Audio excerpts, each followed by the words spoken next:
Jane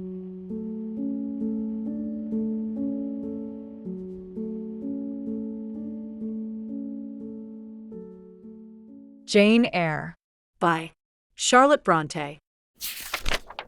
Chapter 1. There was no possibility of taking a walk that day. We had been wandering, indeed, in the leafless shrubbery an hour in the morning, but since dinner, Mrs. Reed, when there was no company, dined early. The cold winter wind had brought with it clouds so somber and a rain so penetrating that further outdoor exercise was now out of the question. I was glad of it. I never liked long walks, especially on chilly afternoons. Dreadful to me was the coming home in the raw twilight, with nipped fingers and toes, and a heart saddened by the chidings of Bessie, the nurse, and humbled by the consciousness of my physical inferiority to Eliza, John, and Georgiana Reed. The said Eliza, John, and Georgiana were now clustered round their mamma in the drawing-room. She lay reclined on a sofa by the fireside, and with her darlings about her, for the time neither quarreling nor crying, looked perfectly happy. Me, she had dispensed from joining the group, saying she regretted to be under the necessity of keeping me at a distance, but that until she heard from Bessie, and could discover by her own observation, that I was endeavoring in good earnest to acquire a more sociable and childlike disposition, a more attractive and sprightly manner, something lighter, franker, more natural, as it were. She really must exclude me from privileges intended only for contented, happy, little children. What does Bessie say I have done? I asked. Jane, I don't like cavillers or questioners. Besides, there is something truly forbidding in a child taking up her elders in that manner. Be seated somewhere, and until you can speak pleasantly, remain silent. A breakfast room adjoined the drawing-room. I slipped in there. It contained a bookcase. I soon possessed myself of a volume, taking care that it should be one stored with pictures. I mounted into the window seat. Gathering up my feet, I sat cross-legged, like a Turk, and, having drawn the red moreen curtain nearly close, I was shrined in double retirement. Folds of scarlet drapery shut in my view to the right hand. To the left were the clear panes of glass, protecting, but not separating me from the drear November day. At intervals, while turning over the leaves of my book, I studied the aspect of that winter afternoon. Afar, it offered a pale blank of mist and cloud, near a scene of wet lawn and storm-beat shrub, with ceaseless rain sweeping away wildly before a long and lamentable blast. I returned to my book, Bewick's History of British Birds. The letterpress thereof I cared little for, generally speaking, and yet there were certain introductory pages that, child as I was, I could not pass quite as a blank. They were those which treat of the haunts of seafowl, of the solitary rocks and promontories by them only inhabited, of the coast of Norway, studded with isles from its southern extremity, the Lindeness, or Naze, to the North Cape, where the Northern Ocean, in vast whirls, boils round the naked, melancholy isles of farthest Thule, and the Atlantic surge pours in among the stormy Hebrides. Nor could I pass unnoticed the suggestion of the bleak shores of Lapland, Siberia, Spitzbergen, Nova Zembla, Iceland, Greenland, with the vast sweep of the Arctic zone, and those forlorn regions of dreary space, that reservoir of frost and snow, where firm fields of ice, the accumulation of centuries of winters, glazed in alpine heights above heights, surround the pole, and concentre the multiplied rigors of extreme cold. Of these death-white realms I formed an idea of my own, shadowy, like all the half-comprehended notions that float dim through children's brains, but strangely impressive. The words in these introductory pages connected themselves with the succeeding vignettes and gave significance to the rock standing up alone in a sea of billow and spray, to the broken boat stranded on a desolate coast, to the cold and ghastly moon glancing through bars of cloud at a wreck just sinking. I cannot tell what sentiment haunted the quite solitary churchyard, with its inscribed headstone, its gate, its 2 trees, its low horizon, girdled by a broken wall, and its newly risen crescent, attesting the hour of eventide. The two ships becalmed on a torpid sea, I believed to be marine phantoms.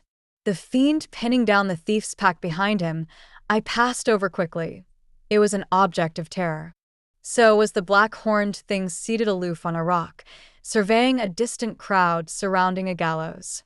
Each picture told a story, mysterious often to my undeveloped understanding and imperfect feelings, yet ever profoundly interesting as the tales Bessie sometimes narrated on winter evenings, when she chanced to be in good humor, and when, having brought her ironing table to the nursery hearth, she allowed us to sit about it, and while she got up Mrs. Reed's lace frills and crimped her nightcap borders, fed our eager attention with passages of love and adventure taken from old fairy tales and other ballads, or, as at a later period I discovered, from the pages of Pamela and Henry, Earl of Morland.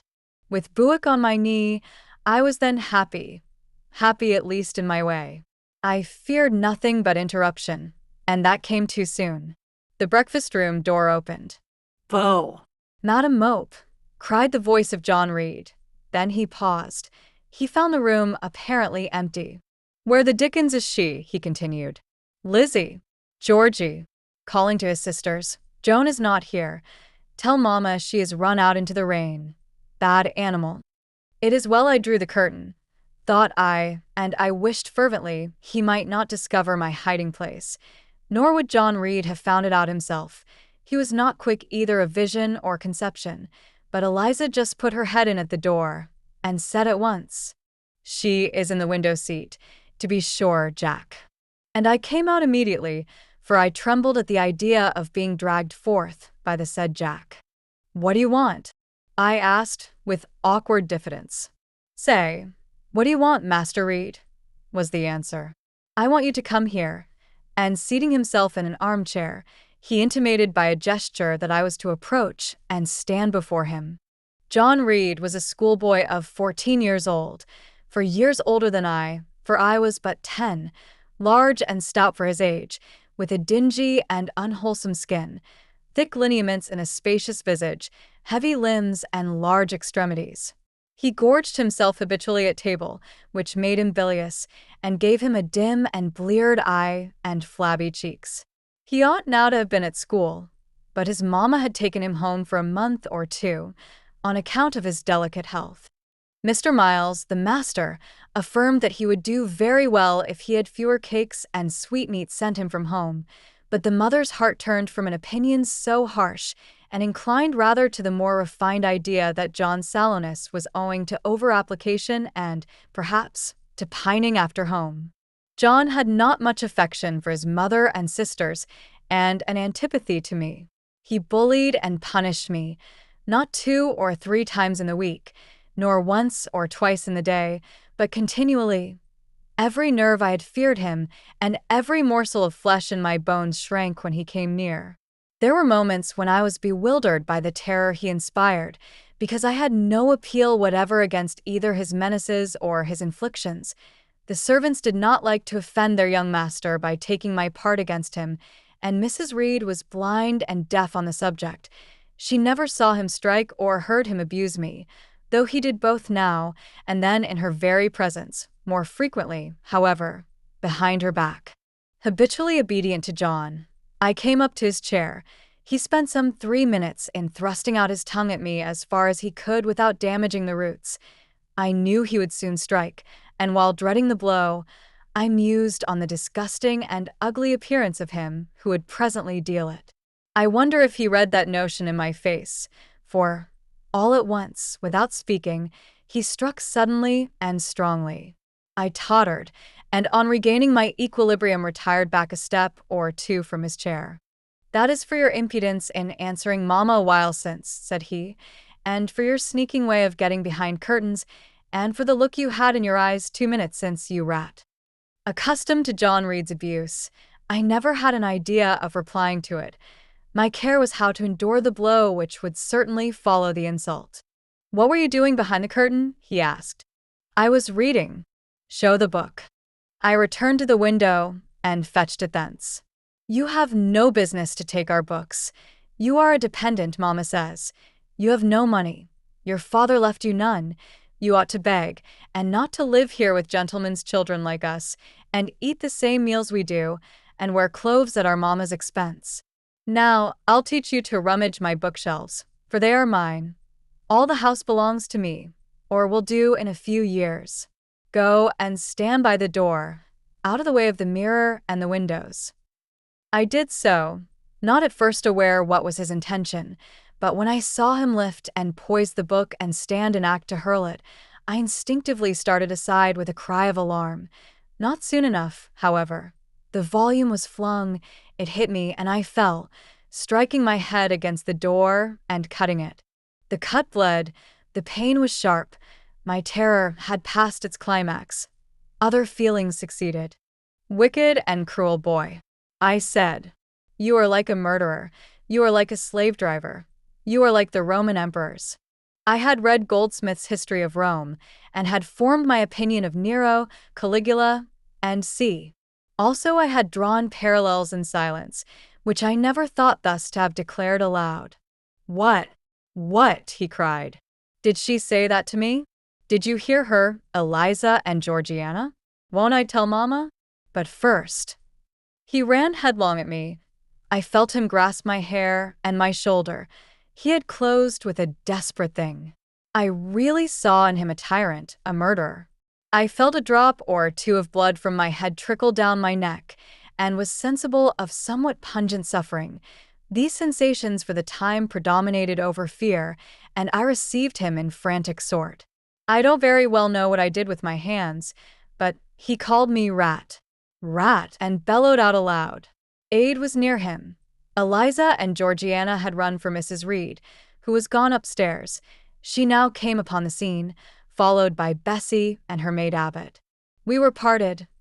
I heard the words, "Dear, dear." What a fury to fly at Master John! Did ever anybody see such a picture of passion?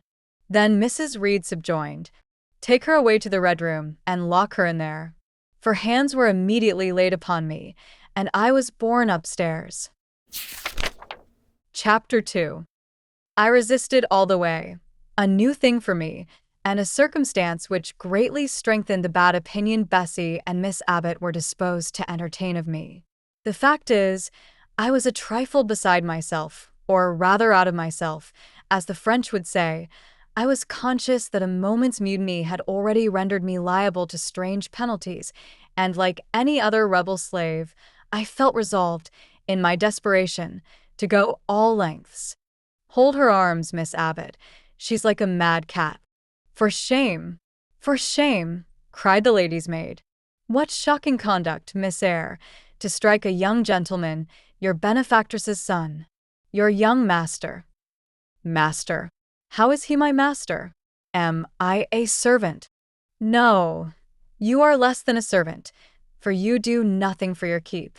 There, sit down, and think over your wickedness."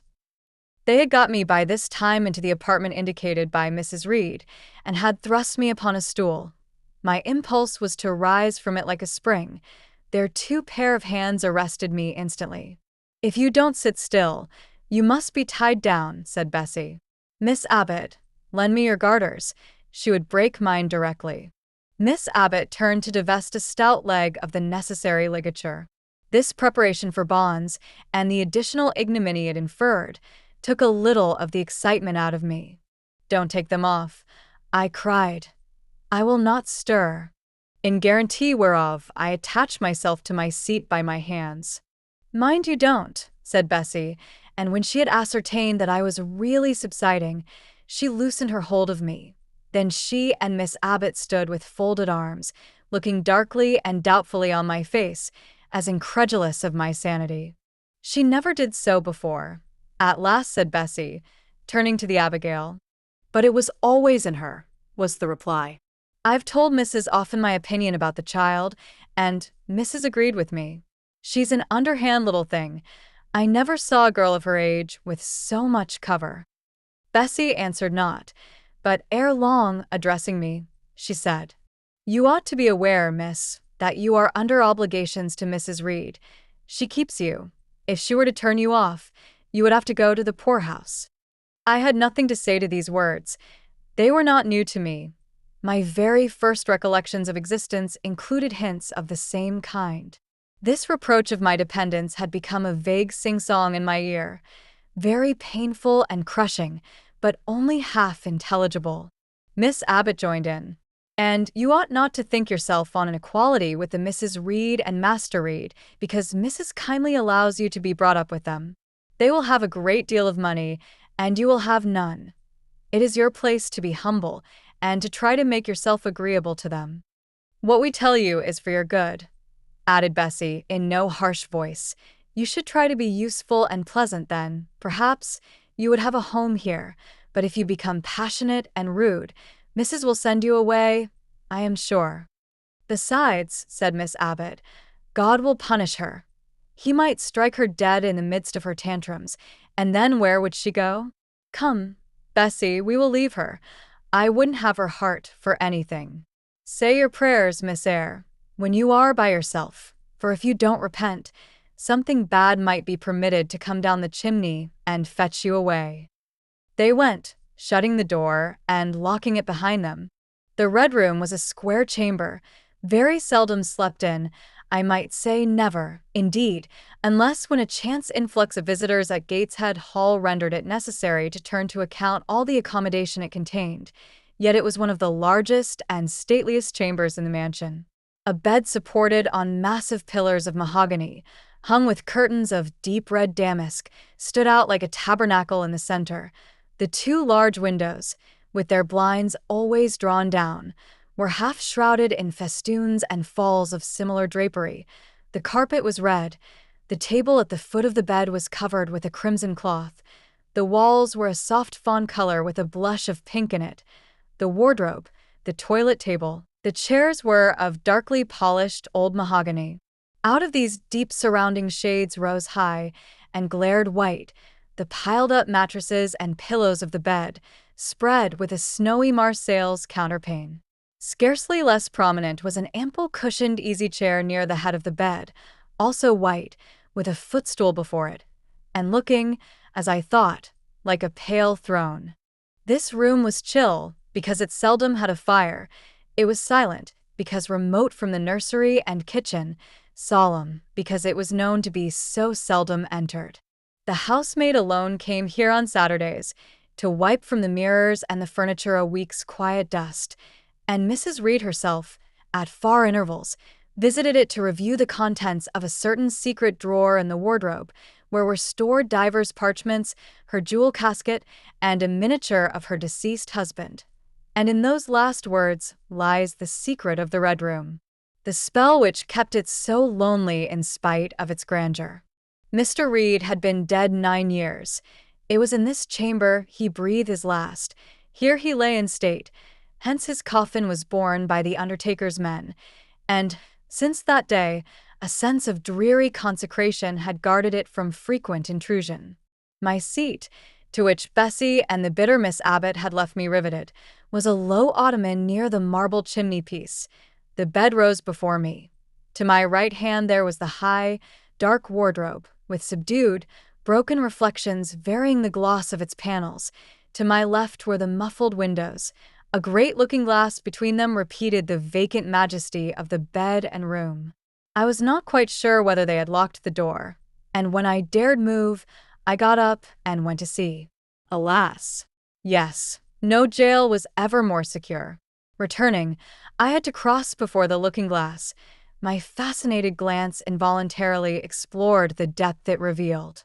All looked colder and darker in that visionary hollow than in reality, and the strange little figure there gazing at me, with a white face and arms specking the gloom, and glittering eyes of fear moving where all else was still, had the effect of a real spirit.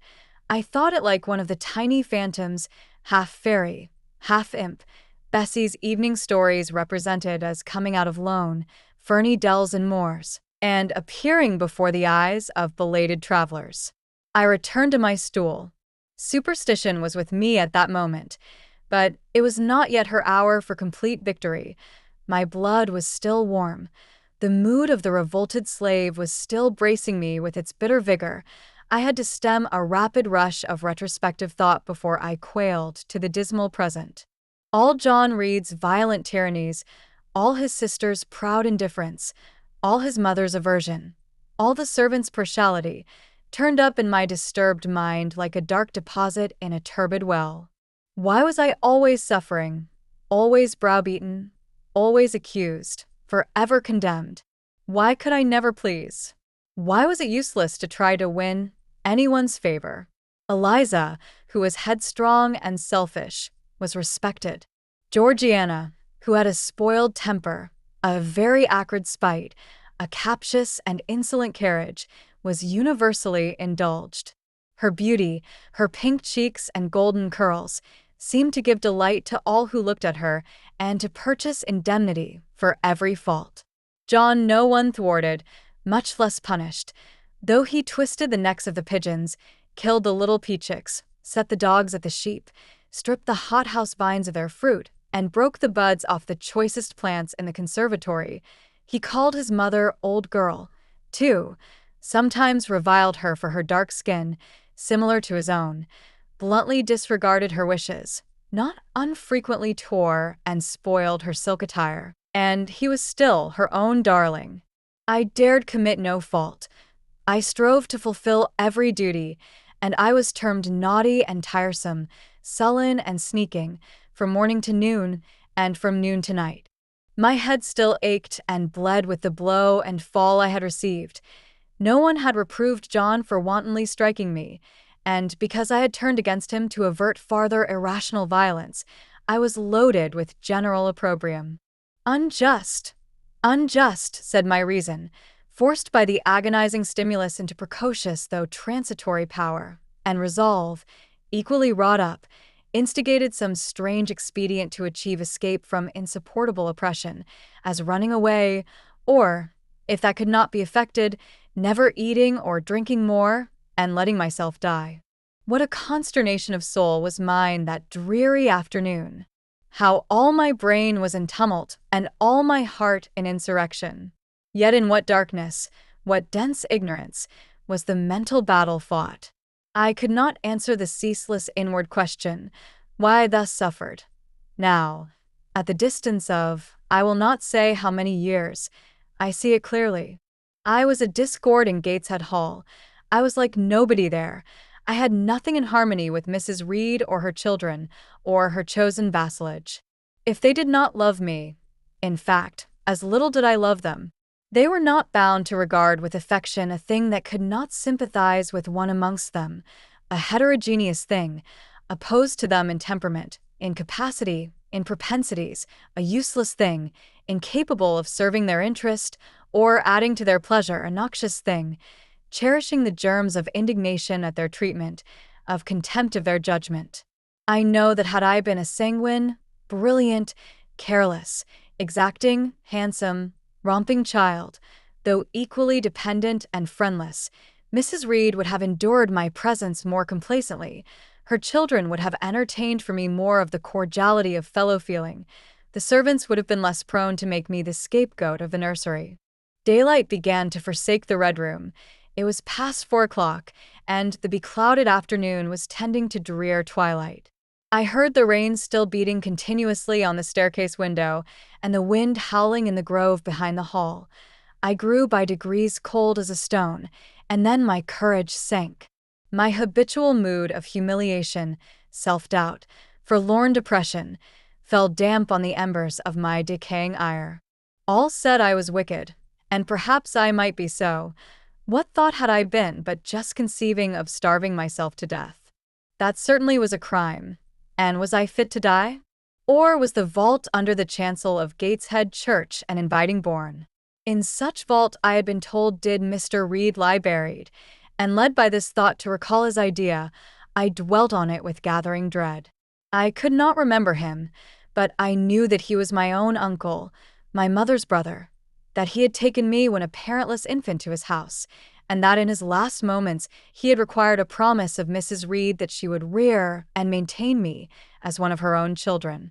Mrs. Reed probably considered she had kept this promise, and so she had, I dare say, as well as her nature would permit her, But how could she really like an interloper not of her race and unconnected with her, after her husband's death, by any tie? It must have been most irksome to find herself bound by a hard-wrung pledge to stand in the stead of a parent to a strange child she could not love, and to see an uncongenial alien permanently intruded on her own family group. A singular notion dawned upon me. I doubted not, never doubted, that if Mr. Reed had been alive he would have treated me kindly, and now, as I sat looking at the white bed and overshadowed walls, occasionally also turning a fascinated eye towards the dimly gleaming mirror, I began to recall what I had heard of dead men, troubled in their graves by the violation of their last wishes, revisiting the earth to punish the perjured and avenge the oppressed, and I thought Mr. Reed's spirit, harassed by the wrongs of his sister's child, might quit its abode, whether in the church vault or in the unknown world of the departed, and rise before me in this chamber. I wiped my tears and hushed my sobs, fearful lest any sign of violent grief might waken a preternatural voice to comfort me, or elicit from the gloom some haloed face, bending over me with strange pity.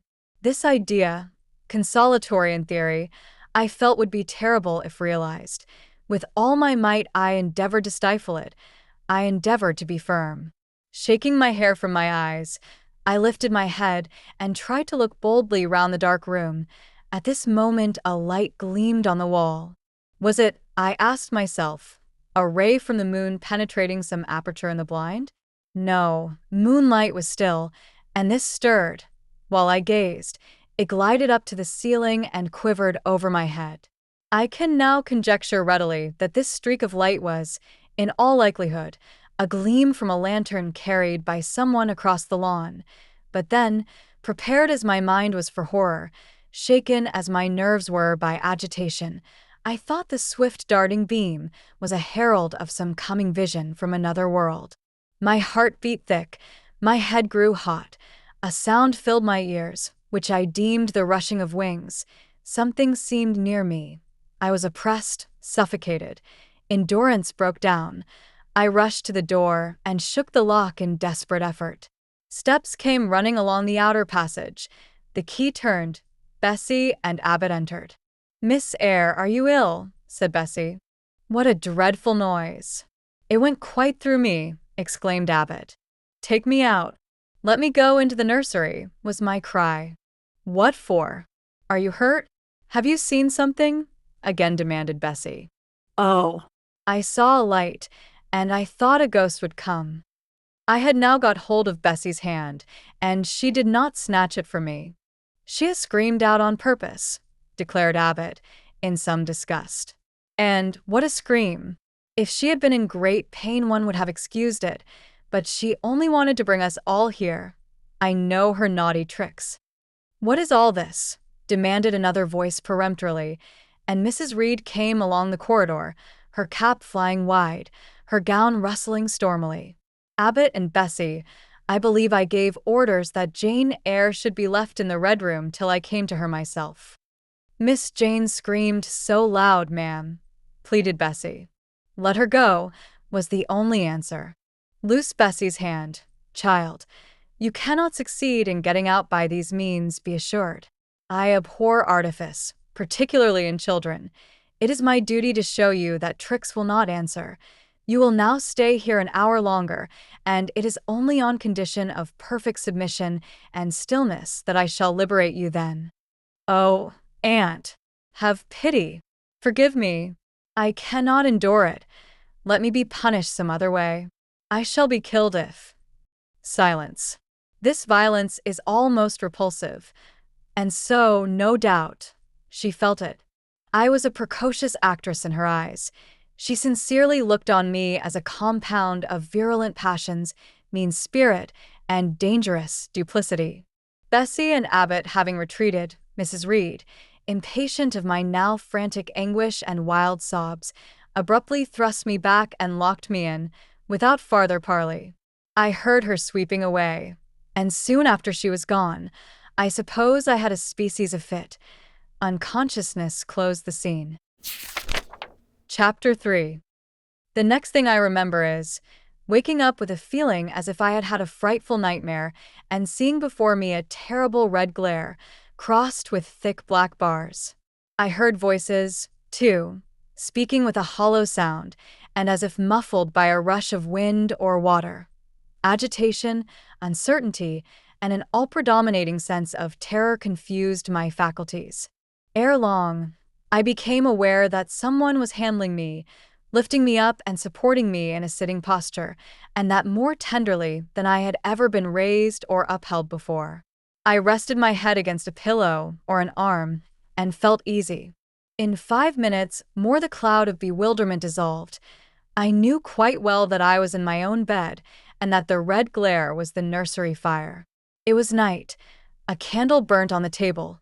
Bessie stood at the bedfoot with a basin in her hand, and a gentleman sat in a chair near my pillow, leaning over me. I felt an inexpressible relief, a soothing conviction of protection and security, when I knew that there was a stranger in the room, an individual not belonging to Gateshead, and not related to Mrs. Reed. Turning from Bessie, though her presence was far less obnoxious to me than that of Abbott, for instance, would have been, I scrutinized the face of the gentleman. I knew him. It was Mr. Lloyd, an apothecary, sometimes called in by Mrs. Reed when the servants were ailing. For herself and the children she employed a physician. "Well, who am I?" he asked. I pronounced his name, offering him at the same time my hand. He took it, smiling and saying, "We shall do very well by and by." Then he laid me down, and addressing Bessie, charged her to be very careful that I was not disturbed during the night. Having given some further directions, and intimated that he should call again the next day, he departed. To my grief, I felt so sheltered and befriended while he sat in the chair near my pillow, and as he closed the door after him, all the room darkened and my heart again sank. Inexpressible sadness weighed it down. "Do you feel as if you should sleep, miss?" asked Bessie, rather softly. Scarcely dared I answer her, for I feared the next sentence might be rough. "I will try. Would you like to drink, or could you eat anything?" "No, thank you, Bessie."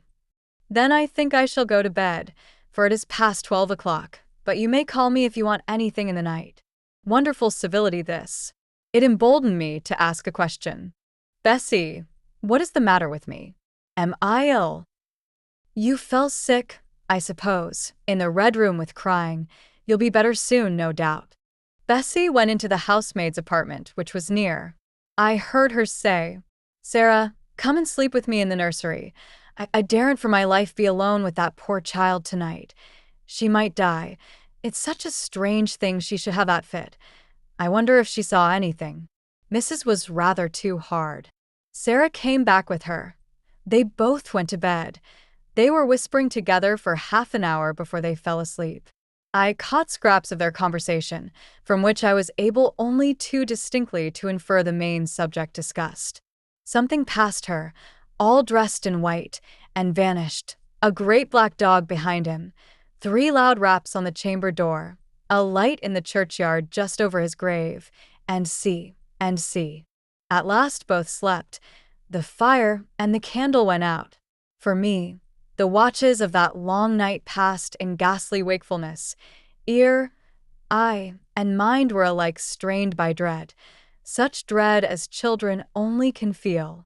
No severe or prolonged bodily illness followed this incident of the Red Room. It only gave my nerves a shock of which I feel the reverberation to this day. Yes, Mrs. Reed, to you I owe some fearful pangs of mental suffering, but I ought to forgive you, for you knew not what you did. While rending my heartstrings, you thought you were only uprooting my bad propensities.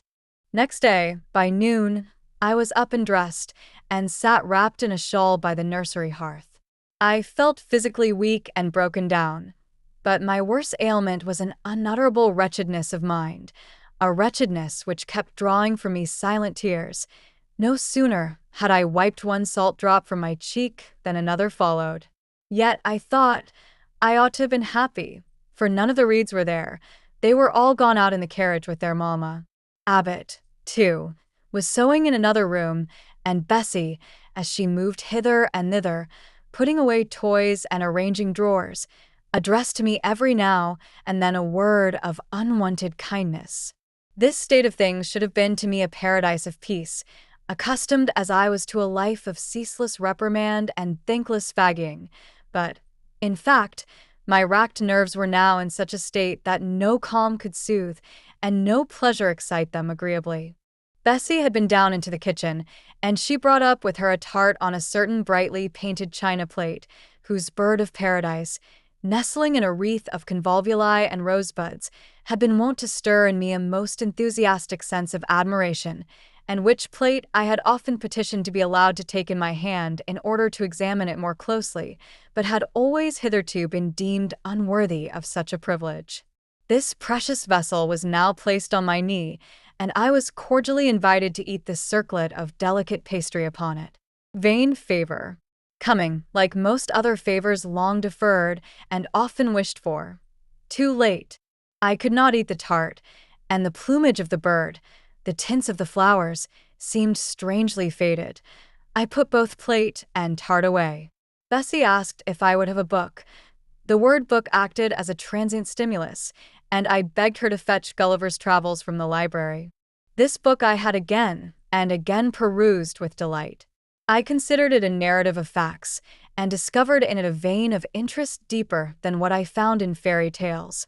For as to the elves, having sought them in vain among foxglove leaves and bells, under mushrooms, and beneath the ground ivy mantling old walnuts, I had at length made up my mind to the sad truth that they were all gone out of England to some savage country, where the woods were wilder and thicker, and the population more scant, whereas Lilliput and Brobdingnag being, in my creed, solid parts of the earth's surface, I doubted not that I might one day, by taking a long voyage, see with my own eyes the little fields, houses, and trees, the diminutive people, the tiny cows, sheep, and birds of the one realm, and the cornfields forest-high, the mighty mastiffs, the monster cats, the tower-like men and women of the other. Yet, when this cherished volume was now placed in my hand, when I turned over its leaves, and sought in its marvelous pictures the charm I had, till now, never failed to find, all was eerie and dreary. The giants were gaunt goblins, the pygmies malevolent and fearful imps, Gulliver a most desolate wanderer in most dread and dangerous regions. I closed the book, which I dared no longer peruse, and put it on the table, beside the untasted tart. Bessie had now finished dusting and tidying the room, and having washed her hands, she opened a certain little drawer, full of splendid shreds of silk and satin, and began making a new bonnet for Georgiana's doll. Meantime she sang. Her song was, "In the days when we went gypsying, a long time ago." I had often heard the song before, and always with lively delight, for Bessie had a sweet voice, at least I thought so. But now, though her voice was still sweet, I found in its melody an indescribable sadness. Sometimes, preoccupied with her work, she sang the refrain very low, very lingeringly. "A long time ago" came out like the saddest cadence of a funeral hymn. She passed into another ballad, this time a really doleful one. "My feet they are sore, and my limbs they are weary. Long is the way, and the mountains are wild. Soon will the twilight close moonless and dreary over the path of the poor orphan child. Why did they send me so far and so lonely, up where the moors spread and gray rocks are piled? Men are hard-hearted, and kind angels only watch o'er the steps of a poor orphan child. Yet distant and soft the night breeze is blowing. Clouds there are none, and clear stars beam mild. God, in his mercy, protection is showing, comfort and hope to the poor orphan child. Evan should I fall o'er the broken bridge passing, or stray in the marshes, by false lights beguiled, still will my Father, with promise and blessing, take to his bosom the poor orphan child. There is a thought that for strength should avail me, though both of shelter and kindred despoiled. Heaven is a home, and a rest will not fail me. God is a friend to the poor orphan child." "Come, Miss Jane, don't cry," said Bessie as she finished. She might as well have said to the fire, "Don't burn." But how could she divine the morbid suffering to which I was a prey? In the course of the morning, Mr. Lloyd came again. "What? Already up?" said he, as he entered the nursery. "Well, nurse, how is she?" Bessie answered that I was doing very well. Then she ought to look more cheerful. "Come here, Miss Jane. Your name is Jane, is it not?" "Yes, sir, Jane Eyre." "Well, you have been crying, Miss Jane Eyre. Can you tell me what about? Have you any pain?" "No, sir." "Oh." "I dare say she is crying because she could not go out with Mrs. in the carriage," interposed Bessie. "Surely not. Why, she is too old for such pettishness." I thought so too, and my self-esteem being wounded by the false charge, I answered promptly, "I never cried for such a thing in my life. I hate going out in the carriage. I cry because I am miserable." "Oh, fie, miss," said Bessie. The good apothecary appeared a little puzzled. I was standing before him. He fixed his eyes on me very steadily. His eyes were small and gray, not very bright, but I dare say I should think them shrewd now. He had a hard-featured yet good-natured looking face. Having considered me at leisure, he said, "What made you ill yesterday?" "She had a fall," said Bessie, again putting in her word. "Fall." "Why, that is like a baby again. Can't she manage to walk at her age? She must be 8 or 9 years old." "I was knocked down," was the blunt explanation, jerked out of me by another pang of mortified pride. "But that did not make me ill," I added, while Mr. Lloyd helped himself to a pinch of snuff. As he was returning the box to his waistcoat pocket, a loud bell rang for the servants' dinner. He knew what it was. "That's for you, nurse," said he. "You can go down. I'll give Miss Jane a lecture till you come back." Bessie would rather have stayed, but she was obliged to go, because punctuality at meals was rigidly enforced at Gateshead Hall. "The fall did not make you ill. What did then?" pursued Mr. Lloyd when Bessie was gone. "I was shut up in a room where there is a ghost till after dark." I saw Mr. Lloyd smile and frown at the same time. "Ghost? What? You are a baby after all. You are afraid of ghosts." "Of Mr. Reed's ghost I am. He died in that room, and was laid out there. Neither Bessie nor anyone else will go into it at night, if they can help it, and it was cruel to shut me up alone without a candle, so cruel that I think I shall never forget it." "Nonsense. And is it that makes you so miserable? Are you afraid now in daylight?" "No, but night will come again before long, and besides, I am unhappy, very unhappy for other things." "What other things? Can you tell me some of them?" How much I wished to reply fully to this question. How difficult it was to frame any answer. Children can feel, but they cannot analyze their feelings, and if the analysis is partially effected in thought, they know not how to express the result of the process in words. Fearful, however, of losing this first and only opportunity of relieving my grief by imparting it, I, after a disturbed pause, contrived to frame a meager, though, as far as it went, true response. "For one thing, I have no father or mother, brothers or sisters." "You have a kind aunt and cousins." Again I paused, then bunglingly announced, "But John Reed knocked me down, and my aunt shut me up in the Red Room." Mr. Lloyd a second time produced his snuff-box. "Don't you think Gateshead Hall a very beautiful house?" asked he. "Are you not very thankful to have such a fine place to live at?"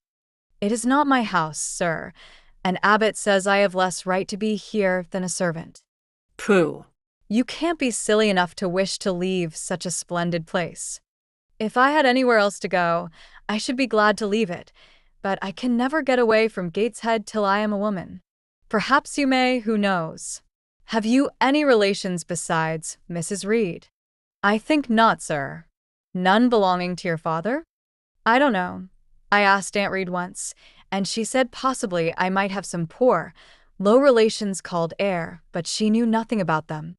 "If you had such, would you like to go to them?" I reflected. Poverty looks grim to grown people, still more so to children. They have not much idea of industrious, working, respectable poverty. They think of the word only as connected with ragged clothes, scanty food, fireless grates, rude manners, and debasing vices.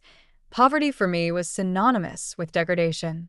No, I should not like to belong to poor people, was my reply. Not even if they were kind to you? I shook my head. I could not see how poor people had the means of being kind, and then to learn to speak like them, to adopt their manners, to be uneducated, to grow up like one of the poor women I saw sometimes nursing their children or washing their clothes at the cottage doors of the village of Gateshead. No, I was not heroic enough to purchase liberty at the price of caste. But are your relatives so very poor? Are they working people? I cannot tell. Aunt Reed says if I have any, they must be a beggarly set. I should not like to go a-begging. Would you like to go to school? Again I reflected. I scarcely knew what school was. Bessie sometimes spoke of it as a place where young ladies sat in the stocks, wore backboards, and were expected to be exceedingly genteel and precise. John Reed hated his school and abused his master. But John Reed's tastes were no rule for mine, and if Bessie's accounts of school discipline, gathered from the young ladies of a family where she had lived before coming to Gateshead, were somewhat appalling, her details of certain accomplishments attained by these same young ladies were, I thought, equally attractive. She boasted of beautiful paintings of landscapes and flowers by them executed, of songs they could sing and pieces they could play, of purses they could net, of French books they could translate, till my spirit was moved to emulation as I listened. Besides, school would be a complete change. It implied a long journey, an entire separation from Gateshead, an entrance into a new life. I should indeed like to go to school, was the audible conclusion of my musings. Well, well. Who knows what may happen, said Mr. Lloyd, as he got up. The child ought to have change of air and scene, he added, speaking to himself. Nerves not in a good state. Bessie now returned. At the same moment the carriage was heard rolling up the gravel walk. Is that your mistress, nurse? Asked Mr. Lloyd. I should like to speak to her before I go. Bessie invited him to walk into the breakfast room and led the way out. In the interview which followed between him and Mrs. Reed, I presume, from after occurrences, that the apothecary ventured to recommend my being sent to school, and the recommendation was no doubt readily enough adopted, for as Abbot said, in discussing the subject with Bessie when both sat sewing in the nursery one night, after I was in bed, and, as they thought, asleep, Mrs. was, she dared say, glad enough to get rid of such a tiresome, ill-conditioned child, who always looked as if she were watching everybody and scheming plots underhand. Abbot, I think, gave me credit for being a sort of infantine Guy Fawkes.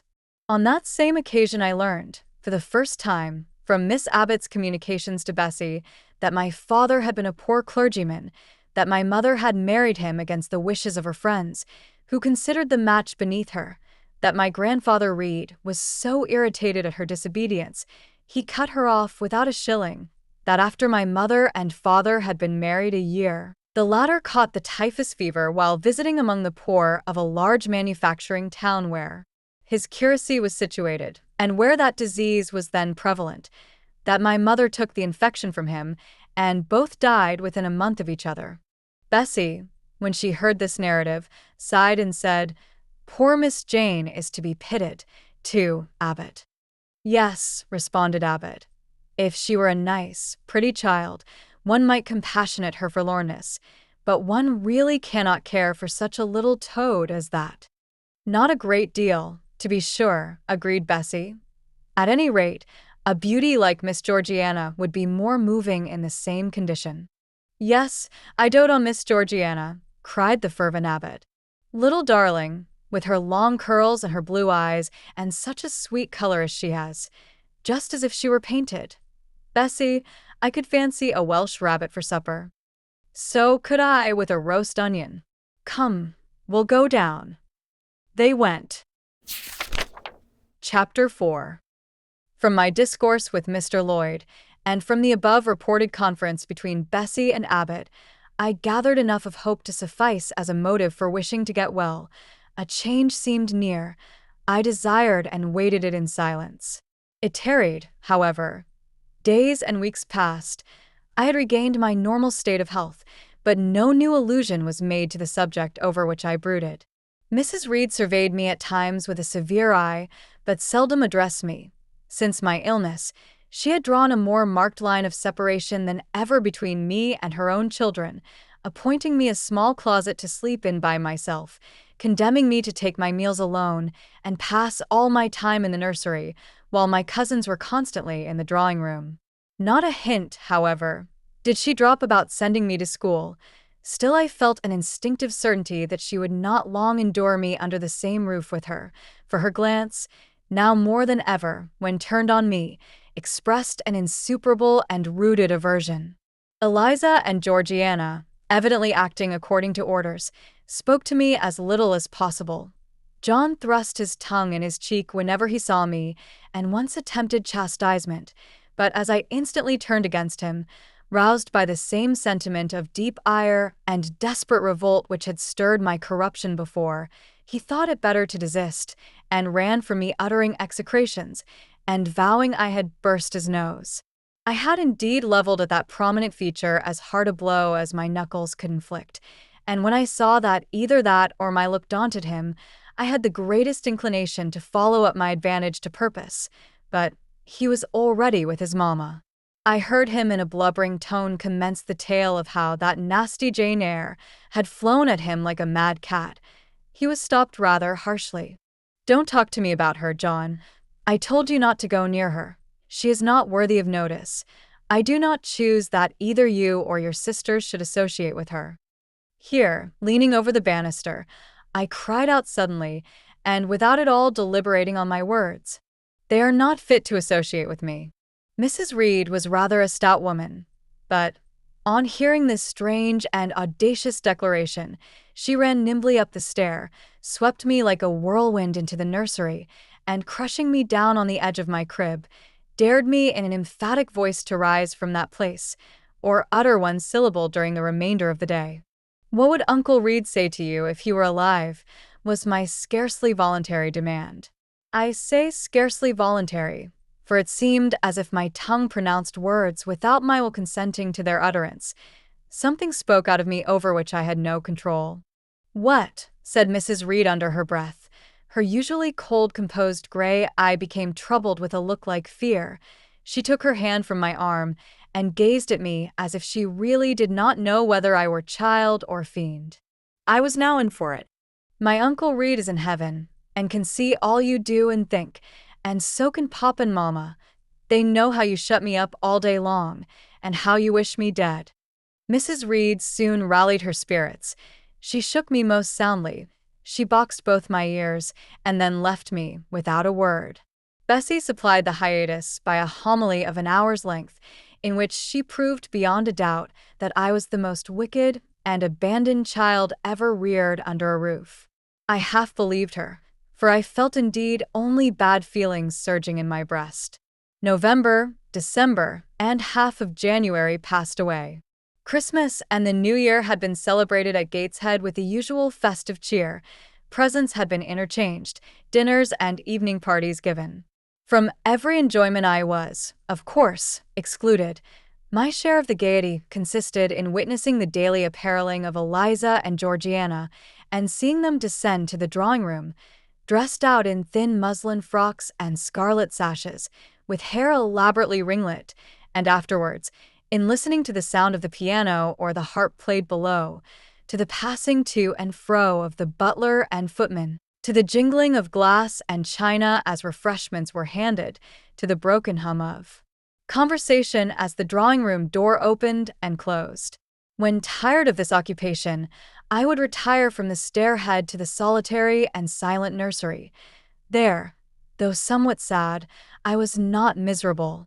To speak truth, I had not the least wish to go into company, for in company I was very rarely noticed, and if Bessie had but been kind and companionable, I should have deemed it a treat to spend the evenings quietly with her, instead of passing them under the formidable eye of Mrs. Reed, in a room full of ladies and gentlemen. But Bessie, as soon as she had dressed her young ladies, used to take herself off to the lively regions of the kitchen and housekeeper's room, generally bearing the candle along with her. I then sat with my doll on my knee till the fire got low, glancing round occasionally to make sure that nothing worse than myself haunted the shadowy room, and when the embers sank to a dull red, I undressed hastily, tugging at knots and strings as I best might, and sought shelter from cold and darkness in my crib. To this crib I always took my doll. Human beings must love something, and, in the dearth of worthier objects of affection, I contrived to find a pleasure in loving and cherishing a faded graven image, shabby as a miniature scarecrow. It puzzles me now to remember with what absurd sincerity I dote on this little toy, half fancying it alive and capable of sensation. I could not sleep unless it was folded in my nightgown, and when it lay there safe and warm, I was comparatively happy, believing it to be happy likewise. Long did the hours seem while I waited the departure of the company, and listened for the sound of Bessie's step on the stairs. Sometimes she would come up in the interval to seek her thimble or her scissors, or perhaps to bring me something by way of supper, a bun or a cheesecake. Then she would sit on the bed while I ate it, and when I had finished, she would tuck the clothes round me, and twice she kissed me and said, "Good night, Miss Jane." When thus gentle, Bessie seemed to me the best, prettiest, kindest being in the world, and I wished most intensely that she would always be so pleasant and amiable, and never push me about, or scold, or task me unreasonably, as she was too often wont to do. Bessie Lee must, I think, have been a girl of good natural capacity, for she was smart in all she did, and had a remarkable knack of narrative. So, at least, I judged from the impression made on me by her nursery tales. She was pretty too, if my recollections of her face and person are correct.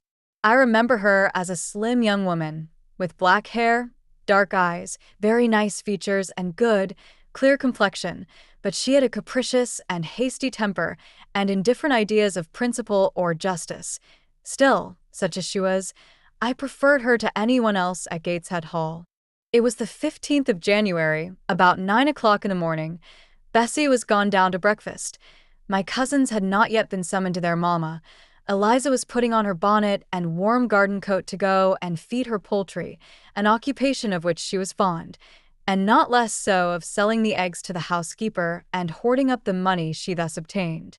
She had a turn for traffic and a marked propensity for saving, shown not only in the vending of eggs and chickens, but also in driving hard bargains with the gardener about flower roots, seeds, and slips of plants, that functionary having orders from Mrs. Reed to buy of his young lady all the products of her parterre she wished to sell, and Eliza would have sold the hair off her head if she could have made a handsome profit thereby. As to her money, she first secreted it in odd corners, wrapped in a rag or an old curl paper. But some of these hoards having been discovered by the housemaid, Eliza, fearful of one day losing her valued treasure, consented to entrust it to her mother at a usurious rate of interest, 50 or 60%, which interest she exacted every quarter, keeping her accounts in a little book with anxious accuracy. Georgiana sat on a high stool, dressing her hair at the glass, and interweaving her curls with artificial flowers and faded feathers, of which she had found a store in a drawer in the attic. I was making my bed, having received strict orders from Bessie to get it arranged before she returned, for Bessie now frequently employed me as a sort of under-nursery maid, to tidy the room, dust the chairs, and see. Having spread the quilt and folded my nightdress, I went to the window seat to put in order some picture books and dolls' house furniture scattered there, an abrupt command from Georgiana to let her playthings alone, for the tiny chairs and mirrors, the fairy plates and cups, were her property, stopped my proceedings, and then, for lack of other occupation, I fell to breathing on the frost flowers with which the window was fretted, and thus clearing a space in the glass through which I might look out on the grounds, where all was still and petrified under the influence of a hard frost.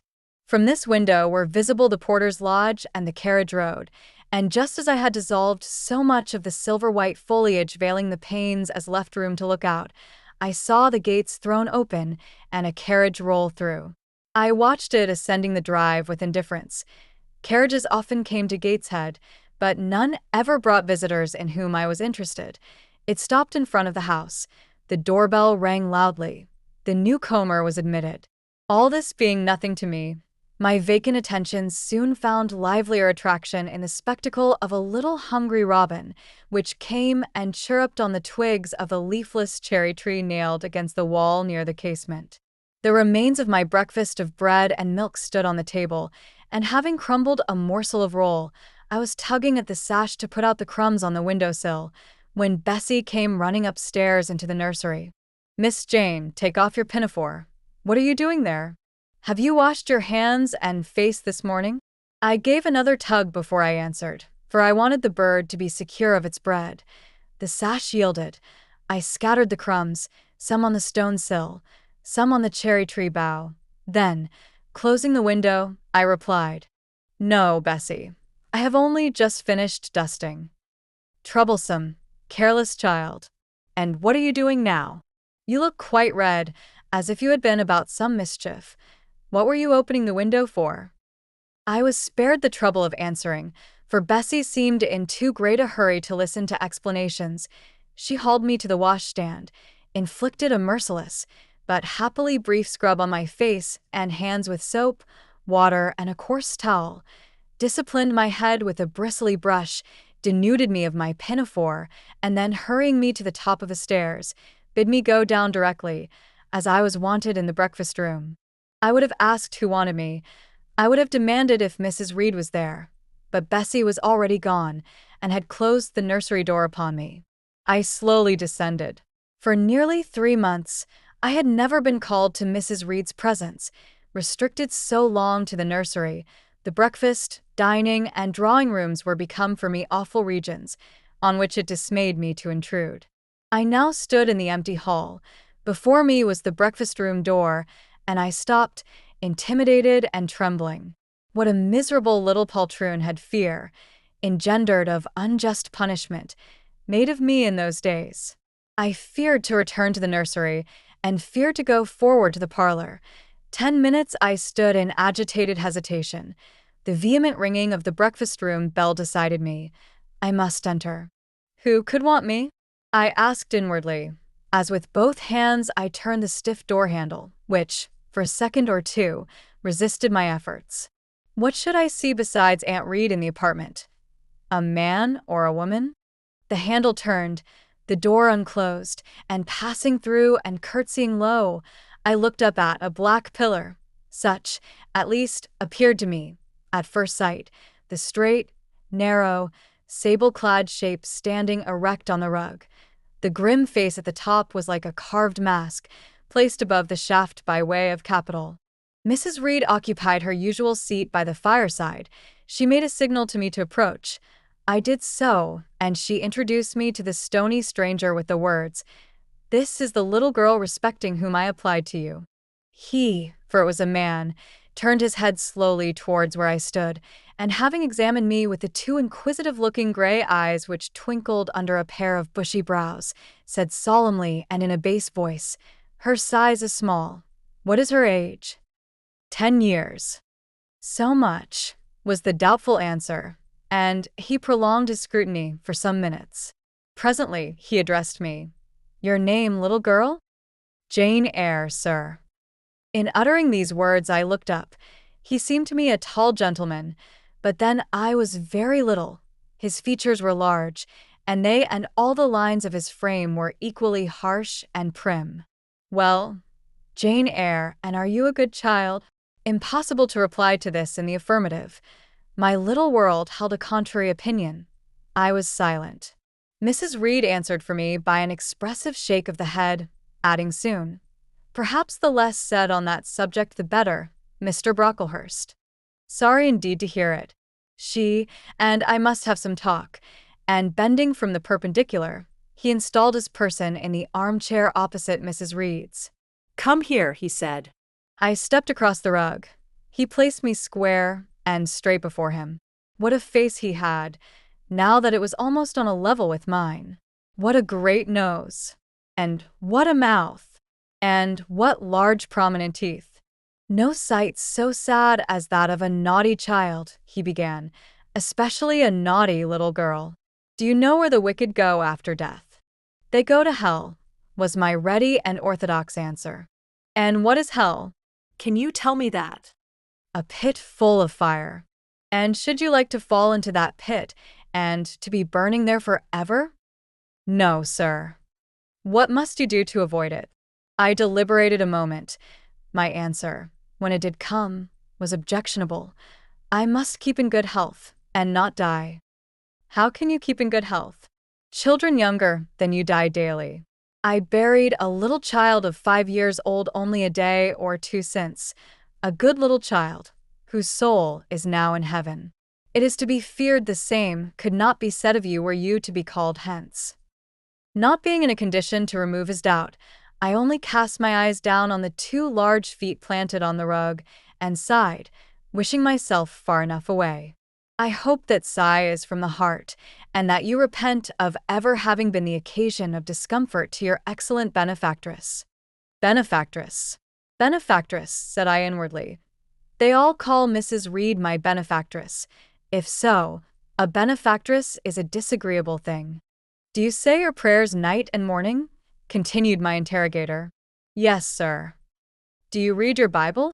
Sometimes. With pleasure? Are you fond of it? I like Revelations and the book of Daniel and Genesis and Samuel and a little bit of Exodus and some parts of Kings and Chronicles and Job and Jonah. And the Psalms? I hope you like them. No, sir. No? Oh, shocking. I have a little boy, younger than you, who knows 6 psalms by heart, and when you ask him which he would rather have, a gingerbread nut to eat or a verse of a psalm to learn, he says, "Oh, the verse of a psalm.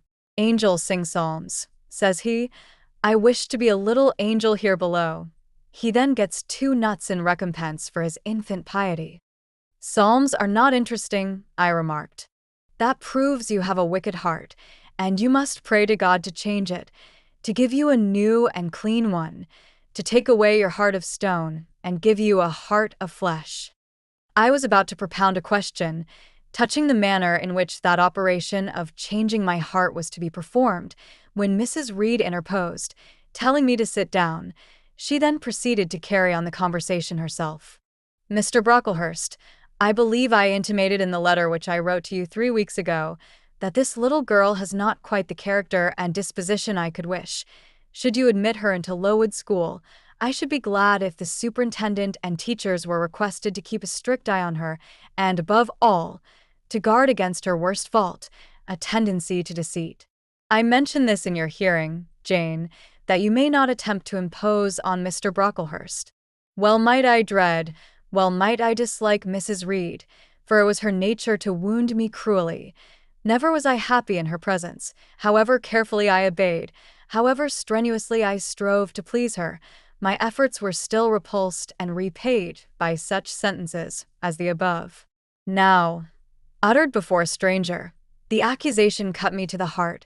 I dimly perceived that she was already obliterating hope from the new phase of existence which she destined me to enter.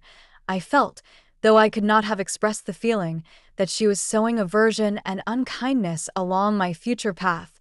I saw myself transformed under Mr. Brocklehurst's eye into an artful, noxious child. And what could I do to remedy the injury? Nothing, indeed, thought I, as I struggled to repress a sob and hastily wiped away some tears, the impotent evidences of my anguish. Deceit is, indeed, a sad fault in a child, said Mr. Brocklehurst. It is akin to falsehood, and all liars will have their portion in the lake burning with fire and brimstone. She shall, however, be watched, Mrs. Reed. I will speak to Miss Temple and the teachers.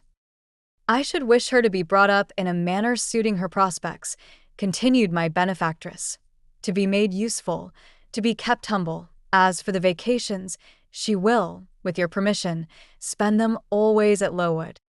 Your decisions are perfectly judicious, madam, returned Mr. Brocklehurst. Humility is a Christian grace, and one peculiarly appropriate to the pupils of Lowood. I, therefore, direct that a special care shall be bestowed on its cultivation amongst them. I have studied how best to mortify in them the worldly sentiment of pride, and, only the other day, I had a pleasing proof of my success. My second daughter, Augusta, went with her mamma to visit the school, and on her return she exclaimed, "Oh, dear papa, how quiet and plain all the girls at Lowood look, with their hair combed behind their ears, and their long pinafores, and those little holland pockets outside their frocks. They are almost like poor people's children." And, said she, they looked at my dress and mamma's, as if they had never seen a silk gown before. "This is the state of things I quite approve," returned Mrs. Reed. "Had I sought all England over, I could scarcely have found a system more exactly fitting a child like Jane Eyre. Consistency, my dear Mr. Brocklehurst.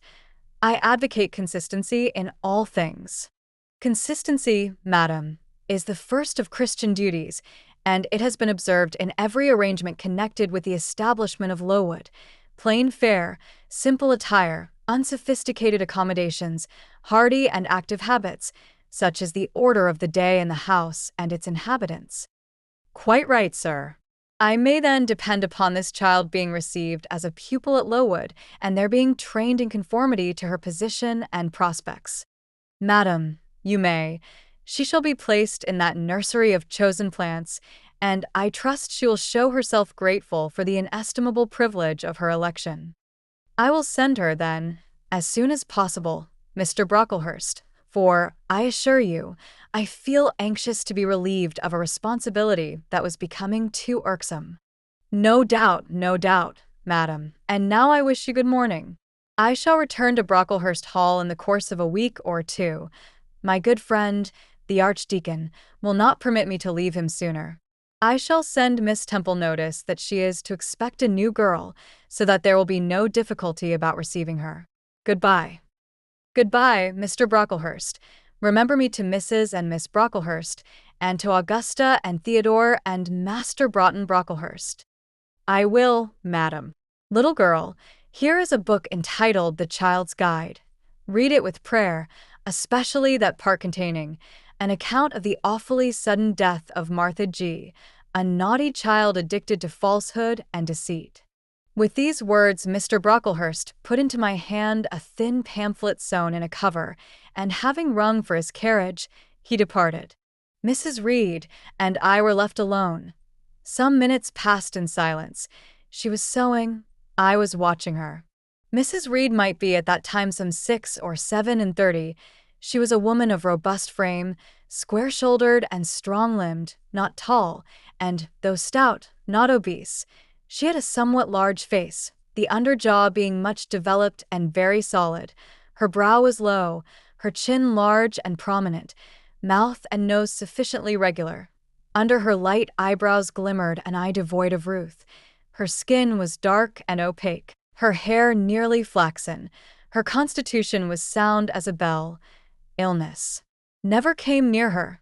She was an exact, clever manager. Her household and tenantry were thoroughly under her control.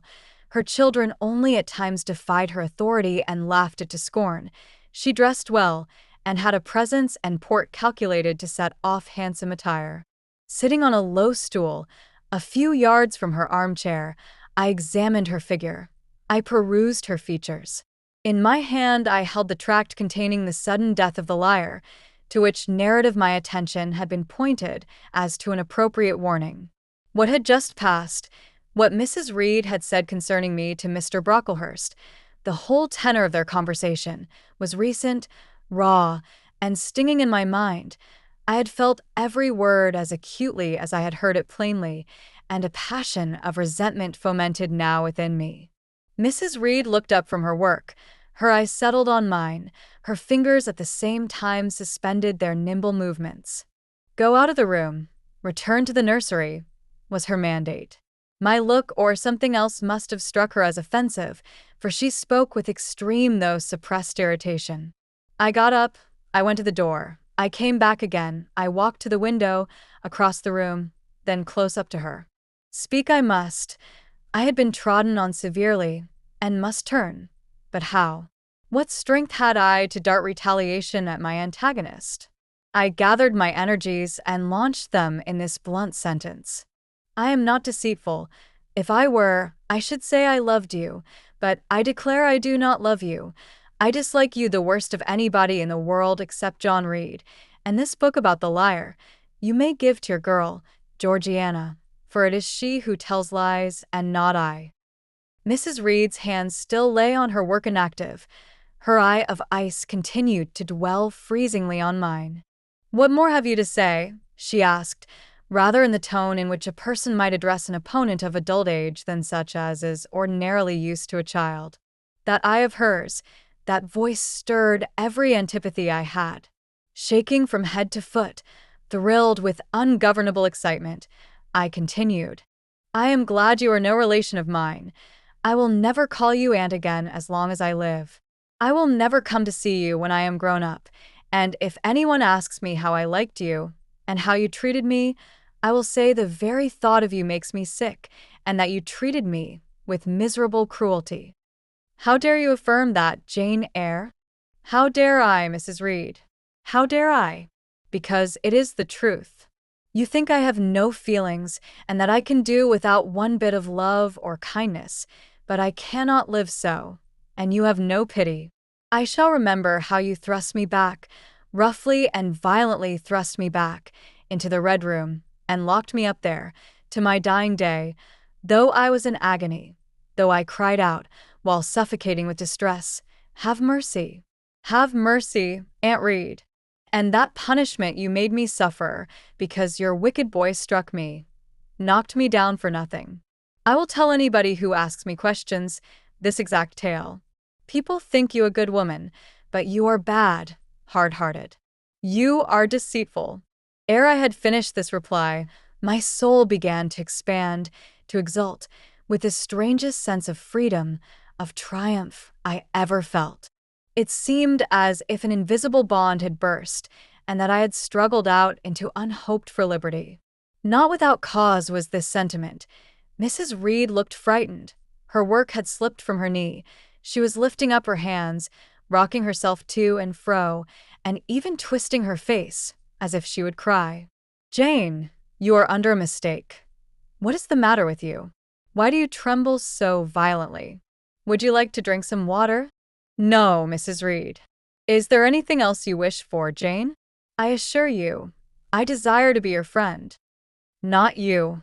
You told Mr. Brocklehurst I had a bad character, a deceitful disposition, and I'll let everybody at Lowood know what you are and what you have done. Jane, you don't understand these things. Children must be corrected for their faults." "Deceit is not my fault," I cried out in a savage, high voice. "But you are passionate, Jane, that you must allow, and now return to the nursery, there's a dear, and lie down a little." "I am not your dear. I cannot lie down. Send me to school soon, Mrs. Reed, for I hate to live here." "I will indeed send her to school soon," murmured Mrs. Reed sotto voce, and gathering up her work, she abruptly quitted the apartment. I was left there alone, winner of the field. It was the hardest battle I had fought and the first victory I had gained. I stood a while on the rug, where Mr. Brocklehurst had stood, and I enjoyed my conqueror's solitude. First, I smiled to myself and felt elate, but this fierce pleasure subsided in me as fast as did the accelerated throb of my pulses.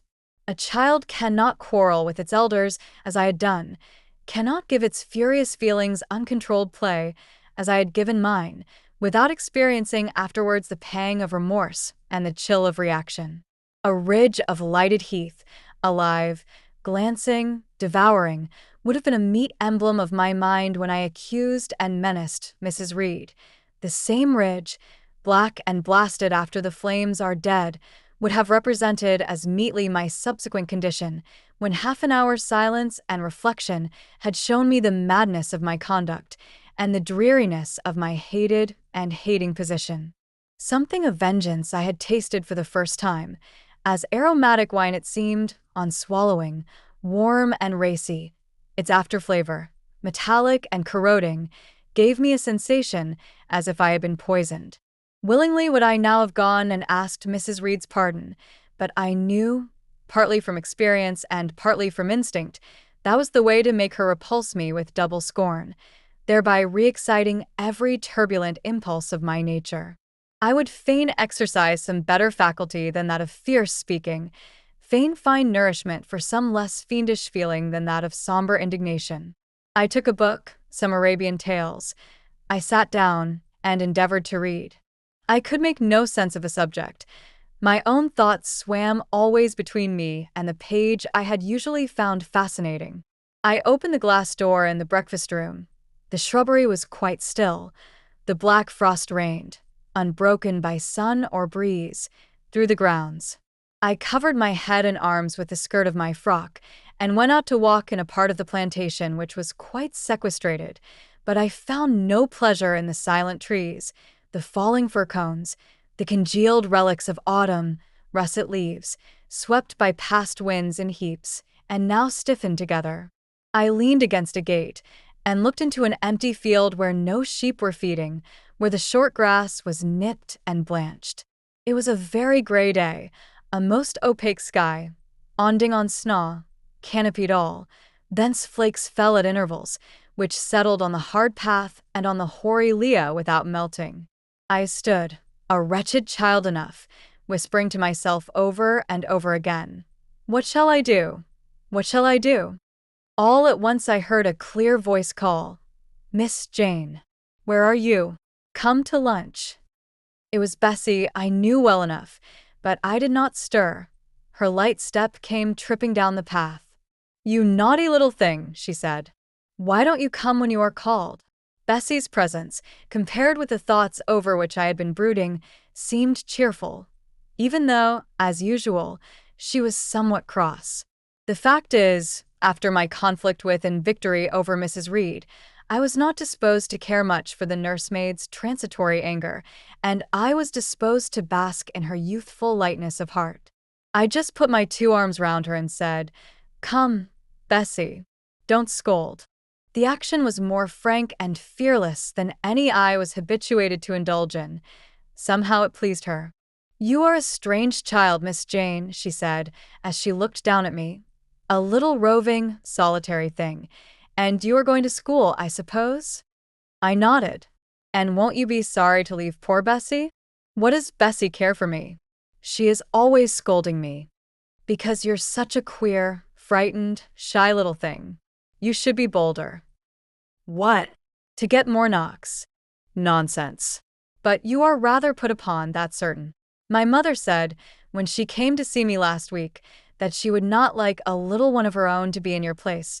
Now, come in, and I've some good news for you." "I don't think you have, Bessie." "Child." "What do you mean?" "What sorrowful eyes you fix on me." "Well, but Mrs. and the young ladies and Master John are going out to tea this afternoon, and you shall have tea with me. I'll ask cook to bake you a little cake, and then you shall help me to look over your drawers, for I am soon to pack your trunk. Mrs. intends you to leave Gateshead in a day or 2, and you shall choose what toys you like to take with you. Bessie, you must promise not to scold me any more till I go." "Well, I will. But mind you are a very good girl, and don't be afraid of me. Don't start when I chance to speak rather sharply. It's so provoking." "I don't think I shall ever be afraid of you again, Bessie, because I have got used to you, and I shall soon have another set of people to dread." "If you dread them, they'll dislike you." "As you do, Bessie." "I don't dislike you, miss. I believe I am fonder of you than of all the others." "You don't show it. You little sharp thing. You've got quite a new way of talking. What makes you so venturesome and hearty?" "Why, I shall soon be away from you. And besides, I was going to say something about what had passed between me and Mrs. Reed, but on second thoughts I considered it better to remain silent on that head." "And so you're glad to leave me?" "Not at all, Bessie. Indeed, just now I'm rather sorry." "Just now? And rather? How coolly my little lady says it. I dare say now if I were to ask you for a kiss you wouldn't give it me. You'd say you'd rather not." "I'll kiss you and welcome. Bend your head down." Bessie stooped. We mutually embraced, and I followed her into the house quite comforted. That afternoon lapsed in peace and harmony, and in the evening Bessie told me some of her most enchanting stories and sang me some of her sweetest songs. Even for me, life had its gleams of sunshine. Chapter 5. 5 o'clock had hardly struck on the morning of the 19th of January when Bessie brought a candle into my closet and found me already up and nearly dressed. I had risen half an hour before her entrance and had washed my face and put on my clothes by the light of a half-moon just setting, whose rays streamed through the narrow window near my crib. I was to leave Gateshead that day by a coach which passed the lodge gates at 6 a.m. Bessie was the only person yet risen. She had lit a fire in the nursery, where she now proceeded to make my breakfast. Few children can eat when excited with the thoughts of a journey, nor could I. Bessie, having pressed me in vain to take a few spoonfuls of the boiled milk and bread she had prepared for me, wrapped up some biscuits in a paper and put them into my bag. Then she helped me on with my pelisse and bonnet, and wrapping herself in a shawl, she and I left the nursery. As we passed Mrs. Reed's bedroom, she said, "Will you go in and bid Mrs. goodbye?" "No, Bessie. She came to my crib last night when you were gone down to supper and said I need not disturb her in the morning, or my cousins either. And she told me to remember that she had always been my best friend, and to speak of her and be grateful to her accordingly." "What did you say, miss?" "Nothing." I covered my face with the bedclothes and turned from her to the wall. "That was wrong, Miss Jane." "It was quite right, Bessie. Your missus has not been my friend. She has been my foe." "Oh, Miss Jane, don't say so." "Goodbye to Gateshead," cried I, as we passed through the hall and went out at the front door. The moon was set, and it was very dark. Bessie carried a lantern, whose light glanced on wet steps and gravel roads sodden by a recent thaw. Raw and chill was the winter morning. My teeth chattered as I hastened down the drive. There was a light in the porter's lodge.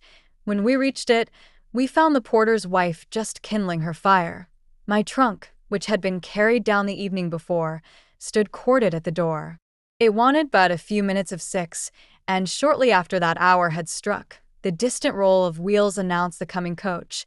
I went to the door and watched its lamps approach rapidly through the gloom. "Is she going by herself?" asked the porter's wife. "Yes."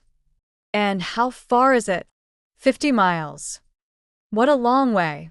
I wonder Mrs. Reed is not afraid to trust her so far alone." The coach drew up. There it was at the gates with its 4 horses and its top laden with passengers. The guard and coachman loudly urged haste. My trunk was hoisted up. I was taken from Bessie's neck, to which I clung with kisses. "Be sure and take good care of her," cried she to the guard as he lifted me into the inside. Aye," was the answer. The door was slapped to, a voice exclaimed, "All right," and on we drove. Thus was I severed from Bessie and Gateshead, thus whirled away to unknown, and, as I then deemed, remote and mysterious regions. I remember but little of the journey. I only know that the day seemed to me of a preternatural length, and that we appeared to travel over hundreds of miles of road. We passed through several towns, and in one, a very large one, the coach stopped, the horses were taken out, and the passengers alighted to dine. I was carried into an inn, where the guard wanted me to have some dinner, but, as I had no appetite, he left me in an immense room with a fireplace at each end, a chandelier pendant from the ceiling, and a little red gallery high up against the wall filled with musical instruments. Here I walked about for a long time, feeling very strange and mortally apprehensive of someone coming in and kidnapping me, for I believed in kidnappers, their exploits having frequently figured in Bessie's fireside chronicles. At last the guard returned. Once more I was stowed away in the coach. My protector mounted his own seat, sounded his hollow horn, and away we rattled over the stony street of Eyre. The afternoon came on wet and somewhat misty. As it waned into dusk, I began to feel that we were getting very far indeed from Gateshead. We ceased to pass through towns. The country changed. Great grey hills heaved up round the horizon. As twilight deepened, we descended a valley, dark with wood. and long after night had overclouded the prospect, I heard a wild wind rushing amongst trees. Lulled by the sound, I at last dropped asleep. I had not long slumbered when the sudden cessation of motion awoke me. The coach door was open, and a person like a servant was standing at it. I saw her face and dress by the light of the lamps. "Is there a little girl called Jane Eyre here?" she asked. I answered yes, and was then lifted out. My trunk was handed down, and the coach instantly drove away. I was stiff with long sitting and bewildered with the noise and motion of the coach. Gathering my faculties, I looked about me. Rain, wind, and darkness filled the air. Nevertheless, I dimly discerned a wall before me and a door open in it. Through this door I passed with my new guide. She shut and locked it behind her. There was now visible a house or houses, for the building spread far, with many windows and lights burning in some. We went up a broad pebbly path, splashing wet, and were admitted at a door. Then the servant led me through a passage into a room with a fire, where she left me alone. I stood and warmed my numbed fingers over the blaze. Then I looked round. There was no candle, but the uncertain light from the hearth showed, by intervals, papered walls, carpet, curtains, shining mahogany furniture. It was a parlor, not so spacious or splendid as the drawing-room at Gateshead, but comfortable enough. I was puzzling to make out the subject of a picture on the wall when the door opened and an individual carrying a light entered. Another followed close behind. The first was a tall lady with dark hair, dark eyes, and a pale and large forehead. Her figure was partly enveloped in a shawl. Her countenance was grave, her bearing erect. "The child is very young to be sent alone," said she, putting her candle down on the table. She considered me attentively for a minute or two, then further added, "She had better be put to bed soon. She looks tired." "Are you tired?" she asked, placing her hand on my shoulder. "A little, ma'am." "And hungry too, no doubt. Let her have some supper before she goes to bed, Miss Miller. Is this the first time you have left your parents to come to school, my little girl?" I explained to her that I had no parents. She inquired how long they had been dead, then how old I was, what was my name, whether I could read, write, and sew a little. Then she touched my cheek gently with her forefinger, and saying she hoped I should be a good child, dismissed me along with Miss Miller. The lady I had left might be about 29. The one who went with me appeared some years younger. The first impressed me by her voice, look, and air. Miss Miller was more ordinary, ruddy in complexion, though of a careworn countenance, hurried in gait and action, like one who had always a multiplicity of tasks on hand. She looked, indeed, what I afterwards found she really was, an under-teacher. Led by her, I passed from compartment to compartment, from passage to passage, of a large and irregular building, till, emerging from the total and somewhat dreary silence pervading that portion of the house we had traversed, we came upon the hum of many voices, and presently entered a wide, long room with great deal tables, 2 at each end, on each of which burned a pair of candles, and seated all round on benches, a congregation of girls of every age, from 9 or 10 to 20. Seen by the dim light of the dips, their number to me appeared countless, though not in reality exceeding 80. They were uniformly dressed in brown stuff frocks of quaint fashion and long holland pinafores. It was the hour of study. They were engaged in conning over their tomorrow's task, and the hum I had heard was the combined result of their whispered repetitions. Miss Miller signed to me to sit on a bench near the door. Then walking up to the top of the long room, she cried out, "Monitors, collect the lesson books and put them away." For tall girls arose from different tables and, going round, gathered the books and removed them. Miss Miller again gave the word of command, "Monitors, fetch the supper trays." The tall girls went out and returned presently, each bearing a tray, with portions of something, I knew not what, arranged thereon, and a pitcher of water and mug in the middle of each tray. The portions were handed round. Those who liked took a draught of the water, the mug being common to all.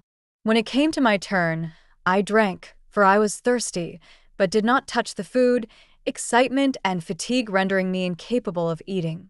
I now saw, however, that it was a thin oaten cake shared into fragments. The meal over, prayers were read by Miss Miller, and the classes filed off, 2 and 2, upstairs. Overpowered by this time with weariness, I scarcely noticed what sort of a place the bedroom was, except that, like the schoolroom, I saw it was very long. Tonight, I was to be Miss Miller's bedfellow. She helped me to undress. When laid down, I glanced at the long rows of beds, each of which was quickly filled with 2 occupants. In 10 minutes, the single light was extinguished, and amidst silence and complete darkness, I fell asleep. The night passed rapidly. I was too tired even to dream. I only once awoke to hear the wind rave in furious gusts and the rain fall in torrents, and to be sensible that Miss Miller had taken her place by my side. When I again unclosed my eyes, a loud bell was ringing. The girls were up and dressing. Day had not yet begun to dawn, and a rushlight or 2 burned in the room. I too rose reluctantly.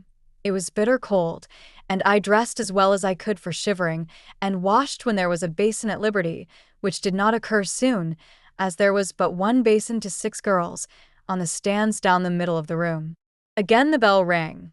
All formed in file, 2 and 2, and in that order descended the stairs and entered the cold and dimly lit schoolroom.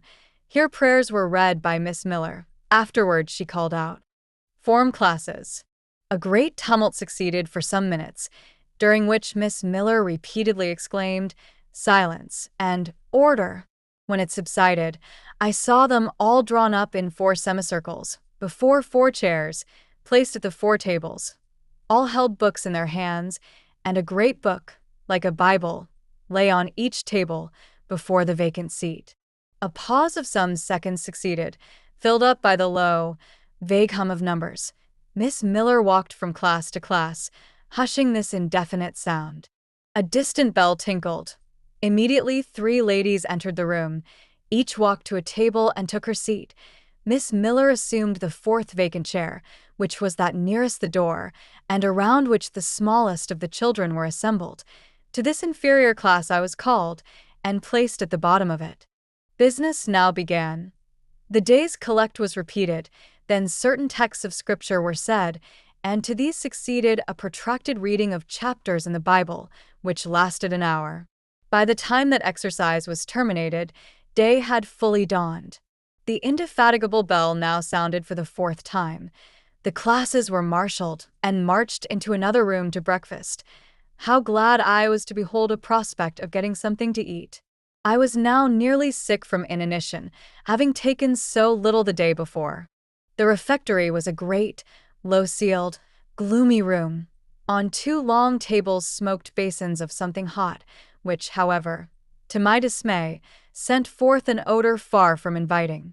I saw a universal manifestation of discontent when the fumes of the repast met the nostrils of those destined to swallow it.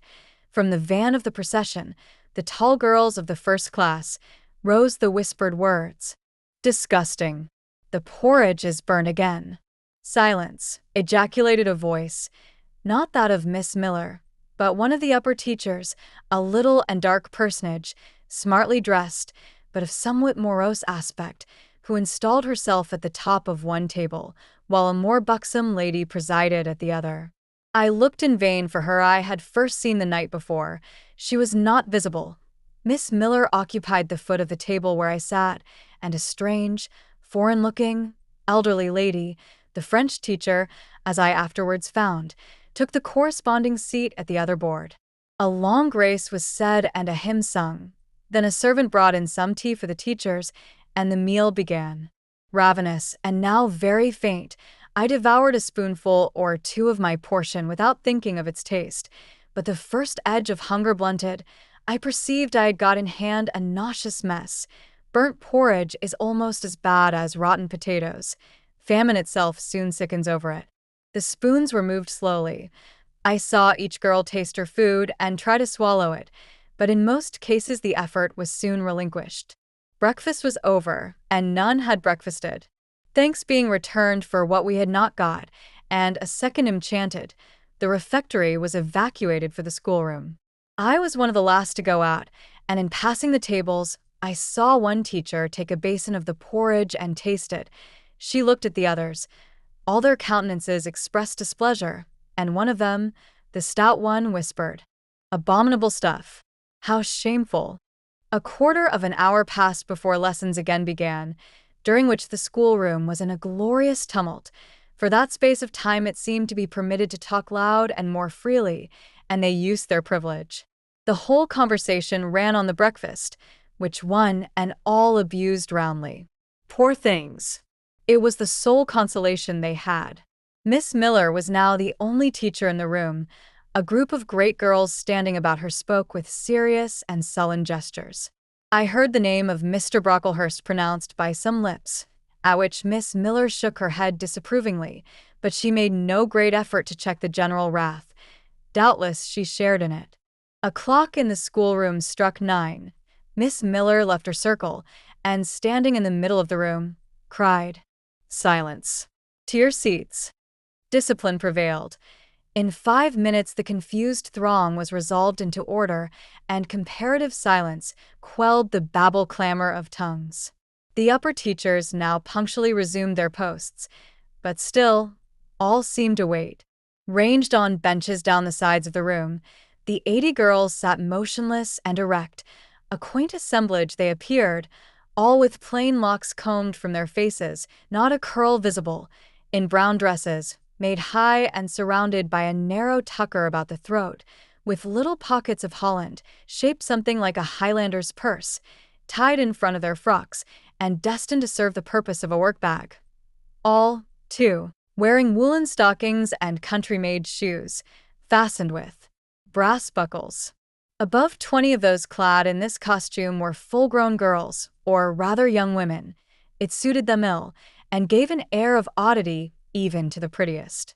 I was still looking at them, and also at intervals examining the teachers, none of whom precisely pleased me, for the stout one was a little coarse, the dark one not a little fierce, the foreigner harsh and grotesque, and Miss Miller, poor thing, looked purple, weather-beaten, and overworked, when, as my eye wandered from face to face, the whole school rose simultaneously, as if moved by a common spring. What was the matter? I had heard no order given. I was puzzled. Ere I had gathered my wits, the classes were again seated, but as all eyes were now turned to one point, mine followed the general direction, and encountered the personage who had received me last night.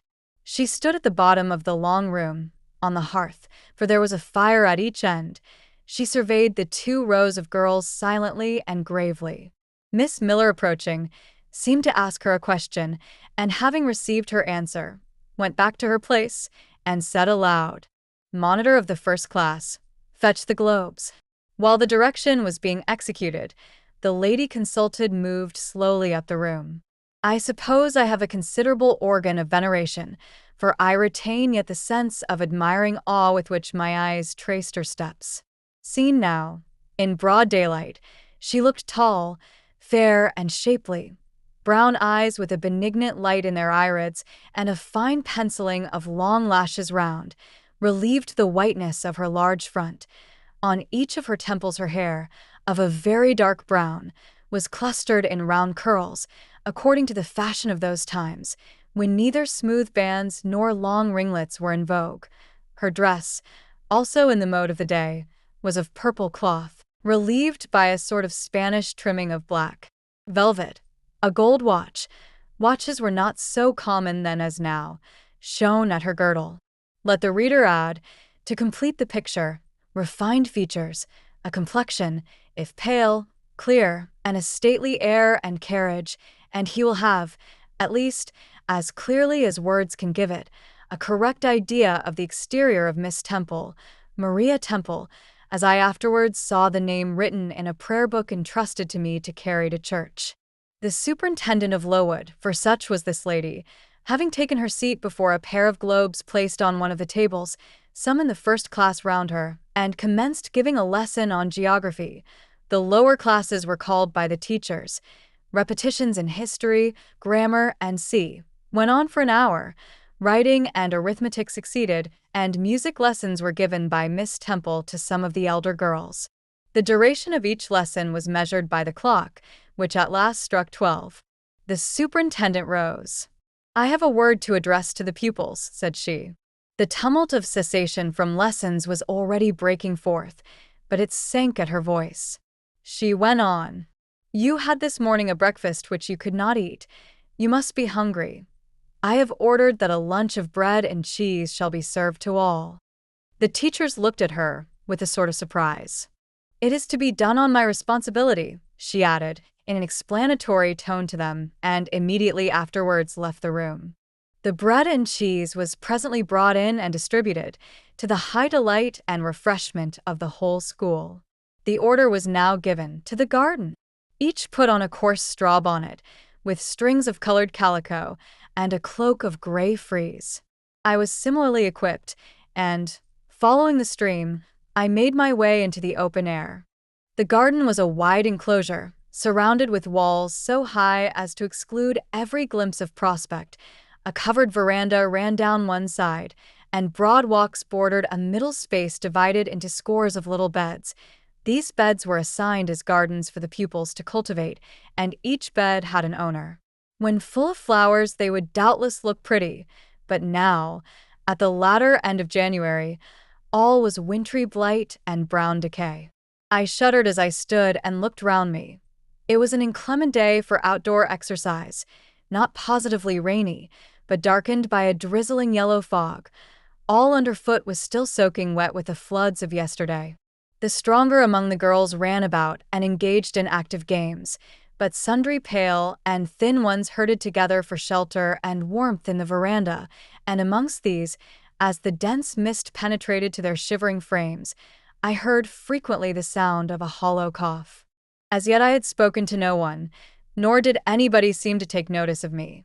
I stood lonely enough, but to that feeling of isolation I was accustomed. It did not oppress me much. I leant against a pillar of the veranda, drew my gray mantle close about me, and, trying to forget the cold which nipped me without, and the unsatisfied hunger which gnawed me within, delivered myself up to the employment of watching and thinking. My reflections were too undefined and fragmentary to merit record. I hardly yet knew where I was. Gateshead and my past life seemed floated away to an immeasurable distance. The present was vague and strange, and of the future I could form no conjecture. I looked round the convent-like garden, and then up at the house, a large building, half of which seemed gray and old, the other half quite new. The new part, containing the schoolroom and dormitory, was lit by mullioned and latticed windows, which gave it a church-like aspect. A stone tablet over the door bore this inscription: Lowood Institution. This portion was rebuilt A.D. by Naomi Brocklehurst, of Brocklehurst Hall, in this county. Let your light so shine before men, that they may see your good works, and glorify your Father which is in heaven. St. Matt, v. 16. I read these words over and over again.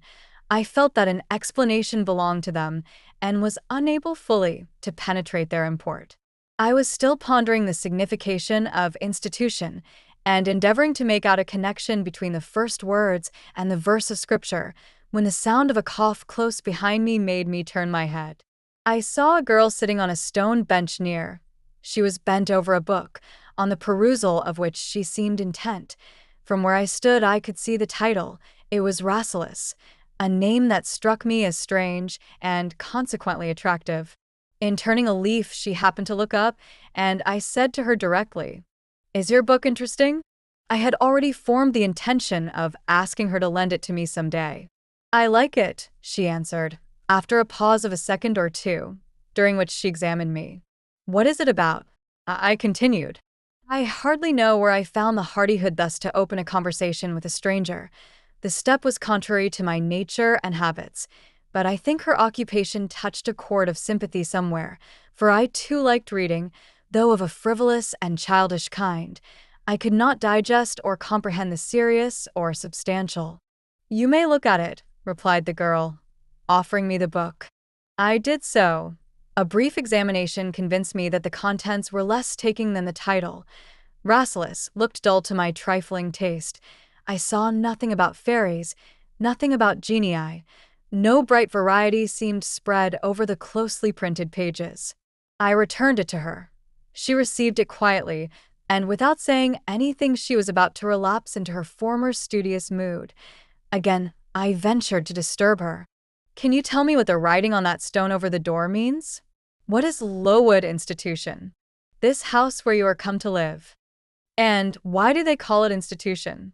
Is it in any way different from other schools? It is partly a charity school. You and I and all the rest of us are charity children. I suppose you are an orphan. Are not either your father or your mother dead? Both died before I can remember." "Well, all the girls here have lost either one or both parents, and this is called an institution for educating orphans." "Do we pay no money? Do they keep us for nothing?" "We pay, or our friends pay, £15 a year for each." "Then why do they call us charity children?" "Because £15 is not enough for board and teaching, and the deficiency is supplied by subscription." "Who subscribes?" "Different benevolent-minded ladies and gentlemen in this neighborhood and in London." "Who was Naomi Brocklehurst?" "The lady who built the new part of this house, as that tablet records, and whose son overlooks and directs everything here." "Why?" "Because he is treasurer and manager of the establishment." "Then this house does not belong to that tall lady who wears a watch, and who said we were to have some bread and cheese?" "To Miss Temple? Oh, no.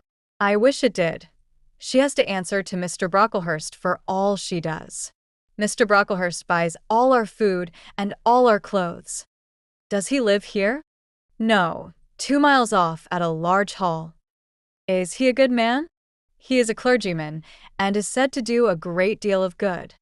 "Did you say that tall lady was called Miss Temple?" "Yes." "And what are the other teachers called?"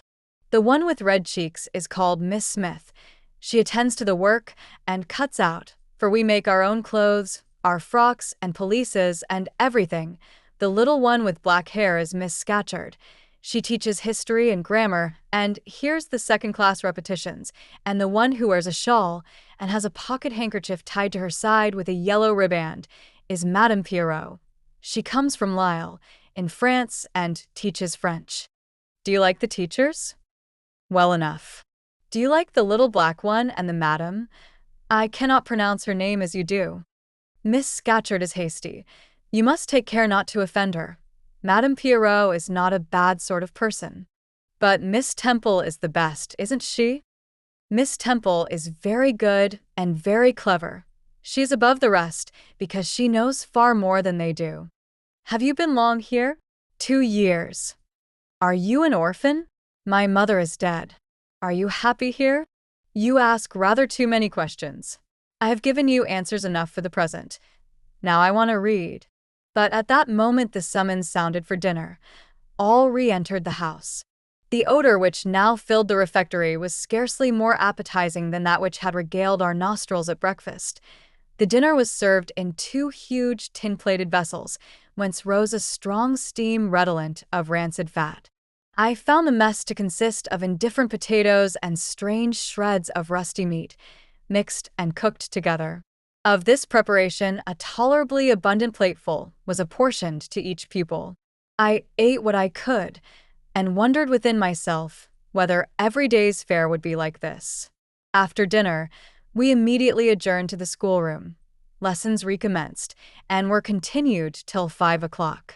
The only marked event of the afternoon was that I saw the girl with whom I had conversed in the veranda dismissed in disgrace by Miss Scatcherd from a history class, and sent to stand in the middle of the large schoolroom. The punishment seemed to me in a high degree ignominious, especially for so great a girl. She looked 13 or upwards.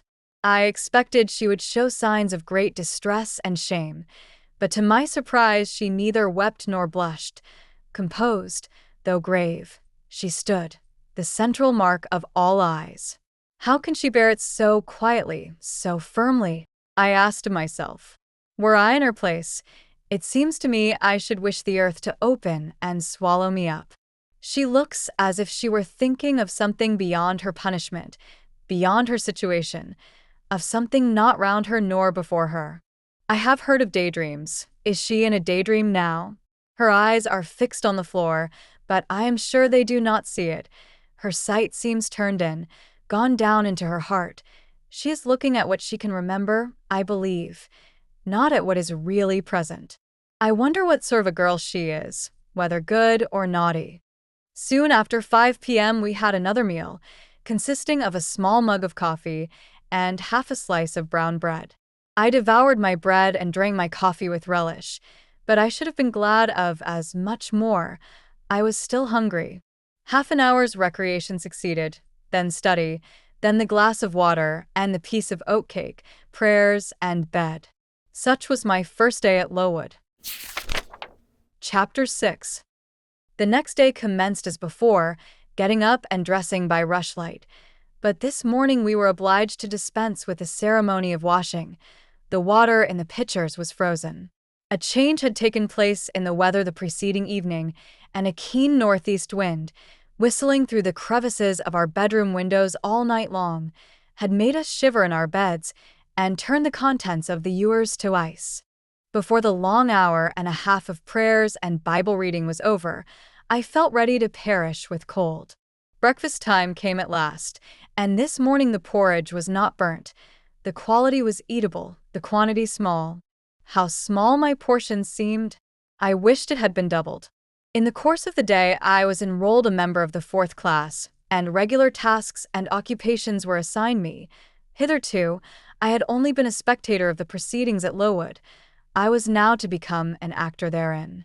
At first, being little accustomed to learn by heart, the lessons appeared to me both long and difficult. The frequent change from task to task, too, bewildered me, and I was glad when, about 3 o'clock in the afternoon, Miss Smith put into my hands a border of muslin 2 yards long, together with needle, thimble, and and set me to sit in a quiet corner of the schoolroom, with directions to hem the same. At that hour most of the others were sewing likewise, but one class still stood round Miss Scatcherd's chair reading, and as all was quiet, the subject of their lessons could be heard, together with the manner in which each girl acquitted herself, and the animadversions or commendations of Miss Scatcherd on the performance. It was English history. Among the readers I observed my acquaintance of the veranda. At the commencement of the lesson, her place had been at the top of the class, but for some error of pronunciation, or some inattention to stops, she was suddenly sent to the very bottom. Even in that obscure position, Miss Scatcherd continued to make her an object of constant notice. She was continually addressing to her such phrases as the following. Burns, such it seems was her name. The girls here were all called by their surnames as boys are elsewhere. Burns, you are standing on the side of your shoe. Turn your toes out immediately. Burns, you poke your chin most unpleasantly. Draw it in. Burns, I insist on your holding your head up. I will not have you before me in that attitude. And see. A chapter having been read through twice, the books were closed and the girls examined. The lesson had comprised part of the reign of Charles I, and there were sundry questions about tonnage and poundage and ship money, which most of them appeared unable to answer. Still, every little difficulty was solved instantly when it reached Burns. Her memory seemed to have retained the substance of the whole lesson, and she was ready with answers on every point. I kept expecting that Miss Scatcherd would praise her attention, but instead of that, she suddenly cried out, "You dirty, disagreeable girl! You have never cleaned your nails this morning." Burns made no answer. I wondered at her silence. Why, thought I, does she not explain that she could neither clean her nails nor wash her face, as the water was frozen? My attention was now called off by Miss Smith desiring me to hold a skein of thread. While she was winding it, she talked to me from time to time, asking whether I had ever been at school before, whether I could mark, stitch, knit, and see. Till she dismissed me, I could not pursue my observations on Miss Scatcherd's movements.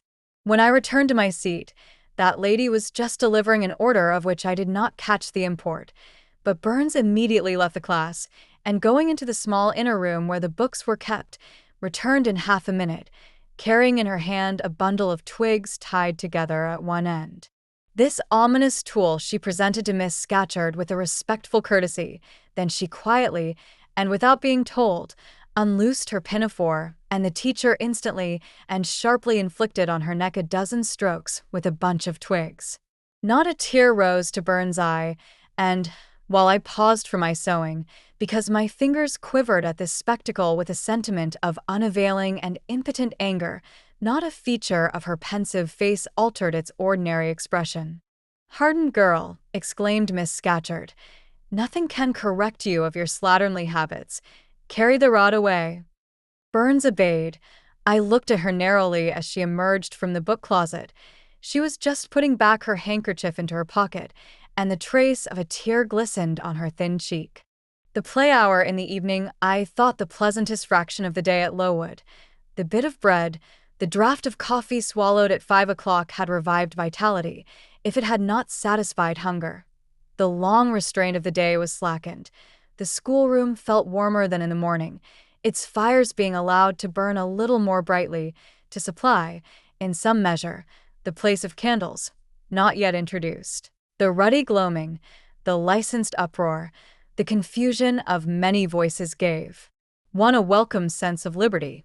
On the evening of the day on which I had seen Miss Scatcherd flog her pupil, Burns, I wandered as usual among the forms and tables and laughing groups without a companion, yet not feeling lonely. When I passed the windows, I now and then lifted a blind and looked out. It snowed fast. A drift was already forming against the lower panes. Putting my ear close to the window, I could distinguish from the gleeful tumult within the disconsolate moan of the wind outside. Probably, if I had lately left a good home and kind parents, this would have been the hour when I should most keenly have regretted the separation. That wind would then have saddened my heart. This obscure chaos would have disturbed my peace. As it was, I derived from both a strange excitement and reckless and feverish. I wished the wind to howl more wildly, the gloom to deepen to darkness, and the confusion to rise to clamor. Jumping over forms and creeping under tables, I made my way to one of the fireplaces. There, kneeling by the high wire fender, I found Burns, absorbed, silent, abstracted from all round her by the companionship of a book, which she read by the dim glare of the embers. "Is it still Rasselas?" I asked, coming behind her. "Yes," she said, "and I have just finished it." And in 5 minutes more she shut it up. I was glad of this. Now, thought I can perhaps get her to talk. I sat down by her on the floor. "What is your name besides Burns?" "Helen. Do you come a long way from here?" "I come from a place farther north, quite on the borders of Scotland." "Will you ever go back?" "I hope so, but nobody can be sure of the future." "You must wish to leave Lowood?" "No." "Why should I? I was sent to Lowood to get an education, and it would be of no use going away until I have attained that object." "But that teacher, Miss Scatcherd, is so cruel to you." "Cruel? Not at all. She is severe. She dislikes my faults. And if I were in your place, I should dislike her. I should resist her. If she struck me with that rod, I should get it from her hand. I should break it under her nose." "Probably you would do nothing of the sort, but if you did, Mr. Brocklehurst would expel you from the school. That would be a great grief to your relations. It is far better to endure patiently a smart which nobody feels but yourself, than to commit a hasty action whose evil consequences will extend to all connected with you. And besides, the Bible bids us return good for evil. But then it seems disgraceful to be flogged, and to be sent to stand in the middle of a room full of people. And you are such a great girl. I am far younger than you, and I could not bear it. Yet it would be your duty to bear it if you could not avoid it. It is weak and silly to say you cannot bear what it is your fate to be required to bear." I heard her with wonder. I could not comprehend this doctrine of endurance, and still less could I understand or sympathize with the forbearance she expressed for her chastiser. Still, I felt that Helen Burns considered things by a light invisible to my eyes. I suspected she might be right and I wrong, but I would not ponder the matter deeply. Like Felix, I put it off to a more convenient season. You say you have faults, Helen. What are they? To me, you seem very good. Then learn from me, not to judge by appearances. I am, as Miss Scatcherd said, slatternly. I seldom put, and never keep, things in order. I am careless. I forget rules. I read when I should learn my lessons. I have no method, and sometimes I say, like you, I cannot bear to be subjected to systematic arrangements. This is all very provoking to Miss Scatcherd, who is naturally neat, punctual, and particular. And cross and cruel, I added, but Helen Burns would not admit my addition. She kept silence. Is Miss Temple as severe to you as Miss Scatcherd? At the utterance of Miss Temple's name, a soft smile flitted over her grave face. Miss Temple is full of goodness. It pains her to be severe to anyone, even the worst in the school. She sees my errors and tells me of them gently, and, if I do anything worthy of praise, she gives me my meed liberally. One strong proof of my wretchedly defective nature is that even her expostulations, so mild, so rational, have not influence to cure me of my faults, and even her praise, though I value it most highly, cannot stimulate me to continued care and foresight. That is curious, said I. It is so easy to be careful. For you, I have no doubt it is. I observed you in your class this morning, and saw you were closely attentive. Your thoughts never seemed to wander while Miss Miller explained the lesson and questioned you. Now, mine continually rove away, when I should be listening to Miss Scatcherd and collecting all she says with assiduity. Often I lose the very sound of her voice. I fall into a sort of dream. Sometimes I think I am in Northumberland, and that the noises I hear round me are the bubbling of a little brook which runs through Deep Den near our house. Then, when it comes to my turn to reply, I have to be awakened, and having heard nothing of what was read for listening to the visionary brook, I have no answer ready. Yet how well you replied this afternoon. It was mere chance. The subject on which we had been reading had interested me. This afternoon, instead of dreaming of Deep Den, I was wondering how a man who wished to do right could act so unjustly and unwisely as Charles I sometimes did, and I thought what a pity it was that, with his integrity and conscientiousness, he could see no farther than the prerogatives of the crown. If he had but been able to look to a distance and see how what they call the spirit of the age was tending. Still, I like Charles, I respect him, I pity him, poor murdered king. Yes, his enemies were the worst. They shed blood they had no right to shed. How dared they kill him? Helen was talking to herself now. She had forgotten I could not very well understand her, that I was ignorant, or nearly so, of the subject she discussed. I recalled her to my level. And when Miss Temple teaches you, do your thoughts wander then? No, certainly not often, because Miss Temple has generally something to say which is newer than my own reflections. Her language is singularly agreeable to me, and the information she communicates is often just what I wish to gain. Well then, with Miss Temple you are good? Yes, in a passive way. I make no effort. I follow as inclination guides me. There is no merit in such goodness. A great deal. You are good to those who are good to you. It is all I ever desire to be. If people were always kind and obedient to those who are cruel and unjust, the wicked people would have it all their own way. They would never feel afraid, and so they would never alter, but would grow worse and worse. When we are struck at without a reason, we should strike back again very hard. I am sure we should, so hard as to teach the person who struck us never to do it again. You will change your mind, I hope, when you grow older. As yet you are but a little untaught girl. But I feel this, Helen. I must dislike those who, whatever I do to please them, persist in disliking me. I must resist those who punish me unjustly. It is as natural as that I should love those who show me affection, or submit to punishment when I feel it is deserved. Heathens and savage tribes hold that doctrine, but Christians and civilized nations disown it. How? I don't understand. It is not violence that best overcomes hate, nor vengeance that most certainly heals injury. What then? Read the New Testament, and observe what Christ says and how he acts. Make his word your rule, and his conduct your example. What does he say? Love your enemies, bless them that curse you, do good to them that hate you and despitefully use you. Then I should love Mrs. Reed, which I cannot do. I should bless her son John, which is impossible.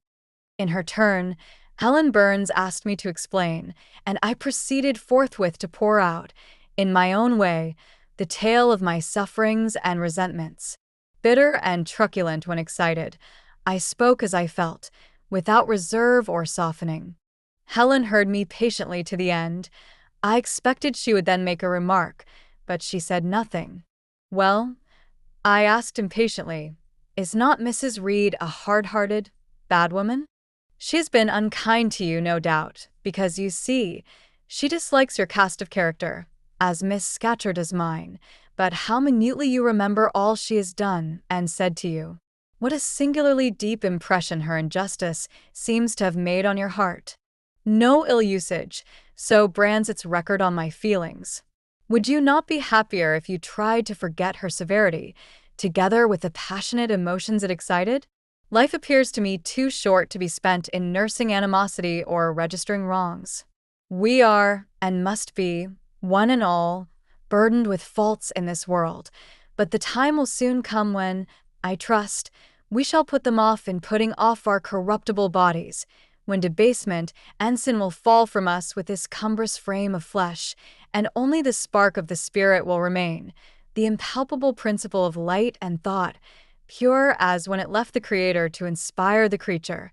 Whence it came it will return, perhaps again to be communicated to some being higher than man, perhaps to pass through gradations of glory, from the pale human soul to brighten to the seraph. Surely it will never, on the contrary, be suffered to degenerate from man to fiend? No, I cannot believe that. I hold another creed, which no one ever taught me, and which I seldom mention, but in which I delight, and to which I cling, for it extends hope to all. It makes eternity a rest, a mighty home, not a terror and an abyss. Besides, with this creed, I can so clearly distinguish between the criminal and his crime. I can so sincerely forgive the first while I abhor the last. With this creed, revenge never worries my heart. Degradation never too deeply disgusts me. Injustice never crushes me too low. I live in calm, looking to the end. Helen's head, always drooping, sank a little lower as she finished this sentence. I saw by her look she wished no longer to talk to me, but rather to converse with her own thoughts. She was not allowed much time for meditation. A monitor, a great rough girl, presently came up, exclaiming in a strong Cumberland accent, "Helen Burns, if you don't go and put your drawer in order and fold up your work this minute, I'll tell Miss Scatcherd to come and look at it." Helen sighed as her reverie fled, and getting up, obeyed the monitor without reply, as without delay. Chapter 7. My first quarter at Lowood seemed an age, and not the golden age either. It comprised an irksome struggle with difficulties in habituating myself to new rules and unwanted tasks. The fear of failure in these points harassed me worse than the physical hardships of my lot, though these were no trifles. During January, February, and part of March, the deep snows, and after their melting, the almost impassable roads, prevented our stirring beyond the garden walls, except to go to church. But within these limits, we had to pass an hour every day in the open air. Our clothing was insufficient to protect us from the severe cold. We had no boots. The snow got into our shoes and melted there. Our unloved hands became numbed and covered with chilblains, as were our feet. I remember well the distracting irritation I endured from this cause every evening, when my feet inflamed, and the torture of thrusting the swelled, raw, and stiff toes into my shoes in the morning. Then the scanty supply of food was distressing. With the keen appetites of growing children, we had scarcely sufficient to keep alive a delicate invalid. From this deficiency of nourishment resulted an abuse, which pressed hardly on the younger pupils. Whenever the famished great girls had an opportunity, they would coax or menace the little ones out of their portion. Many a time I have shared between two claimants the precious morsel of brown bread distributed at tea time, and after relinquishing to a third half the contents of my mug of coffee, I have swallowed the remainder with an accompaniment of secret tears, forced from me by the exigency of hunger. Sundays were dreary days in that wintry season. We had to walk 2 miles to Brocklebridge Church, where our patron officiated. We set out cold. We arrived at church colder. During the morning service, we became almost paralyzed. It was too far to return to dinner, and an allowance of cold meat and bread, in the same penurious proportion observed in our ordinary meals, was served round between the services. At the close of the afternoon service, we returned by an exposed and hilly road, where the bitter winter wind, blowing over a range of snowy summits to the north, almost flayed the skin from our faces. I can remember Miss Temple walking lightly and rapidly along our drooping line, her plaid cloak, which the frosty wind fluttered, gathered close about her, and encouraging us, by precept and example, to keep up our spirits and march forward, as she said, like stalwart soldiers. The other teachers, poor things, were generally themselves too much dejected to attempt the task of cheering others. How we longed for the light and heat of a blazing fire when we got back. But, to the little ones at least, this was denied. Each hearth in the schoolroom was immediately surrounded by a double row of great girls, and behind them the younger children crouched in groups, wrapping their starved arms in their pinafores. A little solace came at tea time, in the shape of a double ration of bread, a whole, instead of a half, slice, with the delicious addition of a thin scrape of butter. It was the hebdomadal treat to which we all looked forward from Sabbath to Sabbath. I generally contrived to reserve a moiety of this bounteous repast for myself, but the remainder I was invariably obliged to part with.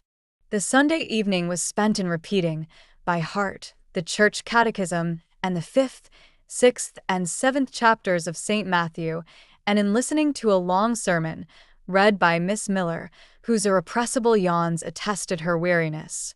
A frequent interlude of these performances was the enactment of the part of Eutychus by some half-dozen of little girls who, overpowered with sleep, would fall down, if not out of the 3rd loft, yet off the 4th form, and be taken up half dead. The remedy was to thrust them forward into the center of the schoolroom and oblige them to stand there till the sermon was finished. Sometimes their feet failed them, and they sank together in a heap. They were then propped up with the monitor's high stools. I have not yet alluded to the visits of Mr. Brocklehurst, and indeed that gentleman was from home during the greater part of the first month after my arrival, perhaps prolonging his stay with his friend the Archdeacon. His absence was a relief to me. I need not say that I had my own reasons for dreading his coming, but come he did at last. One afternoon, I had then been 3 weeks at Lowood, as I was sitting with a slate in my hand, puzzling over a sum in long division. My eyes, raised in abstraction to the window, caught sight of a figure just passing. I recognized almost instinctively that gaunt outline, and when, 2 minutes after, all the school, teachers included, rose en masse, it was not necessary for me to look up in order to ascertain whose entrance they thus greeted. A long stride measured the schoolroom, and presently beside Miss Temple, who herself had risen, stood the same black column which had frowned on me so ominously from the hearthrug of Gateshead. I now glanced sideways at this piece of architecture. Yes, I was right. It was Mr. Brocklehurst, buttoned up in a surtout, and looking longer, narrower, and more rigid than ever. I had my own reasons for being dismayed at this apparition. Too well I remembered the perfidious hints given by Mrs. Reed about my disposition, and the promise pledged by Mr. Brocklehurst to apprise Miss Temple and the teachers of my vicious nature. All along I had been dreading the fulfillment of this promise. I had been looking out daily for the coming man, whose information respecting my past life and conversation was to brand me as a bad child forever. Now there he was. He stood at Miss Temple's side. He was speaking low in her ear. I did not doubt he was making disclosures of my villainy, and I watched her eye with painful anxiety, expecting every moment to see its dark orb turn on me a glance of repugnance and contempt. I listened too, and as I happened to be seated quite at the top of the room, I caught most of what he said. Its import relieved me from immediate apprehension. "I suppose, Miss Temple, the thread I bought at Lowood will do. It struck me that it would be just of the quality for the calico chemises, and I sorted the needles to match. You may tell Miss Smith that I forgot to make a memorandum of the darning needles, but she shall have some papers sent in next week, and she is not, on any account, to give out more than one at a time to each pupil. If they have more, they are apt to be careless and lose them. And, oh ma'am, I wish the woolen stockings were better looked to. When I was here last, I went into the kitchen garden and examined the clothes drying on the line. There was a quantity of black hose in a very bad state of repair.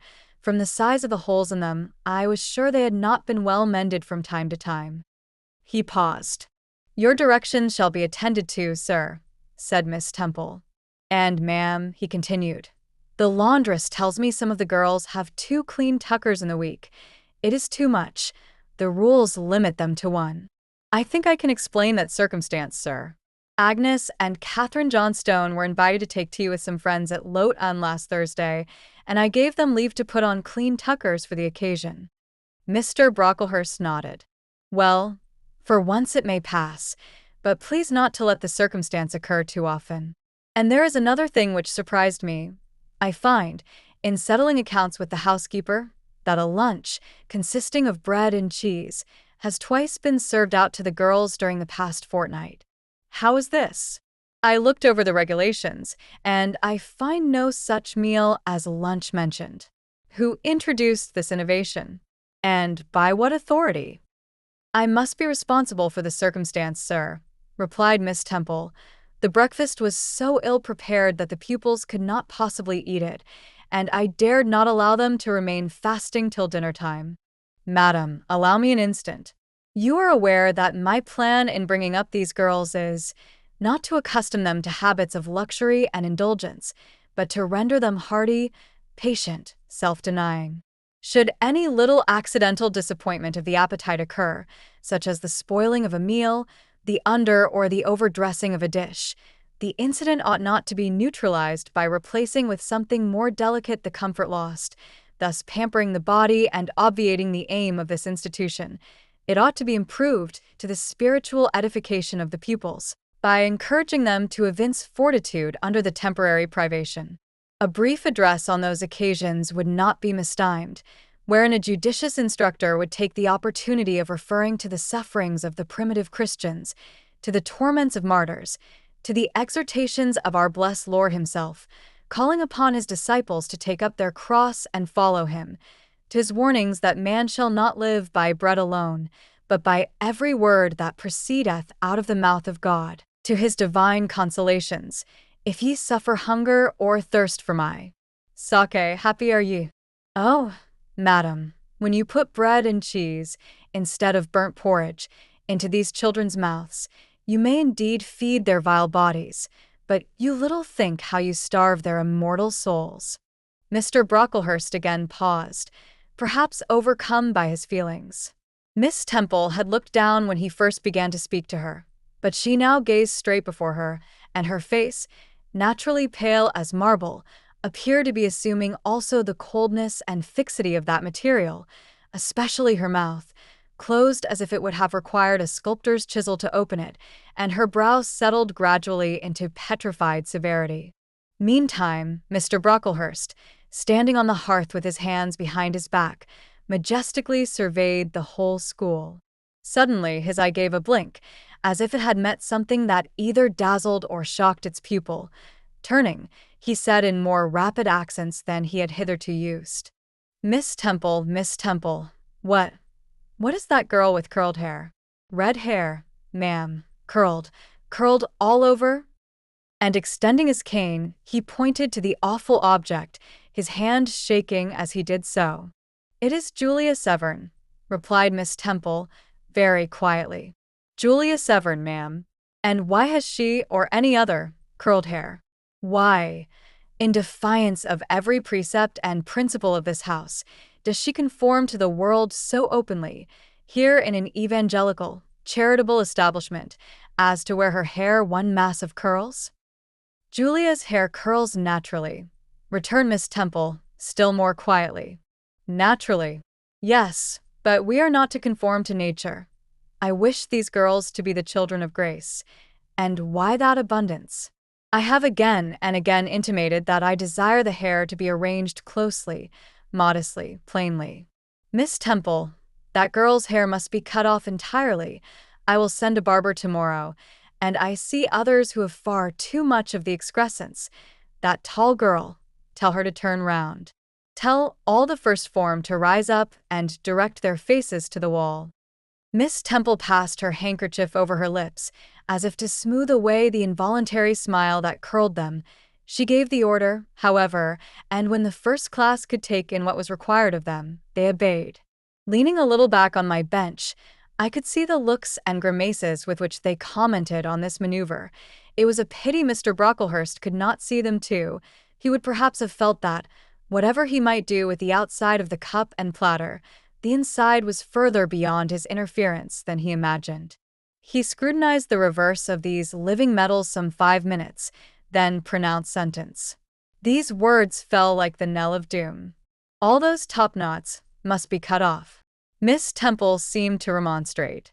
Madam, he pursued, I have a master to serve whose kingdom is not of this world. My mission is to mortify in these girls the lusts of the flesh, to teach them to clothe themselves with shamefacedness and sobriety, not with braided hair and costly apparel, and each of the young persons before us has a string of hair twisted in plaits which vanity itself might have woven.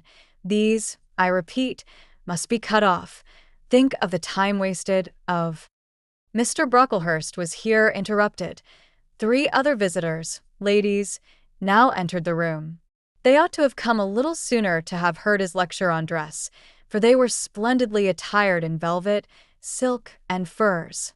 The 2 younger of the trio, fine girls of 16 and 17, had gray beaver hats, then in fashion, shaded with ostrich plumes, and from under the brim of this graceful headdress fell a profusion of light tresses, elaborately curled. The elder lady was enveloped in a costly velvet shawl, trimmed with ermine, and she wore a false front of French curls. These ladies were deferentially received by Miss Temple as Mrs. and the Misses Brocklehurst, and conducted to seats of honor at the top of the room. It seems they had come in the carriage with their reverend relative, and had been conducting a rummaging scrutiny of the room upstairs, while he transacted business with the housekeeper, questioned the laundress, and lectured the superintendent. They now proceeded to address diverse remarks and reproofs to Miss Smith, who was charged with the care of the linen and the inspection of the dormitories, but I had no time to listen to what they said. Other matters called off and enchanted my attention.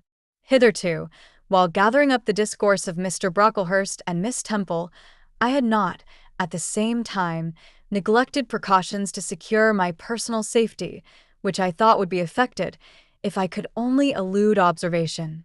To this end, I had sat well back on the form, and while seeming to be busy with my sum, had held my slate in such a manner as to conceal my face. I might have escaped notice, had not my treacherous slate somehow happened to slip from my hand, and falling with an obtrusive crash, directly drawn every eye upon me. I knew it was all over now, and, as I stooped to pick up the 2 fragments of slate, I rallied my forces for the worst. It came. A careless girl, said Mr. Brocklehurst, and immediately after, it is the new pupil, I perceive. And before I could draw breath, I must not forget I have a word to say respecting her. Then aloud. How loud it seemed to me. Let the child who broke her slate come forward. Of my own accord I could not have stirred. I was paralyzed, but the 2 great girls who sat on each side of me set me on my legs and pushed me towards the dread judge, and then Miss Temple gently assisted me to his very feet, and I caught her whispered counsel. Don't be afraid, Jane. I saw it was an accident. You shall not be punished. The kind whisper went to my heart like a dagger. Another minute, and she will despise me for a hypocrite, thought I, and an impulse of fury against Reed, Brocklehurst, and company bounded in my pulses at the conviction. I was no Helen Burns. "Fetch that stool," said Mr. Brocklehurst, pointing to a very high one from which a monitor had just risen. It was brought. "Place the child upon it." And I was placed there, by whom I don't know. I was in no condition to note particulars. I was only aware that they had hoisted me up to the height of Mr. Brocklehurst's nose, that he was within a yard of me, and that a spread of shot orange and purple silk pelisses and a cloud of silvery plumage extended and waved below me. Mr. Brocklehurst hemmed. "Ladies," said he, turning to his family, "Miss Temple, teachers, and children, you all see this girl?" Of course they did, for I felt their eyes directed like burning glasses against my scorched skin. "You see she is yet young. You observe she possesses the ordinary form of childhood. God has graciously given her the shape that He has given to all of us. No signal deformity points her out as a marked character. Who would think that the evil one had already found a servant and agent in her? Yet such, I grieve to say, is the case." A pause, in which I began to study the palsy of my nerves and to feel that the Rubicon was passed, and that the trial, no longer to be shirked, must be firmly sustained. "My dear children," pursued the black marble clergyman with pathos, "this is a sad, a melancholy occasion, for it becomes my duty to warn you that this girl, who might be one of God's own lambs, is a little castaway, not a member of the true flock, but evidently an interloper and an alien. You must be on your guard against her. You must shun her example. If necessary, avoid her company, exclude her from your sports, and shut her out from your converse. Teachers, you must watch her. Keep your eyes on her movements, weigh well her words, scrutinize her actions, punish her body to save her soul. If, indeed, such salvation be possible, for my tongue falters while I tell it, this girl, this child, the native of a Christian land, worse than many a little heathen who says its prayers to Brahma and kneels before Juggernaut, this girl is a liar." Now came a pause of 10 minutes, during which I, by this time in perfect possession of my wits, observed all the female Brocklehursts produce their pocket handkerchiefs and apply them to their optics, while the elderly lady swayed herself to and fro, and the two younger ones whispered, "How shocking!" Mr. Brocklehurst resumed. "This I learned from her benefactress, from the pious and charitable lady who adopted her in her orphan state, reared her as her own daughter, and whose kindness, whose generosity the unhappy girl repaid by an ingratitude so bad, so dreadful, that at last her excellent patroness was obliged to separate her from her own young ones, fearful lest her vicious example should contaminate their purity. She has sent her here to be healed, even as the Jews of old sent their diseased to the troubled pool of Bethesda. And, teachers, superintendent, I beg of you not to allow the waters to stagnate round her." With this sublime conclusion, Mr. Brocklehurst adjusted the top button of his surtout, muttered something to his family, who rose, bowed to Miss Temple, and then all the great people sailed in state from the room. Turning at the door, my judge said, "Let her stand half an hour longer on that stool, and let no one speak to her during the remainder of the day." There was I, then, mounted aloft. I, who had said I could not bear the shame of standing on my natural feet in the middle of the room, was now exposed to general view on a pedestal of infamy. What my sensations were, no language can describe, but just as they all rose, stifling my breath and constricting my throat, a girl came up and passed me. In passing, she lifted her eyes. What a strange light inspired them! What an extraordinary sensation that ray sent through me! How the new feeling bore me up! It was as if a martyr, a hero, had passed a slave or victim and imparted strength in the transit. I mastered the rising hysteria, lifted up my head, and took a firm stand on the stool. Helen Burns asked some slight question about her work of Miss Smith, was chidden for the triviality of the inquiry, returned to her place, and smiled at me as she again went by. What a smile!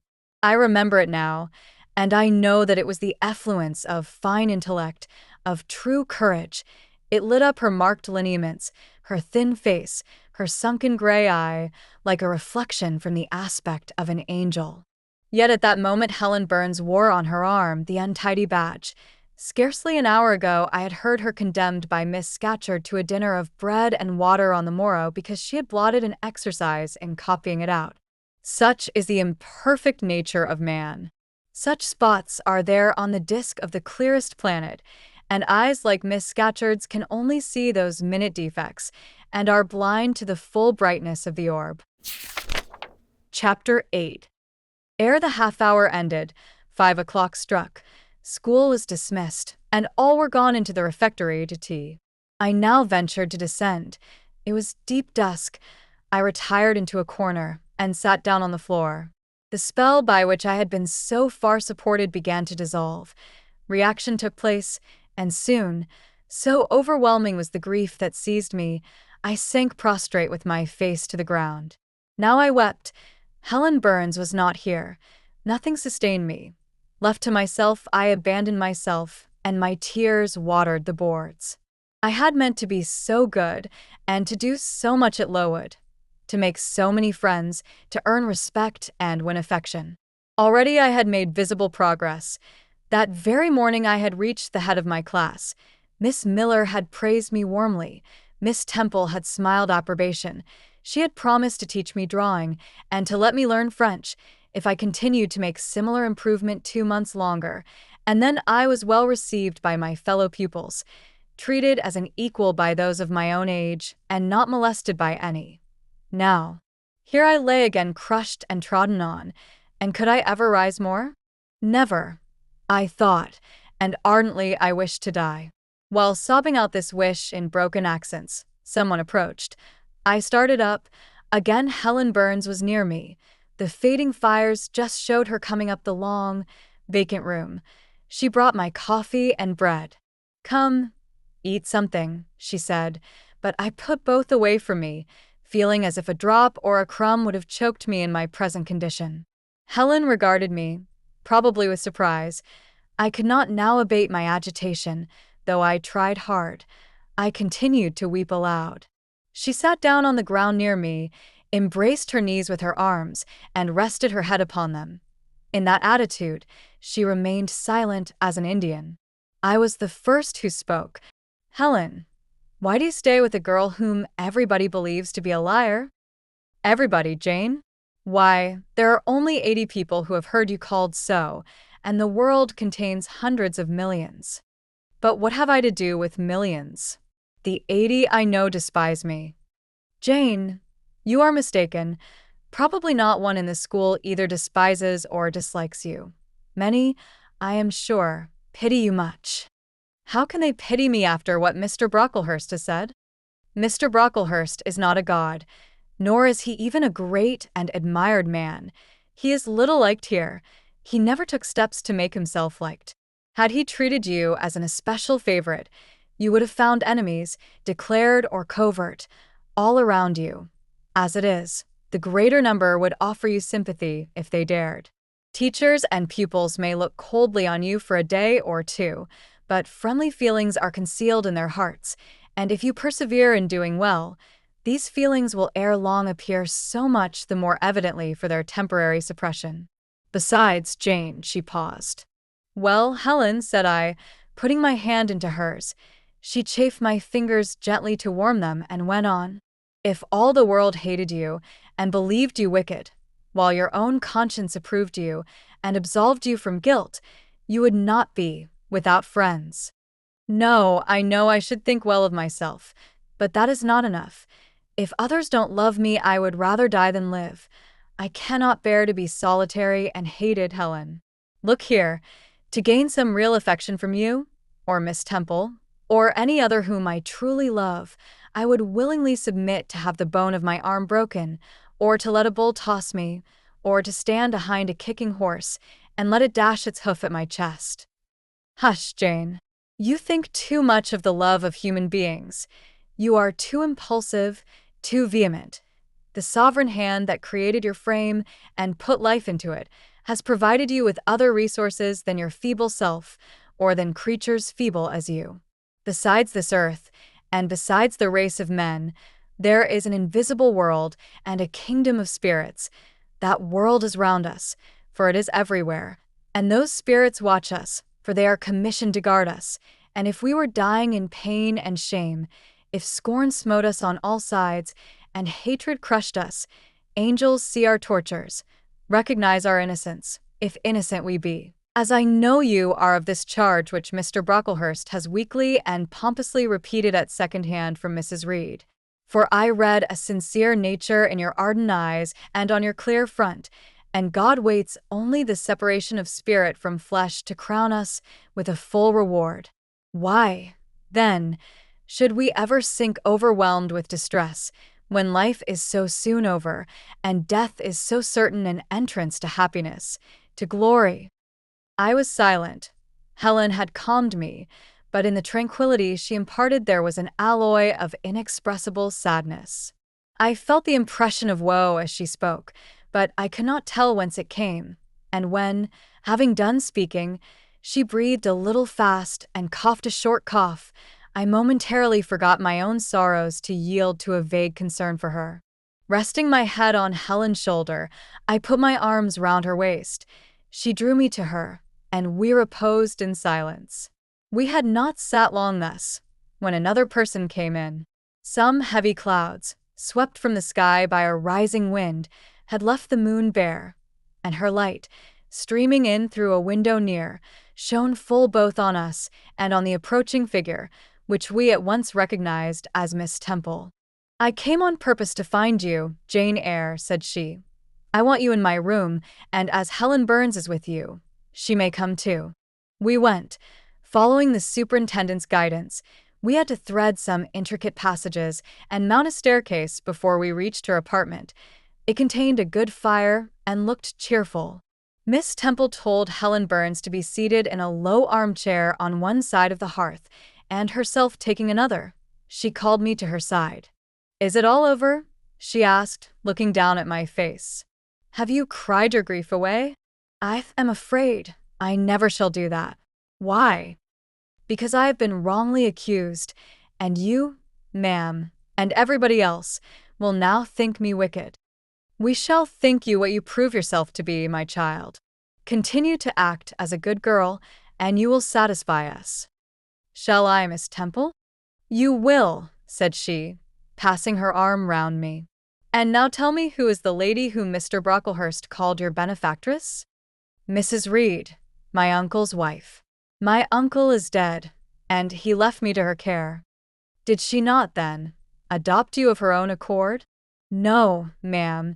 She was sorry to have to do it, but my uncle, as I have often heard the servants say, got her to promise before he died that she would always keep me." "Well now, Jane, you know, or at least I will tell you, that when a criminal is accused, he is always allowed to speak in his own defense. You have been charged with falsehood. Defend yourself to me as well as you can.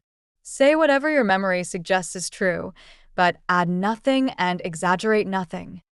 I resolved, in the depth of my heart, that I would be most moderate, most correct, and, having reflected a few minutes in order to arrange coherently what I had to say, I told her all the story of my sad childhood. Exhausted by emotion, my language was more subdued than it generally was when it developed that sad theme, and mindful of Helen's warnings against the indulgence of resentment, I infused into the narrative far less of gall and wormwood than ordinary. Thus restrained and simplified, it sounded more credible. I felt as I went on that Miss Temple fully believed me. In the course of the tale, I had mentioned Mr. Lloyd as having come to see me after the fit, for I never forgot the, to me, frightful episode of the Red Room, in detailing which my excitement was sure, in some degree, to break bounds, for nothing could soften in my recollection the spasm of agony which clutched my heart when Mrs. Reed spurned my wild supplication for pardon, and locked me a second time in the dark and haunted chamber. I had finished. Miss Temple regarded me a few minutes in silence. She then said, "I know something of Mr. Lloyd. I shall write to him. If his reply agrees with your statement, you shall be publicly cleared from every imputation. To me, Jane, you are clear now." She kissed me, and still keeping me at her side, where I was well contented to stand, for I derived a child's pleasure from the contemplation of her face, her dress, her one or two ornaments, her white forehead, her clustered and shining curls, and beaming dark eyes. She proceeded to address Helen Burns.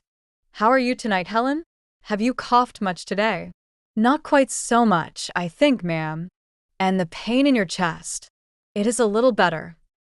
Miss Temple got up, took her hand and examined her pulse. Then she returned to her own seat. As she resumed it, I heard her sigh low. She was pensive a few minutes, then rousing herself, she said cheerfully, "But you too are my visitors tonight. I must treat you as such." She rang her bell. "Barbara," she said to the servant who answered it, "I have not yet had tea. Bring the tray and place cups for these two young ladies." And a tray was soon brought. How pretty, to my eyes, did the china cups and bright teapot look, placed on the little round table near the fire. How fragrant was the steam of the beverage and the scent of the toast, of which, however, I, to my dismay, for I was beginning to be hungry, discerned only a very small portion. Miss Temple discerned it too. "Barbara," said she, "can you not bring a little more bread and butter? There is not enough for 3. Barbara went out. She returned soon. "Madam, Mrs. Harden says she has sent up the usual quantity." Mrs. Harden, be it observed, was the housekeeper, a woman after Mr. Brocklehurst's own heart, made up of equal parts of whalebone and iron. "Oh, very well," returned Miss Temple. "We must make it do, Barbara, I suppose." And as the girl withdrew, she added, smiling, "Fortunately, I have it in my power to supply deficiencies for this once." Having invited Helen and me to approach the table, and placed before each of us a cup of tea with one delicious but thin morsel of toast, she got up, unlocked a drawer, and taking from it a parcel wrapped in paper, disclosed presently to our eyes a good-sized seed cake. "I meant to give each of you some of this to take with you," said she, "but as there is so little toast, you must have it now," and she proceeded to cut slices with a generous hand. We feasted that evening as on nectar and ambrosia, and not the least delight of the entertainment was the smile of gratification with which our hostess regarded us, as we satisfied our famished appetites on the delicate fare she liberally supplied. Tea over and the tray removed, she again summoned us to the fire. We sat one on each side of her, and now a conversation followed between her and Helen, which it was indeed a privilege to be admitted to hear. Miss Temple had always something of serenity in her air, of state in her mien, of refined propriety in her language, which precluded deviation into the ardent, the excited, the eager, something which chastened the pleasure of those who looked on her and listened to her by a controlling sense of awe, and such was my feeling now. But as to Helen Burns, I was struck with wonder. The refreshing meal, the brilliant fire, the presence and kindness of her beloved instructress, or, perhaps, more than all these, something in her own unique mind had roused her powers within her. They woke, they kindled. First, they glowed in the bright tint of her cheek, which till this hour I had never seen but pale and bloodless. Then they shone in the liquid luster of her eyes, which had suddenly acquired a beauty more singular than that of Miss Temple's, a beauty neither of fine color nor long eyelash, nor penciled brow, but of meaning, of movement, of radiance. Then her soul sat on her lips, and language flowed, from what source I cannot tell. Has a girl of 14 a heart large enough, vigorous enough, to hold the swelling spring of pure, full, fervid eloquence? Such was the characteristic of Helen's discourse on that, to me, memorable evening. Her spirit seemed hastening to live within a very brief span as much as many live during a protracted existence. They conversed of things I had never heard of nations in times past, of countries far away, of secrets of nature discovered or guessed at. They spoke of books, how many they had read, what stores of knowledge they possessed. Then they seemed so familiar with French names and French authors. But my amazement reached its climax when Miss Temple asked Helen if she sometimes snatched a moment to recall the Latin her father had taught her, and taking a book from a shelf, bade her read and construe a page of Virgil, and Helen obeyed, my organ of veneration expanding at every sounding line. She had scarcely finished ere the bell announced bedtime. No delay could be admitted. Miss Temple embraced us both, saying, as she drew us to her heart, "God bless you, my children." Helen she held a little longer than me. She let her go more reluctantly. It was Helen her eye followed to the door. It was for her she a second time breathed a sad sigh. For her she wiped a tear from her cheek. On reaching the bedroom, we heard the voice of Miss Scatcherd. She was examining drawers. She had just pulled out Helen Burns's, and when we entered Helen was greeted with a sharp reprimand, and told that tomorrow she should have half a dozen of untidily folded articles pinned to her shoulder. "My things were indeed in shameful disorder," murmured Helen to me in a low voice. "I intended to have arranged them, but I forgot." Next morning, Miss Scatcherd wrote in conspicuous characters on a piece of pasteboard the word slattern, and bound it like a phylactery round Helen's large, mild, intelligent, and benign-looking forehead. She wore it till evening, patient, unresentful, regarding it as a deserved punishment. The moment Miss Scatcherd withdrew after afternoon school, I ran to Helen, tore it off, and thrust it into the fire. The fury of which she was incapable had been burning in my soul all day, and tears, hot and large, had continually been scalding my cheek, for the spectacle of her sad resignation gave me an intolerable pain at the heart. About a week subsequently to the incidents above narrated, Miss Temple, who had written to Mr. Lloyd, received his answer. It appeared that what he said went to corroborate my account. Miss Temple, having assembled the whole school, announced that inquiry had been made into the charges alleged against Jane Eyre, and that she was most happy to be able to pronounce her completely cleared from every imputation. The teachers then shook hands with me and kissed me, and a murmur of pleasure ran through the ranks of my companions. Thus relieved of a grievous load, I from that hour set to work afresh, resolved to pioneer my way through every difficulty. I toiled hard, and my success was proportionate to my efforts. My memory, not naturally tenacious, improved with practice. Exercise sharpened my wits. In a few weeks I was promoted to a higher class. In less than 2 months I was allowed to commence French and drawing. I learned the first 2 tenses of the verb être, and sketched my first cottage, whose walls, by the by, outrivaled in slope those of the Leaning Tower of Pisa, on the same day. That night, on going to bed, I forgot to prepare in imagination the Barmecide supper of hot roast potatoes, or white bread and new milk, with which I was wont to amuse my inward cravings. I feasted instead on the spectacle of ideal drawings, which I saw in the dark, all the work of my own hands, freely penciled houses and trees, picturesque rocks and ruins, quip-like groups of cattle, sweet paintings of butterflies hovering over unblown roses, of birds picking at ripe cherries, of wrens' nests, enclosing pearl-like eggs, wreathed about with young ivy sprays. I examined, too, in thought, the possibility of my ever being able to translate currently a certain little French story which Madame Pierrot had that day shown me, nor was that problem solved to my satisfaction ere I fell sweetly asleep.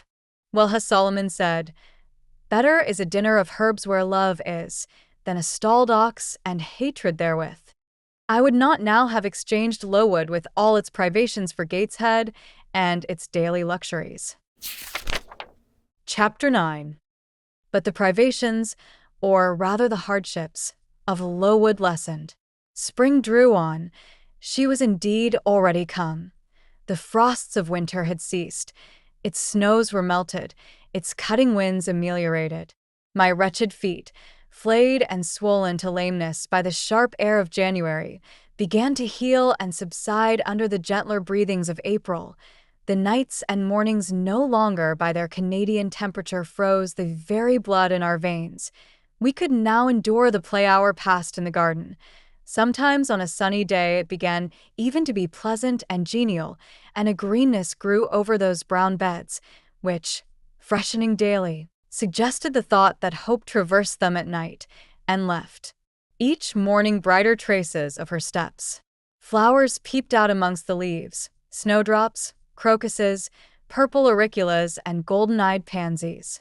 On Thursday afternoons, half-holidays, we now took walks and found still sweeter flowers opening by the wayside, under the hedges. I discovered, too, that a great pleasure, an enjoyment which the horizon only bounded, lay all outside the high and spike-guarded walls of our garden. This pleasure consisted in prospect of noble summits girdling a great hill hollow, rich in verdure and shadow, in a bright beck, full of dark stones and sparkling eddies. How different had this scene looked when I viewed it laid out beneath the iron sky of winter, stiffened in frost, shrouded with snow, when mists as chill as death wandered to the impulse of east winds along those purple peaks and rolled down, Eyre and home till they blended with the frozen fog of the beck. That beck itself was then a torrent, turbid and curbless. It tore us under the wood, and sent a raving sound through the air, often thickened with wild rain or whirling sleet, and for the forest on its banks, that showed only ranks of skeletons. April advanced to May. A bright serene May it was, days of blue sky, placid sunshine, and soft western or southern gales filled up its duration. And now vegetation matured with vigor. Lowood shook loose its tresses. It became all green, all flowery. Its great elm, ash, and oak skeletons were restored to majestic life. Woodland plants sprang up profusely in its recesses. Unnumbered varieties of moss filled its hollows, and it made a strange ground sunshine out of the wealth of its wild primrose plants. I have seen their pale gold gleam in overshadowed spots like scatterings of the sweetest luster. All this I enjoyed often and fully, free, unwatched, and almost alone. For this unwonted liberty and pleasure there was a cause, to which it now becomes my task to advert. Have I not described a pleasant sight for a dwelling, when I speak of it as bosomed in hill and wood, and rising from the verge of a stream?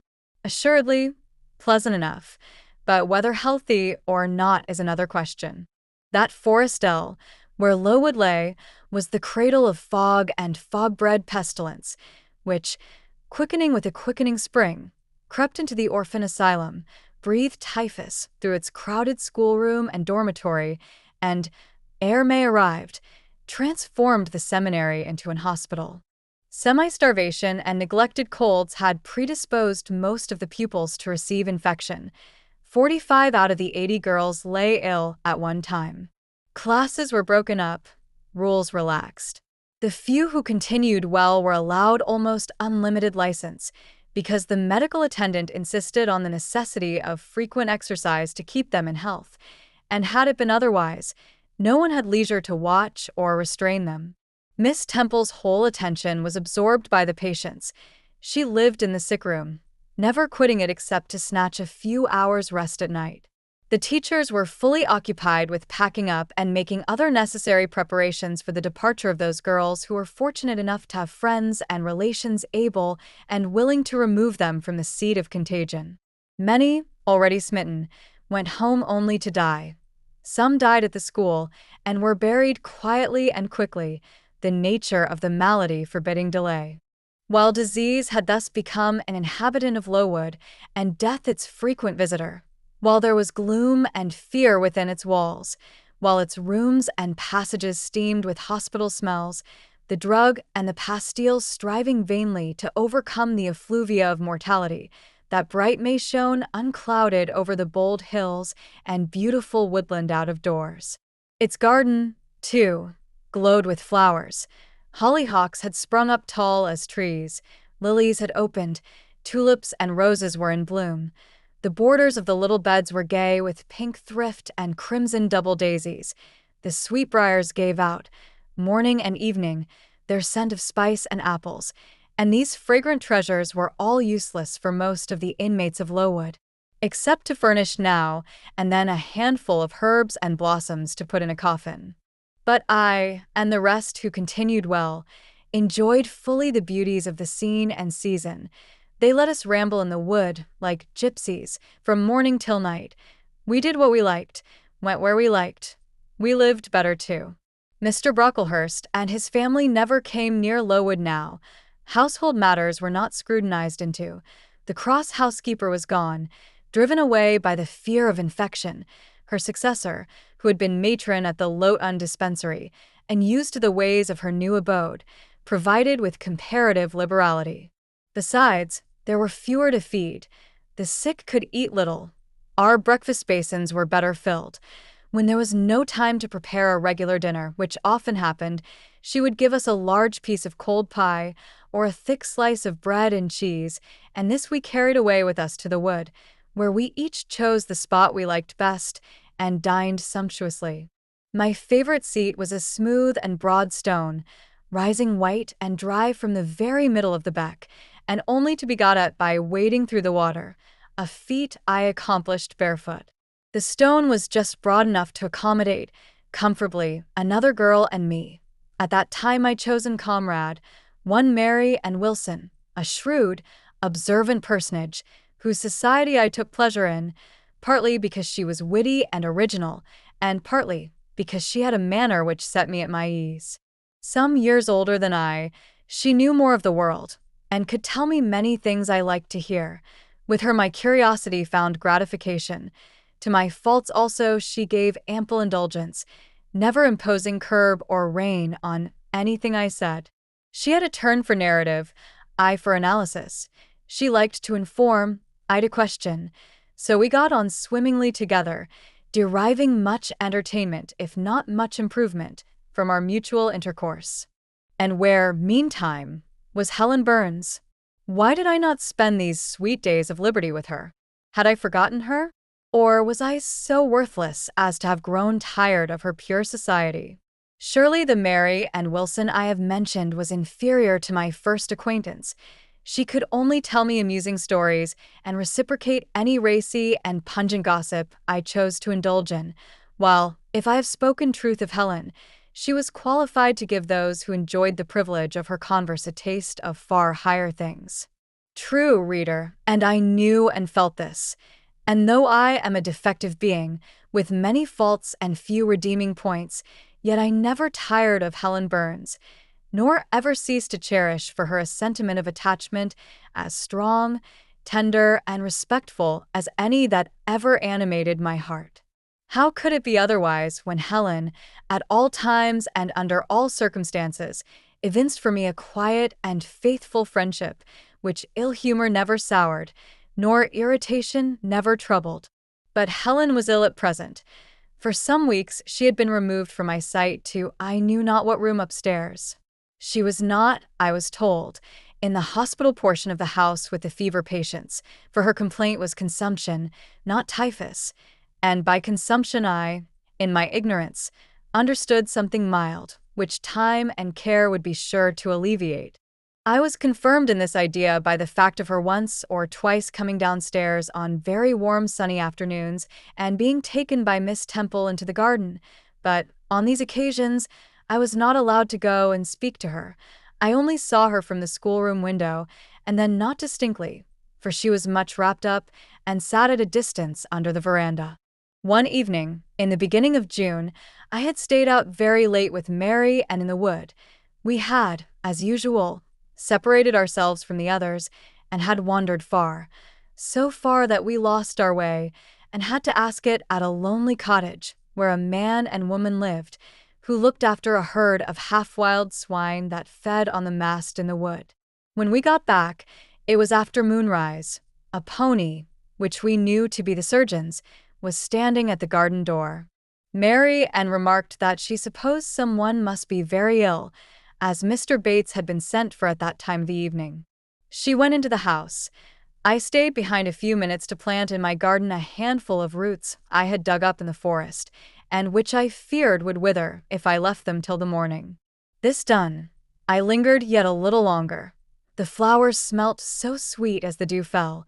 It was such a pleasant evening, so serene, so warm.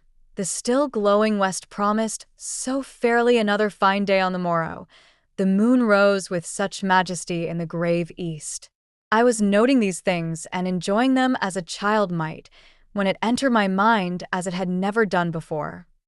How sad to be lying now in a sick bed, and to be in danger of dying. This world is pleasant. It would be dreary to be called from it, and to have to go who knows where. And then my mind made its first earnest effort to comprehend what had been infused into it concerning heaven and hell, and for the first time it recoiled, baffled, and for the first time glancing behind, on each side, and before it, it saw all round an unfathomed gulf. It felt the one point where it stood, the present.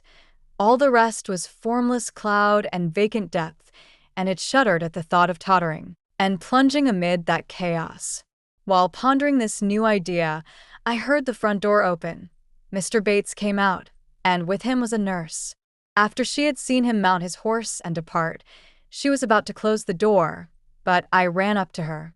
"How is Helen Burns?" "Very poorly," was the answer. "Is it her Mr. Bates has been to see?" "Yes." "And what does he say about her?"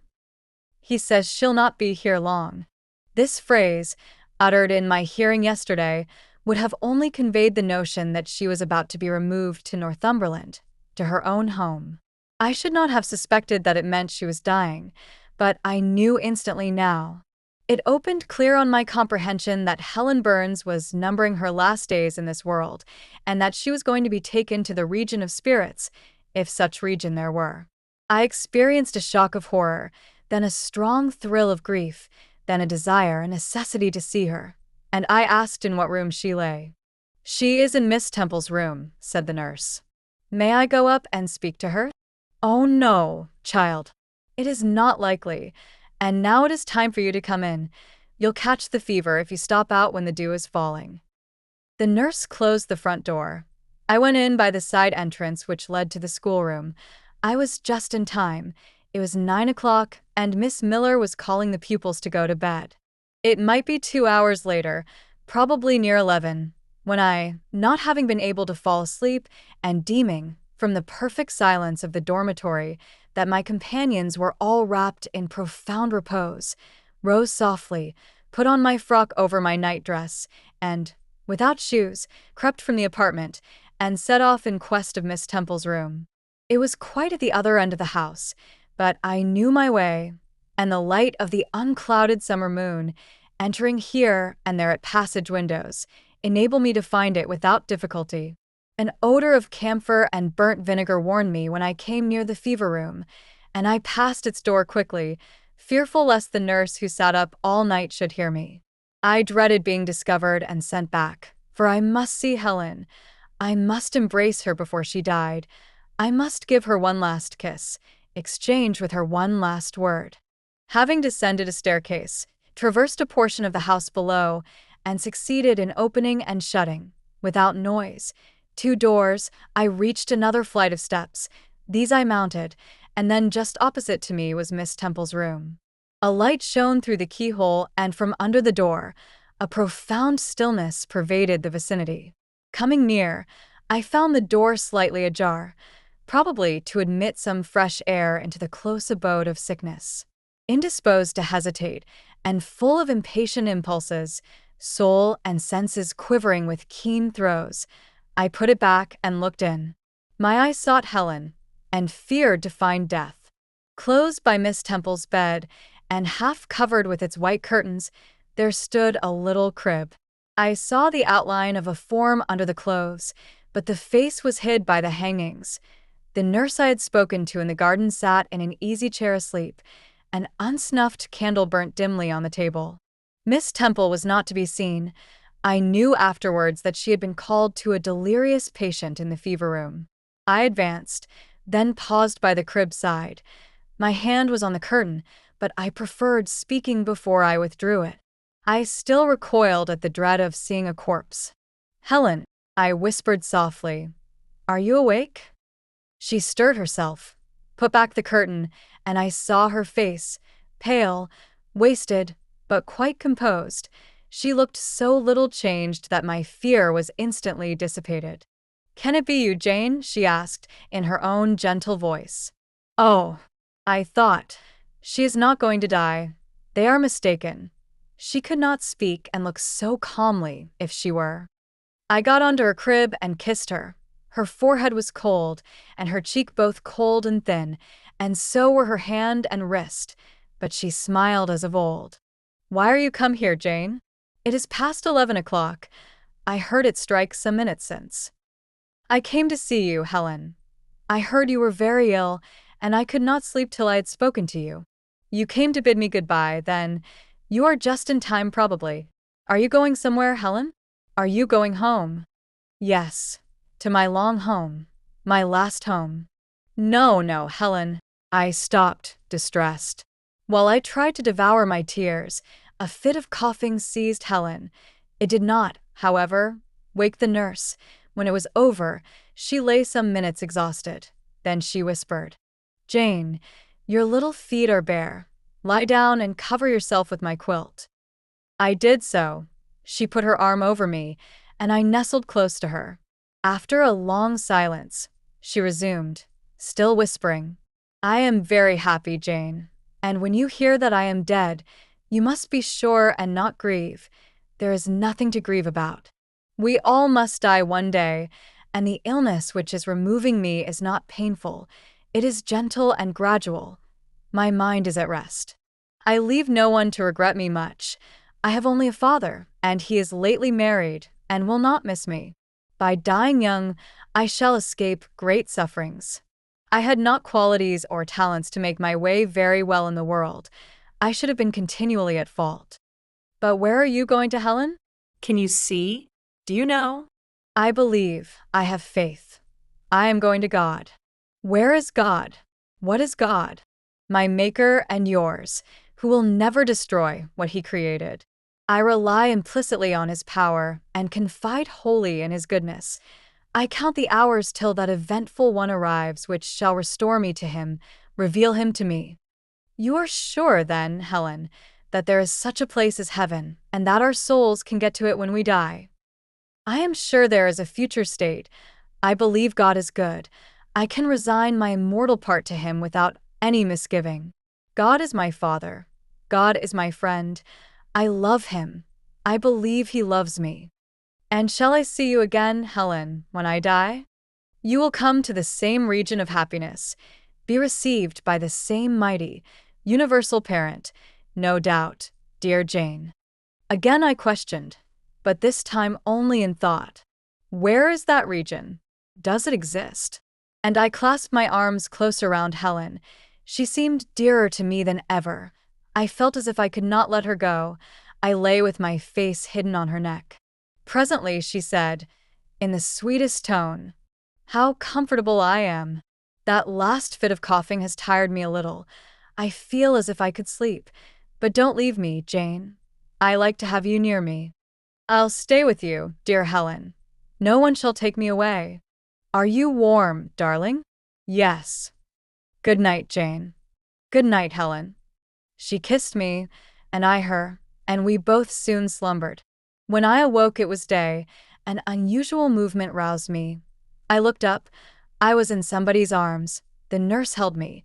She was carrying me through the passage back to the dormitory. I was not reprimanded for leaving my bed. People had something else to think about. No explanation was afforded then to my many questions, but a day or two afterwards I learned that Miss Temple, on returning to her own room at dawn, had found me laid in the little crib, my face against Helen Burns's shoulder, my arms round her neck. I was asleep, and Helen was dead. Her grave is in Brocklebridge churchyard. For 15 years after her death it was only covered by a grassy mound, but now a grey marble tablet marks the spot, inscribed with her name and the word Resurgam. Chapter 10. Hitherto I have recorded in detail the events of my insignificant existence. To the first 10 years of my life, I have given almost as many chapters. But this is not to be a regular autobiography. I am only bound to invoke memory where I know her responses will possess some degree of interest. Therefore, I now pass a space of 8 years almost in silence. A few lines only are necessary to keep up the links of connection. When the typhus fever had fulfilled its mission of devastation at Lowood, it gradually disappeared from thence, but not till its virulence and the number of its victims had drawn public attention on the school. Inquiry was made into the origin of the scourge, and by degrees various facts came out which excited public indignation in a high degree. The unhealthy nature of the site, the quantity and quality of the children's food, the brackish, fetid water used in its preparation, the pupils' wretched clothing and accommodations, all these things were discovered, and the discovery produced a result mortifying to Mr. Brocklehurst, but beneficial to the institution. Several wealthy and benevolent individuals in the county subscribed largely for the erection of a more convenient building in a better situation. New regulations were made, improvements in diet and clothing introduced. The funds of the school were entrusted to the management of a committee. Mr. Brocklehurst, who, from his wealth and family connections, could not be overlooked, still retained the post of treasurer, but he was aided in the discharge of his duties by gentlemen of rather more enlarged and sympathizing minds. His office of inspector, too, was shared by those who knew how to combine reason with strictness, comfort with economy, compassion with uprightness. The school, thus improved, became in time a truly useful and noble institution. I remained an inmate of its walls, after its regeneration, for 8 years, 6 as pupil and 2 as teacher, and in both capacities I bear my testimony to its value and importance. During these 8 years my life was uniform, but not unhappy because it was not inactive. I had the means of an excellent education placed within my reach, a fondness for some of my studies, and a desire to excel in all, together with a great delight in pleasing my teachers, especially such as I loved, urged me on. I availed myself fully of the advantages offered me. In time I rose to be the first girl of the first class. Then I was invested with the office of teacher, which I discharged with zeal for 2 years, but at the end of that time I altered. Miss Temple, through all changes, had thus far continued superintendent of the seminary. To her instruction I owed the best part of my acquirements. Her friendship and society had been my continual solace. She had stood me in the stead of mother, governess, and, latterly, companion. At this period she married, removed with her husband, a clergyman, an excellent man, almost worthy of such a wife, to a distant county, and consequently was lost to me. From the day she left I was no longer the same. With her was gone every settled feeling, every association that had made Lowood in some degree a home to me. I had imbibed from her something of her nature and much of her habits, more harmonious thoughts. What seemed better regulated feelings had become the inmates of my mind. I had given an allegiance to duty and order. I was quiet. I believed I was content. To the eyes of others, usually even to my own, I appeared a disciplined and subdued character. But destiny, in the shape of the Reverend Mr. Naismith, came between me and Miss Temple. I saw her in her traveling dress step into a post-chaise. Shortly after the marriage ceremony, I watched the chaise mount the hill and disappear beyond its brow, and then retired to my own room, and there spent in solitude the greatest part of the half-holiday granted in honor of the occasion. I walked about the chamber most of the time. I imagined myself only to be regretting my loss, and thinking how to repair it. But when my reflections were concluded, and I looked up and found that the afternoon was gone, and evening far advanced, another discovery dawned on me, namely, that in the interval I had undergone a transforming process, that my mind had put off all it had borrowed of Miss Temple, or rather that she had taken with her the serene atmosphere I had been breathing in her vicinity, and that now I was left in my natural element and beginning to feel the stirring of old emotions. It did not seem as if a prop were withdrawn, but rather as if a motive were gone. It was not the power to be tranquil which had failed me, but the reason for tranquility was no more. My world had for some years been in Lowood. My experience had been of its rules and systems. Now I remembered that the real world was wide, and that a varied field of hopes and fears, of sensations and excitements, awaited those who had courage to go forth into its expanse, to seek real knowledge of life amidst its perils. I went to my window, opened it, and looked out. There were the two wings of the building. There was the garden. There were the skirts of Lowood. There was the hilly horizon.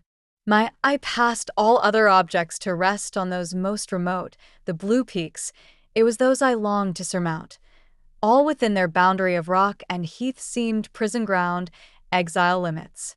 I traced the white road winding round the base of one mountain and vanishing in a gorge between two. How I longed to follow it farther. I recalled the time when I had traveled that very road in a coach. I remembered descending that hill at twilight. An age seemed to have elapsed since the day which brought me first to Lowood, and I had never quitted it since. My vacations had all been spent at school. Mrs. Reed had never sent for me to Gateshead. Neither she nor any of her family had ever been to visit me. I had had no communication by letter or message with the outer world. School rules, school duties, school habits and notions and voices and faces and phrases and costumes and preferences and antipathies, such was what I knew of existence. And now I felt that it was not enough. I tired of the routine of 8 years in one afternoon. I desired liberty. For liberty I gasped. For liberty I uttered a prayer. It seemed scattered on the wind, then faintly blowing. I abandoned it and framed a humbler supplication for change, stimulus. That petition, too, seemed swept off into vague space. Then I cried, half desperate, grant me at least a new servitude. Here a bell, ringing the hour of supper, called me downstairs. I was not free to resume the interrupted chain of my reflections till bedtime.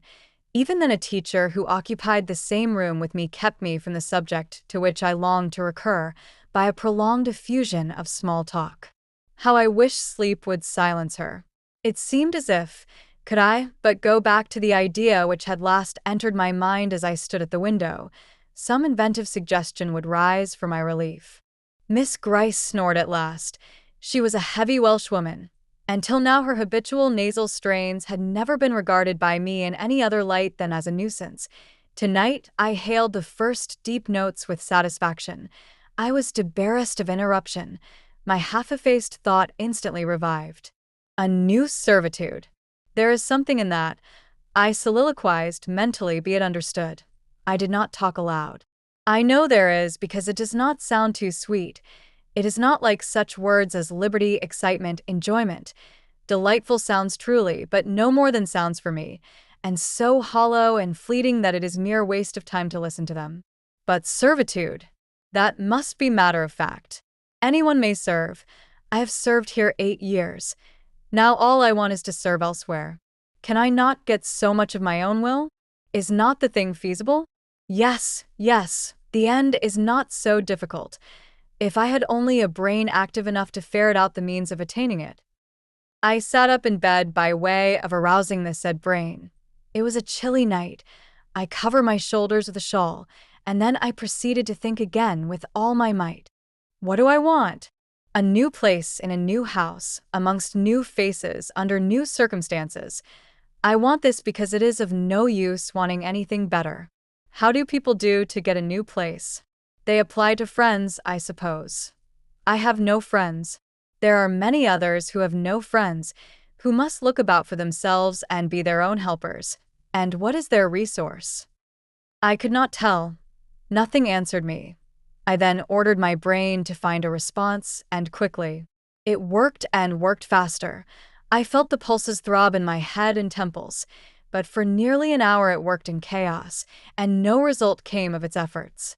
Feverish with vain labor, I got up and took a turn in the room, undrew the curtain, noted a star or two, shivered with cold, and again crept to bed. A kind fairy, in my absence, had surely dropped the required suggestion on my pillow, for as I lay down, it came quietly and naturally to my mind. Those who want situations advertise. You must advertise in the Shire Herald. How? I know nothing about advertising. Replies rose smooth and prompt now. You must enclose the advertisement and the money to pay for it under a cover directed to the editor of the Herald. You must put it, the first opportunity you have, into the post at Lowood. Answers must be addressed to J.E. at the post office there.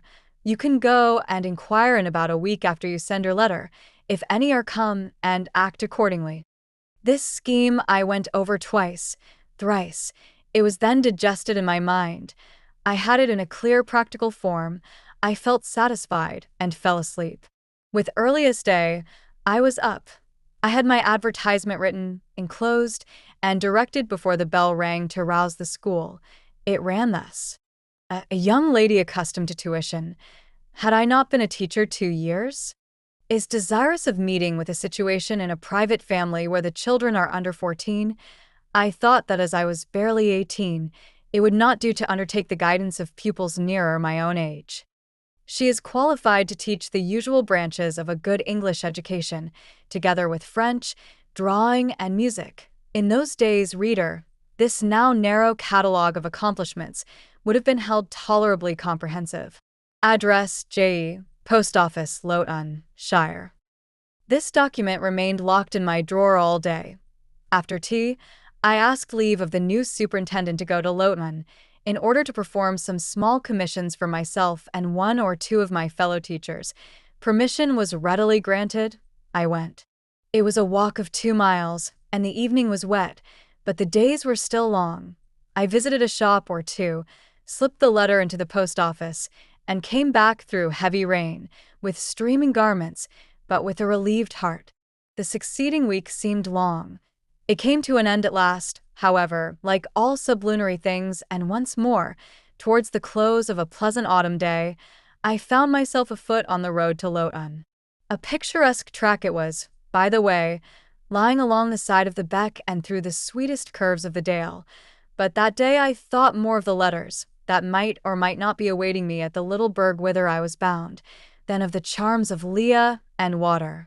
My ostensible errand on this occasion was to get measured for a pair of shoes, so I discharged that business first, and when it was done, I stepped across the clean and quiet little street from the shoemaker's to the post office. It was kept by an old dame, who wore horn spectacles on her nose and black mittens on her hands. "Are there any letters for J?"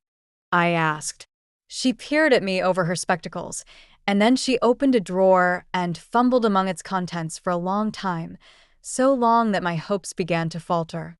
At last, having held a document before her glasses for nearly 5 minutes, she presented it across the counter, accompanying the act by another inquisitive and mistrustful glance. It was for J. "Is there only one?" I demanded.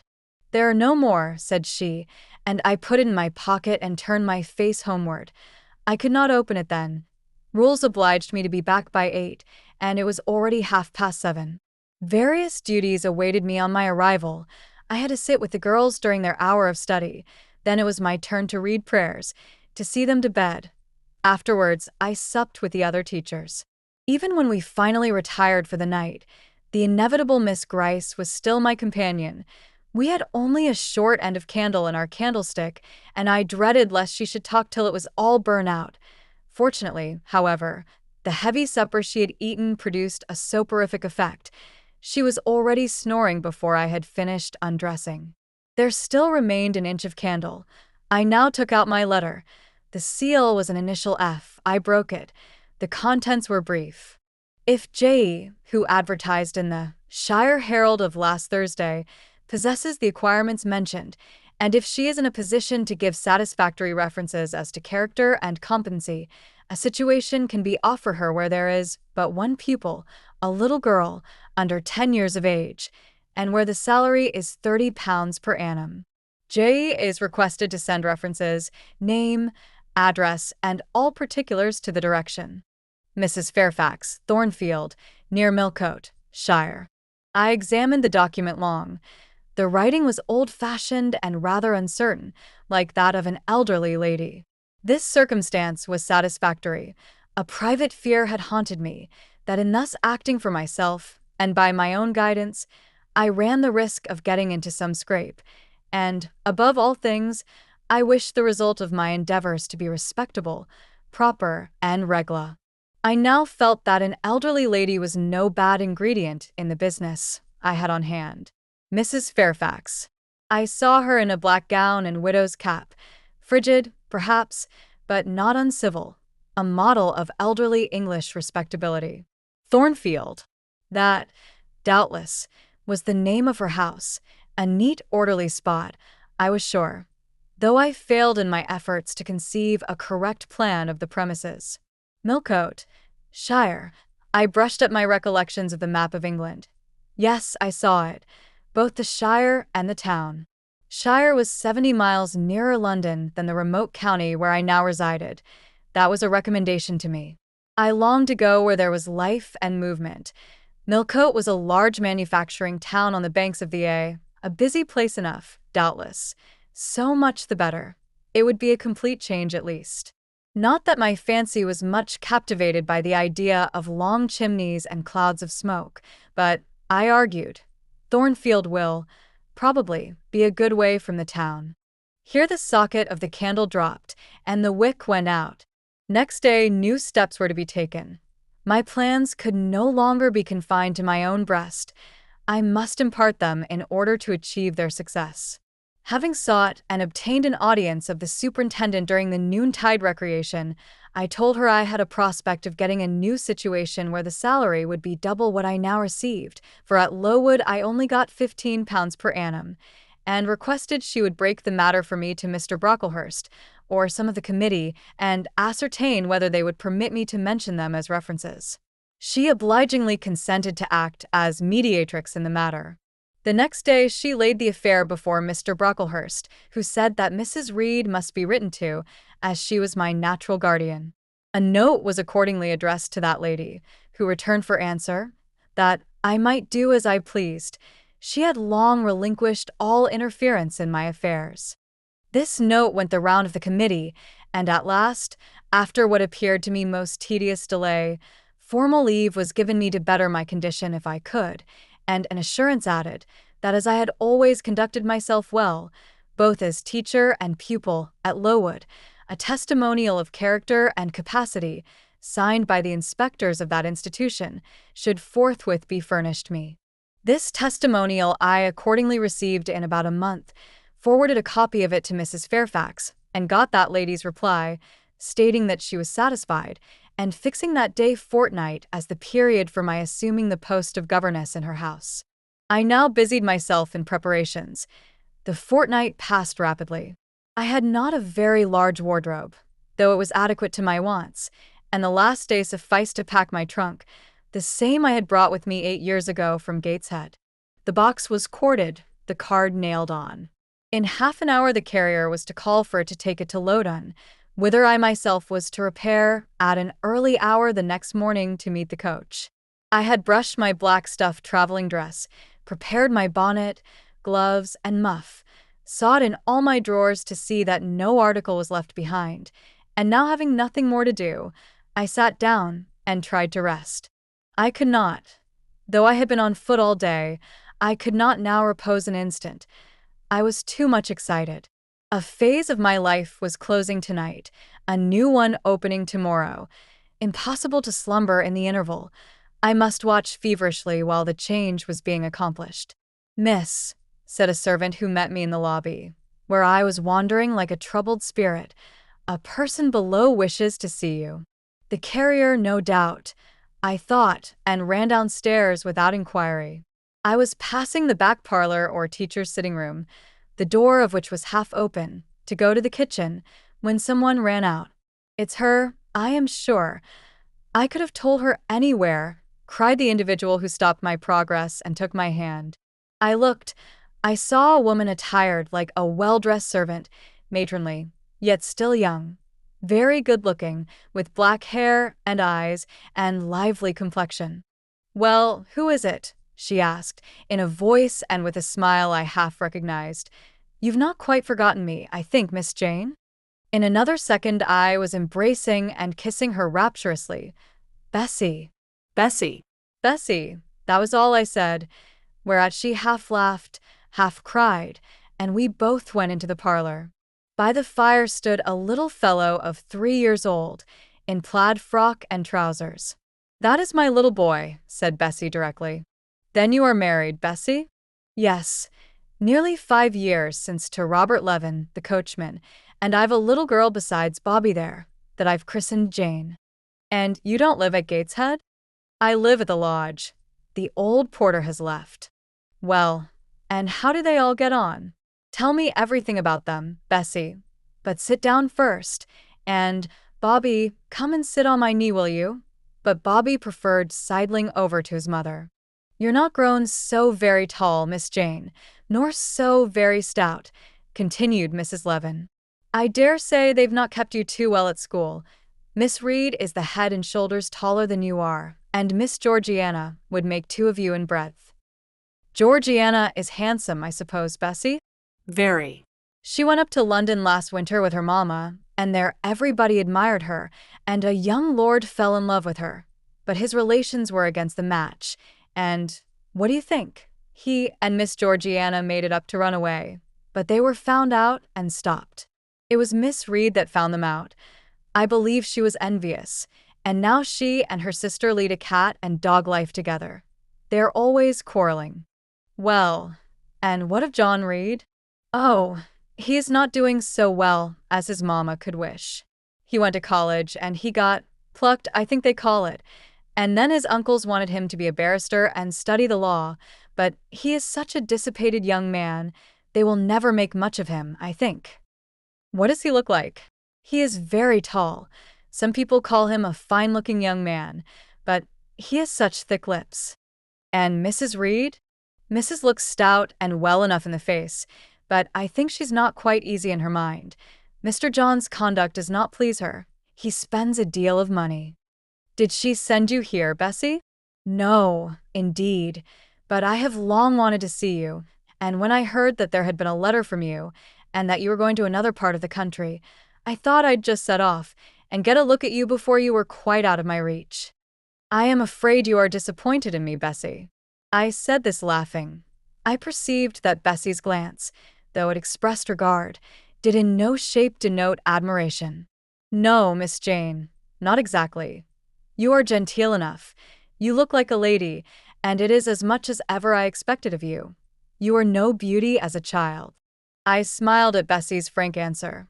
I felt that it was correct, but I confess I was not quite indifferent to its import. At 18 most people wish to please, and the conviction that they have not an exterior likely to second that desire brings anything but gratification.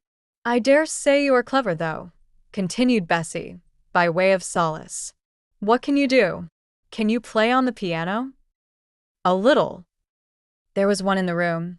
Bessie went and opened it, and then asked me to sit down and give her a tune. I played a waltz or two, and she was charmed. The Miss Reeds could not play as well, said she exultingly. I always said you would surpass them in learning. And can you draw? That is one of my paintings over the chimney-piece. It was a landscape in watercolors, of which I had made a present to the superintendent in acknowledgment of her obliging mediation with a committee on my behalf, and which she had framed and glazed. Well, that is beautiful, Miss Jane. It is as fine a picture as any Miss Reed's drawing master could paint, let alone the young ladies themselves, who could not come near it. And have you learnt French? Yes, Bessie. I can both read it and speak it. And you can work on muslin and canvas? I can. Oh, you are quite a lady, Miss Jane. I knew you would be. You will get on whether your relations notice you or not. There was something I wanted to ask you. Have you ever heard anything from your father's kinsfolk, the Eyres? Never in my life. Well, you know Mrs. always said they were poor and quite despicable, and they may be poor, but I believe they are as much gentry as the Reeds are, for one day, nearly 7 years ago, a Mr. Eyre came to Gateshead and wanted to see you. Mrs. said you were at school 50 miles off. He seemed so much disappointed, for he could not stay. He was going on a voyage to a foreign country, and the ship was to sail from London in a day or two. He looked quite a gentleman, and I believe he was your father's brother. What foreign country was he going to, Bessie? An island thousands of miles off, where they make wine. The butler did tell me. Madeira? I suggested. Yes, that is it. That is the very word. So he went. Yes, he did not stay many minutes in the house. Mrs. was very high with him. She called him afterwards a sneaking tradesman. My Robert believes he was a wine merchant. Very likely, I returned. Or perhaps clerk or agent to a wine merchant. Bessie and I conversed about old times an hour longer, and then she was obliged to leave me. I saw her again for a few minutes the next morning at Lowood, while I was waiting for the coach. We parted finally at the door of the Brocklehurst Arms there. Each went her separate way. She set off for the brow of Lowood Fell to meet the conveyance which was to take her back to Gateshead. I mounted the vehicle which was to bear me to new duties and a new life in the unknown environs of Millcote. Chapter 11. A new chapter in a novel is something like a new scene in a play, and when I draw up the curtain this time, reader, you must fancy you see a room in the Georgian at Millcote, with such large-figured papering on the walls as in rooms have, such a carpet, such furniture, such ornaments on the mantelpiece, such prints, including a portrait of George III and another of the Prince of Wales, and a representation of the death of Wolfe. All this is visible to you by the light of an oil lamp hanging from the ceiling, and by that of an excellent fire, near which I sit in my cloak and bonnet. My muff and umbrella lie on the table, and I am warming away the numbness and chill contracted by 16 hours' exposure to the rawness of an October day. I left Lowood at 4 o'clock a.m., and the Millcote town clock is now just striking 8. Reader, though I look comfortably accommodated, I am not very tranquil in my mind. I thought when the coach stopped here there would be someone to meet me.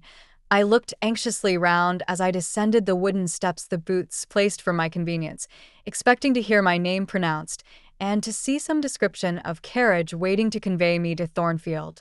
Nothing of the sort was visible, and when I asked a waiter if anyone had been to inquire after Miss Eyre, I was answered in the negative, so I had no resource but to request to be shown into a private room, and here I am waiting, while all sorts of doubts and fears are troubling my thoughts.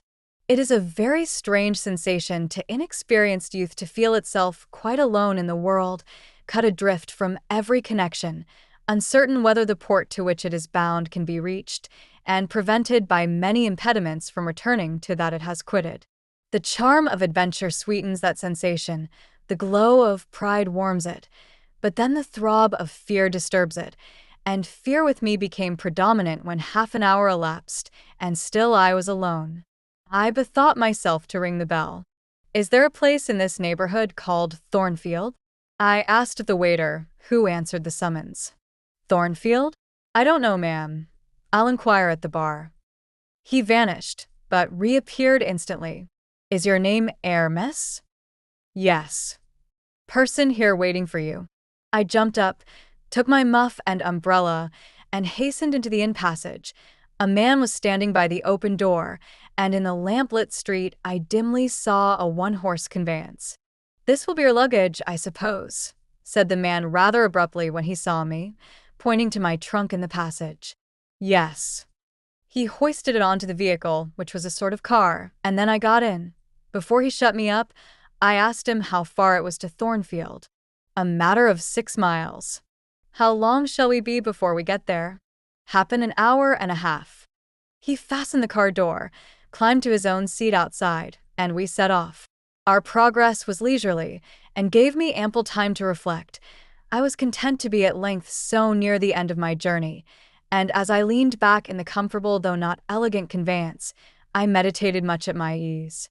I suppose, thought I, judging from the plainness of the servant and carriage, Mrs. Fairfax is not a very dashing person.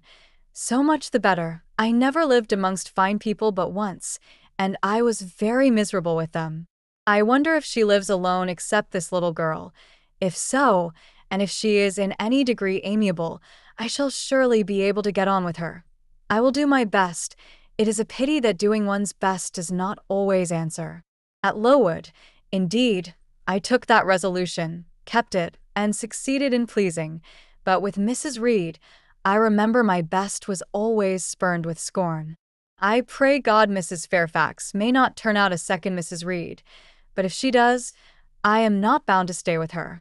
Let the worst come to the worst, I can advertise again. How far are we on our road now, I wonder? I let down the window and looked out. Millcote was behind us. Judging by the number of its lights, It seemed a place of considerable magnitude, much larger than Lowood. We were now, as far as I could see, on a sort of common, but there were houses scattered all over the district. I felt we were in a different region to Lowood, more populous, less picturesque, more stirring, less romantic. The roads were heavy, the night misty. My conductor let his horse walk all the way, and the hour and a half extended, I verily believe, to 2 hours. At last he turned in his seat and said, "You're known so far fro Thornfield now." Again I looked out. We were passing a church. I saw its low broad tower against the sky, and its bell was tolling a quarter. I saw a narrow galaxy of lights, too, on a hillside, marking a village or hamlet. About 10 minutes after, the driver got down and opened a pair of gates. We passed through, and they clashed behind us. We now slowly ascended a drive and came upon the long front of a house. Candlelight gleamed from one curtained bow window. All the rest were dark. The car stopped at the front door. It was opened by a maidservant. I alighted and went in. "Will you walk this way, ma'am?" said the girl, and I followed her across a square hall with high doors all round. She ushered me into a room whose double illumination of fire and candle at first dazzled me, contrasting as it did with the darkness to which my eyes had been for 2 hours inured. When I could see, however, a cozy and agreeable picture presented itself to my view. A snug small room, a round table by a cheerful fire, an armchair high-backed and old-fashioned, wherein sat the neatest imaginable little elderly lady, in widow's cap, black silk gown, and snowy muslin apron, exactly like what I had fancied Mrs. Fairfax, only less stately and milder looking. She was occupied in knitting. A large cat sat demurely at her feet. Nothing, in short, was wanting to complete the beau ideal of domestic comfort. A more reassuring introduction for a new governess could scarcely be conceived. There was no grandeur to overwhelm, no stateliness to embarrass, and then, as I entered, the old lady got up and promptly and kindly came forward to meet me. "How do you do, my dear?" "I am afraid you have had a tedious ride. John drives so slowly. You must be cold. Come to the fire." "Mrs. Fairfax, I suppose?" said I. "Yes, you are right. Do sit down." She conducted me to her own chair, and then began to remove my shawl and untie my bonnet strings. I begged she would not give herself so much trouble. "Oh, it is no trouble. I dare say your own hands are almost numbed with cold. Leah, make a little hot negus and cut a sandwich or two. Here are the keys of the storeroom." And she produced from her pocket a most housewifely bunch of keys, and delivered them to the servant. "Now, then, draw nearer to the fire," she continued. "You've brought your luggage with you, haven't you, my dear?" "Yes, ma'am." "I'll see it carried into your room," she said, and bustled out. She treats me like a visitor, thought I. I little expected such a reception. I anticipated only coldness and stiffness. This is not like what I have heard of the treatment of governesses, but I must not exult too soon. She returned. With her own hands cleared her knitting apparatus and a book or two from the table, to make room for the tray which Leah now brought, and then herself handed me the refreshments. I felt rather confused at being the object of more attention than I had ever before received, and that, too, shown by my employer and superior. But as she did not herself seem to consider she was doing anything out of her place, I thought it better to take her civilities quietly. "Shall I have the pleasure of seeing Miss Fairfax tonight?" I asked, when I had partaken of what she offered me. "What did you say, my dear?" "I am a little deaf," returned the good lady, approaching her ear to my mouth. I repeated the question more distinctly. "Miss Fairfax? Oh, you mean Miss Varens. Varens is the name of your future pupil." "Indeed. Then she is not your daughter?" "No. I have no family." I should have followed up my first inquiry by asking in what way Miss Varens was connected with her, but I recollected it was not polite to ask too many questions. Besides, I was sure to hear in time. "I am so glad," she continued, as she sat down opposite to me and took the cat on her knee. "I am so glad you are come. It will be quite pleasant living here now with a companion." To be sure, it is pleasant at any time, for Thornfield is a fine old hall, rather neglected of late years perhaps, but still it is a respectable place. Yet in winter time one feels dreary, quite alone in the best quarters. I say alone. Leah is a nice girl to be sure, and John and his wife are very decent people. But then you see they are only servants, and one can't converse with them on terms of equality. One must keep them at due distance, for fear of losing one's authority. I'm sure last winter, it was a very severe one, if you recollect, and when it did not snow, it rained and blew. Not a creature but the butcher and postman came to the house, from November till February, and I really got quite melancholy with sitting night after night alone. I had Leah in to read to me sometimes, but I don't think the poor girl liked the task much. She felt it confining. In spring and summer one got on better. Sunshine and long days make such a difference. And then, just at the commencement of this autumn, little Adela Varens came, and her nurse. A child makes a house alive all at once. And now you are here I shall be quite gay. My heart really warmed to the worthy lady as I heard her talk, and I drew my chair a little nearer to her and expressed my sincere wish that she might find my company as agreeable as she anticipated. "But I'll not keep you sitting up late tonight," said she. "It is on the stroke of 12 now, and you have been traveling all day. You must feel tired. If you have got your feet well warmed, I'll show you your bedroom. I've had the room next to mine prepared for you. It is only a small apartment, but I thought you would like it better than one of the large front chambers. To be sure they have finer furniture, but they are so dreary and solitary I never sleep in them myself." I thanked her for her considerate choice, and as I really felt fatigued with my long journey, expressed my readiness to retire. She took her candle, and I followed her from the room. First she went to see if the hall door was fastened. Having taken the key from the lock, she led the way upstairs. The steps and banisters were of oak. The staircase window was high and latticed. Both it and the long gallery into which the bedroom doors opened looked as if they belonged to a church rather than a house. A very chill and vault-like air pervaded the stairs and gallery, suggesting cheerless ideas of space and solitude, and I was glad, when finally ushered into my chamber, to find it of small dimensions and furnished in ordinary, modern style. When Mrs. Fairfax had bidden me a kind good night, and I had fastened my door, gazed leisurely round, and in some measure effaced the eerie impression made by that wide hall, that dark and spacious staircase, and that long, cold gallery, by the livelier aspect of my little room, I remembered that, after a day of bodily fatigue and mental anxiety, I was now at last in safe haven. The impulse of gratitude swelled my heart, and I knelt down at the bedside and offered up thanks where thanks were due, not forgetting, ere I rose, to implore aid on my further path, and the power of meriting the kindness which seemed so frankly offered me before it was earned. My couch had no thorns in it that night, my solitary room no fears. At once weary and content, I slept soon and soundly. When I awoke it was broad day. The chamber looked such a bright little place to me as the sun shone in between the gay blue chintz window curtains, showing papered walls and a carpeted floor, so unlike the bare planks and stained plaster of Lowood, that my spirits rose at the view. Externals have a great effect on the young. I thought that a fairer era of life was beginning for me, one that was to have its flowers and pleasures, as well as its thorns and toils. My faculties, roused by the change of scene, the new field offered to hope, seemed all astir.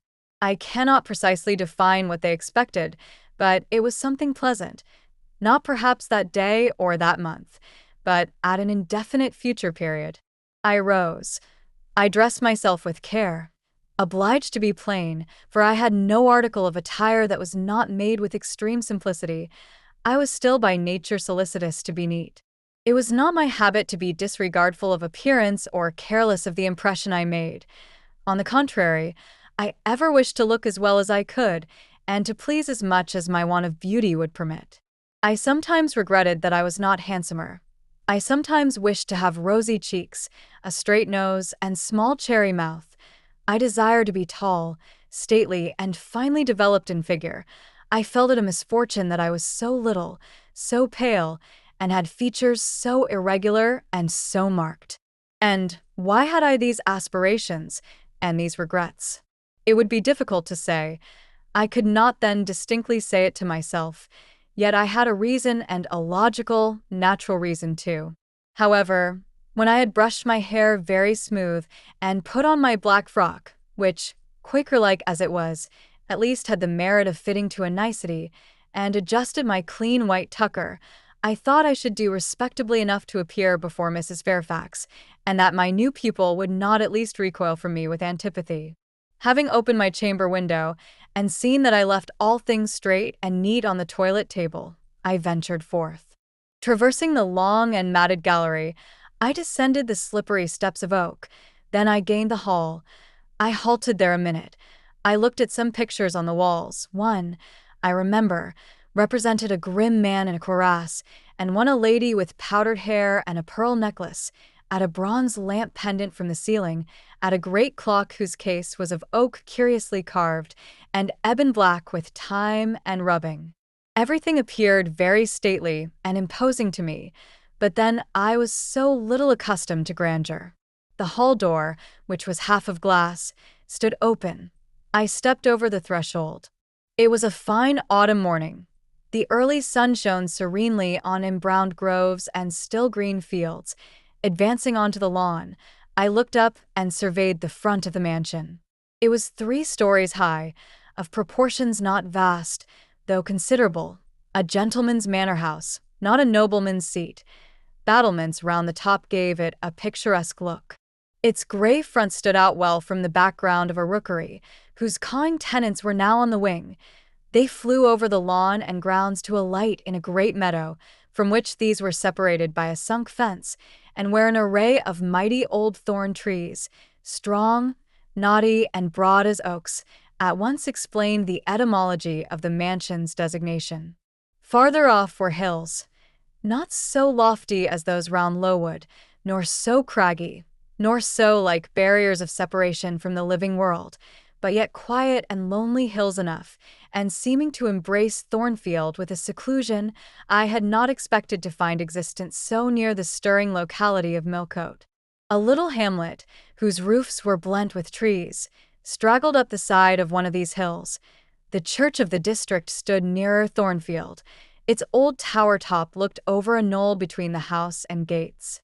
I was yet enjoying the calm prospect and pleasant fresh air, yet listening with delight to the cawing of the rooks, yet surveying the wide, hoary front of the hall, and thinking what a great place it was for one lonely little dame like Mrs. Fairfax to inhabit, when that lady appeared at the door. "What? Out already?" said she. "I see you are an early riser." I went up to her, and was received with an affable kiss and shake of the hand. "How do you like Thornfield?" she asked. I told her I liked it very much.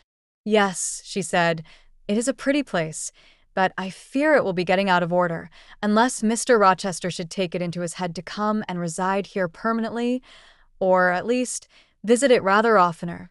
Great houses and fine grounds require the presence of the proprietor." "Mr. Rochester?" I exclaimed. "Who is he?" "The owner of Thornfield," she responded quietly. "Did you not know he was called Rochester?" Of course I did not. I had never heard of him before, but the old lady seemed to regard his existence as a universally understood fact, with which everybody must be acquainted by instinct. I continued, "Thornfield belonged to you." To me? "Bless you, child. What an idea." To me. "I am only the housekeeper, the manager. To be sure, I am distantly related to the Rochesters by the mother's side, or at least my husband was. He was a clergyman, incumbent of Hay, that little village yonder on the hill, and that church near the gates was his.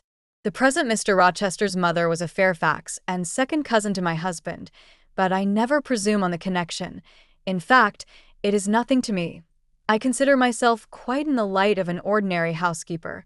My employer is always civil, and I expect nothing more. And the little girl, my pupil, she is Mr. Rochester's ward. He commissioned me to find a governess for her. He intended to have her brought up in Shire, I believe." Here she comes with her bonne, as she calls her nurse."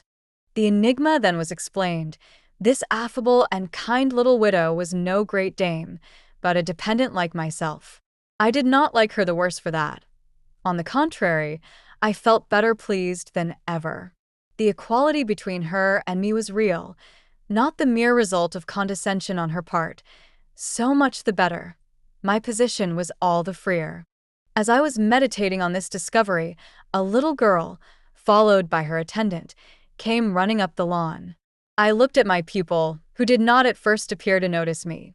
She was quite a child, perhaps 7 or 8 years old, slightly built, with a pale, small-featured face and a redundancy of hair falling in curls to her waist. "Good morning, Miss Adela," said Mrs. Fairfax. "Come and speak to the lady who is to teach you, and to make you a clever woman some day." She approached. "C'est la ma gouvernante," said she, pointing to me, and addressing her nurse, who answered, Mais oui, certainement. "Are they foreigners?" I inquired, amazed at hearing the French language.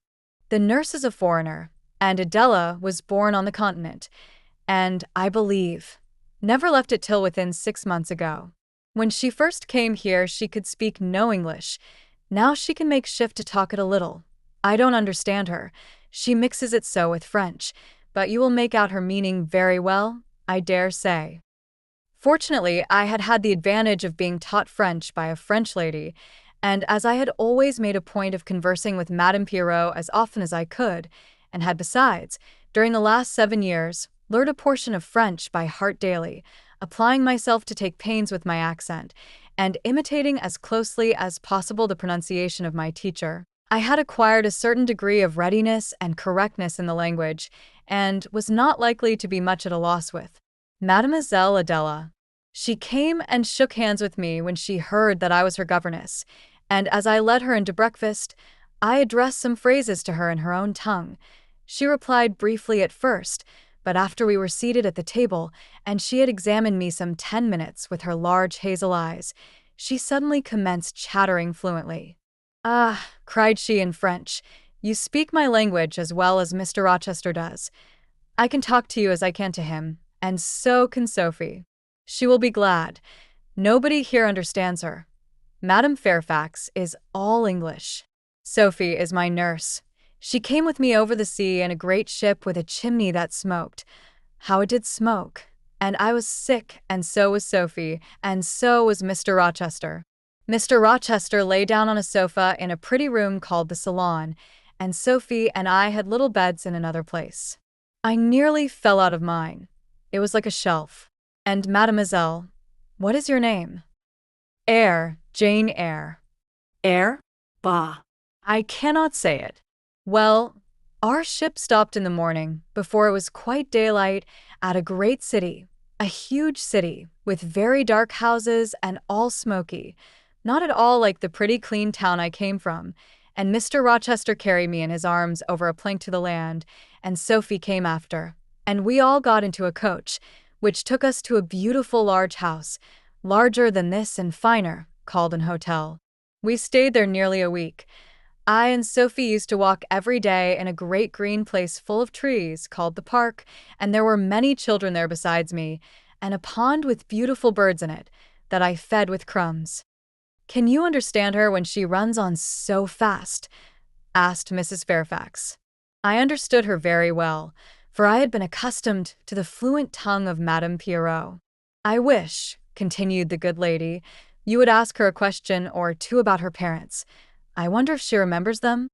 "Adele," I inquired, "with whom did you live when you were in that pretty clean town you spoke of?" "I lived long ago with Mamma, but she has gone to the Holy Virgin. Mamma used to teach me to dance and sing and to say verses.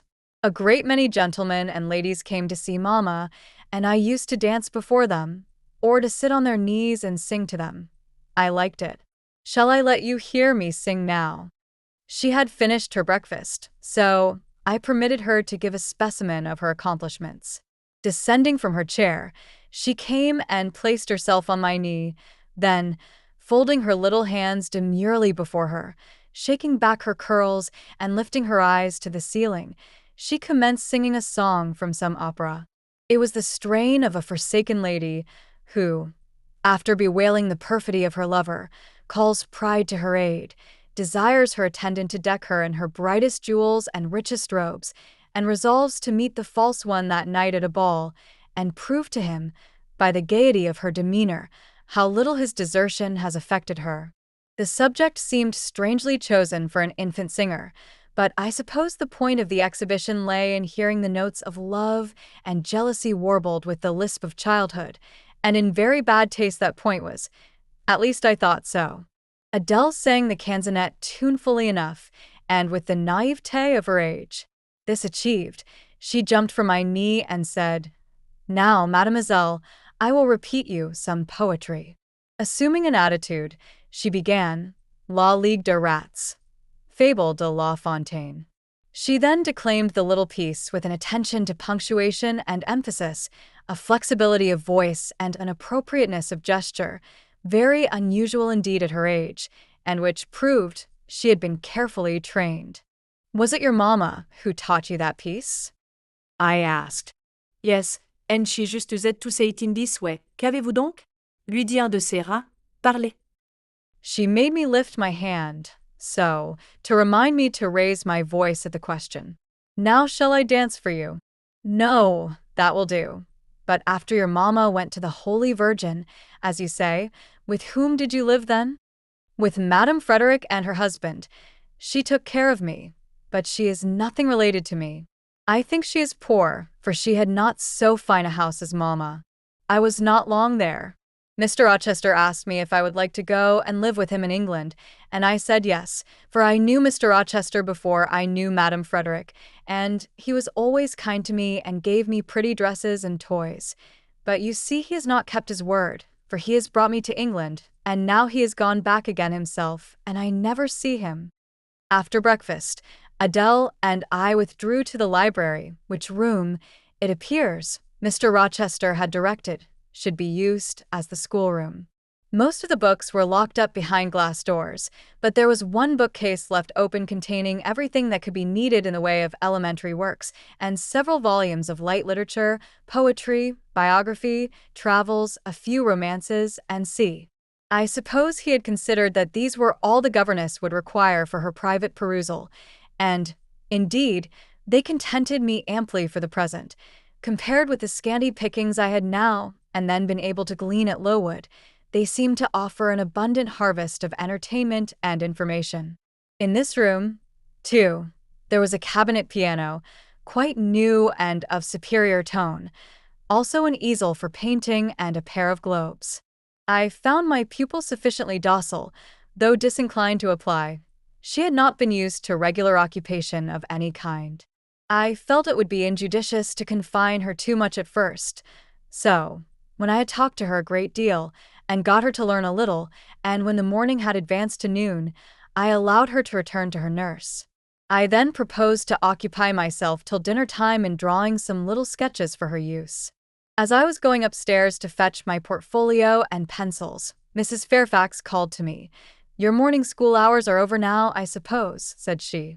She was in a room the folding doors of which stood open. I went in when she addressed me. It was a large, stately apartment, with purple chairs and curtains, a Turkey carpet, walnut-paneled walls, one vast window rich in stained glass, and a lofty ceiling, nobly molded. Mrs. Fairfax was dusting some vases of fine purple spar, which stood on a sideboard. "What a beautiful room!" I exclaimed as I looked round, for I had never before seen any half so imposing. "Yes, this is the dining room. I have just opened the window to let in a little air and sunshine, for everything gets so damp in apartments that are seldom inhabited. The drawing room yonder feels like a vault." She pointed to a wide arch corresponding to the window and hung like it with a Tyrian-dyed curtain, now looped up. Mounting to it by 2 broad steps and looking through, I thought I caught a glimpse of a fairy place, so bright to my novice eyes appeared the view beyond. Yet it was merely a very pretty drawing-room, and within it a boudoir, both spread with white carpets, on which seemed laid brilliant garlands of flowers, both sealed with snowy moldings of white grapes and vine leaves, beneath which glowed in rich contrast crimson couches and ottomans, while the ornaments on the pale Parian mantelpiece were of sparkling Bohemian glass, ruby red. And between the windows large mirrors repeated the general blending of snow and fire. "In what order you keep these rooms, Mrs. Fairfax," said I. "No dust, no canvas coverings, except that the air feels chilly. One would think they were inhabited daily." "Why, Miss Eyre, though Mr. Rochester's visits here are rare, they are always sudden and unexpected, and as I observed that it put him out to find everything swathed up and to have a bustle of arrangement on his arrival, I thought it best to keep the rooms in readiness." "Is Mr. Rochester an exacting, fastidious sort of man?"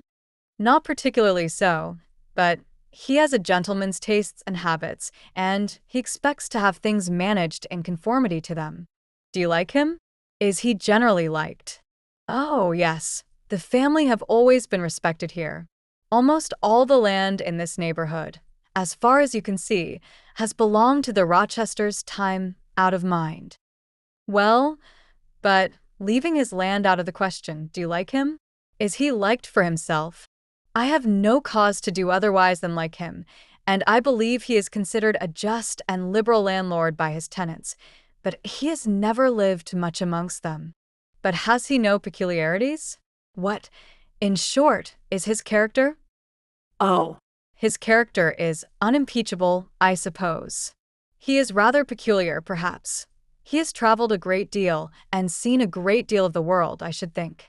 I dare say he is clever, but I never had much conversation with him." "In what way is he peculiar?" "I don't know. It is not easy to describe. Nothing striking, but you feel it when he speaks to you. You cannot be always sure whether he is in jest or earnest, whether he is pleased or the contrary. You don't thoroughly understand him. In short, at least, I don't, but it is of no consequence. He is a very good master." This was all the account I got from Mrs. Fairfax of her employer and mine. There are people who seem to have no notion of sketching a character, or observing and describing salient points, either in persons or things. The good lady evidently belonged to this class. My queries puzzled, but did not draw her out. Mr. Rochester was Mr. Rochester in her eyes, a gentleman, a landed proprietor. Nothing more. She inquired and searched no further, and evidently wondered at my wish to gain a more definite notion of his identity. When we left the dining room, she proposed to show me over the rest of the house, and I followed her upstairs and downstairs, admiring as I went, for all was well arranged and handsome. The large front chambers I thought especially grand, and some of the third-story rooms, though dark and low, were interesting from their air of antiquity. The furniture once appropriated to the lower apartments had from time to time been removed here, as fashions changed, and the imperfect light entering by their narrow casement showed bedsteads of 100 years old, chests in oak or walnut, looking, with their strange carvings of palm branches and cherubs' heads, like types of the Hebrew Ark, rows of venerable chairs, high-backed and narrow, stools still more antiquated, on whose cushioned tops were yet apparent traces of half-effaced embroideries, wrought by fingers that for 2 generations had been coffin dust. All these relics gave to the third story of Thornfield Hall the aspect of a home of the past, a shrine of memory. I liked the hush, the gloom, the quaintness of these retreats in the day, but I by no means coveted a night's repose on one of those wide and heavy beds, shut in, some of them, with doors of oak, shaded, others, with wrought old English hangings crusted with thick work, portraying effigies of strange flowers and stranger birds and strangest human beings, all which would have looked strange, indeed, by the pallid gleam of moonlight. "Do the servants sleep in these rooms?" I asked. "No. They occupy a range of smaller apartments to the back. No one ever sleeps here. One would almost say that, if there were a ghost at Thornfield Hall, this would be its haunt." "So, I think, you have no ghosts then?" "None that I ever heard of," returned Mrs. Fairfax, smiling. "Nor any traditions of one?" "No legends or ghost stories." "I believe not." And yet it is said the Rochesters have been rather a violent than a quiet race in their time. Perhaps, though, that is the reason they rest tranquilly in their graves now.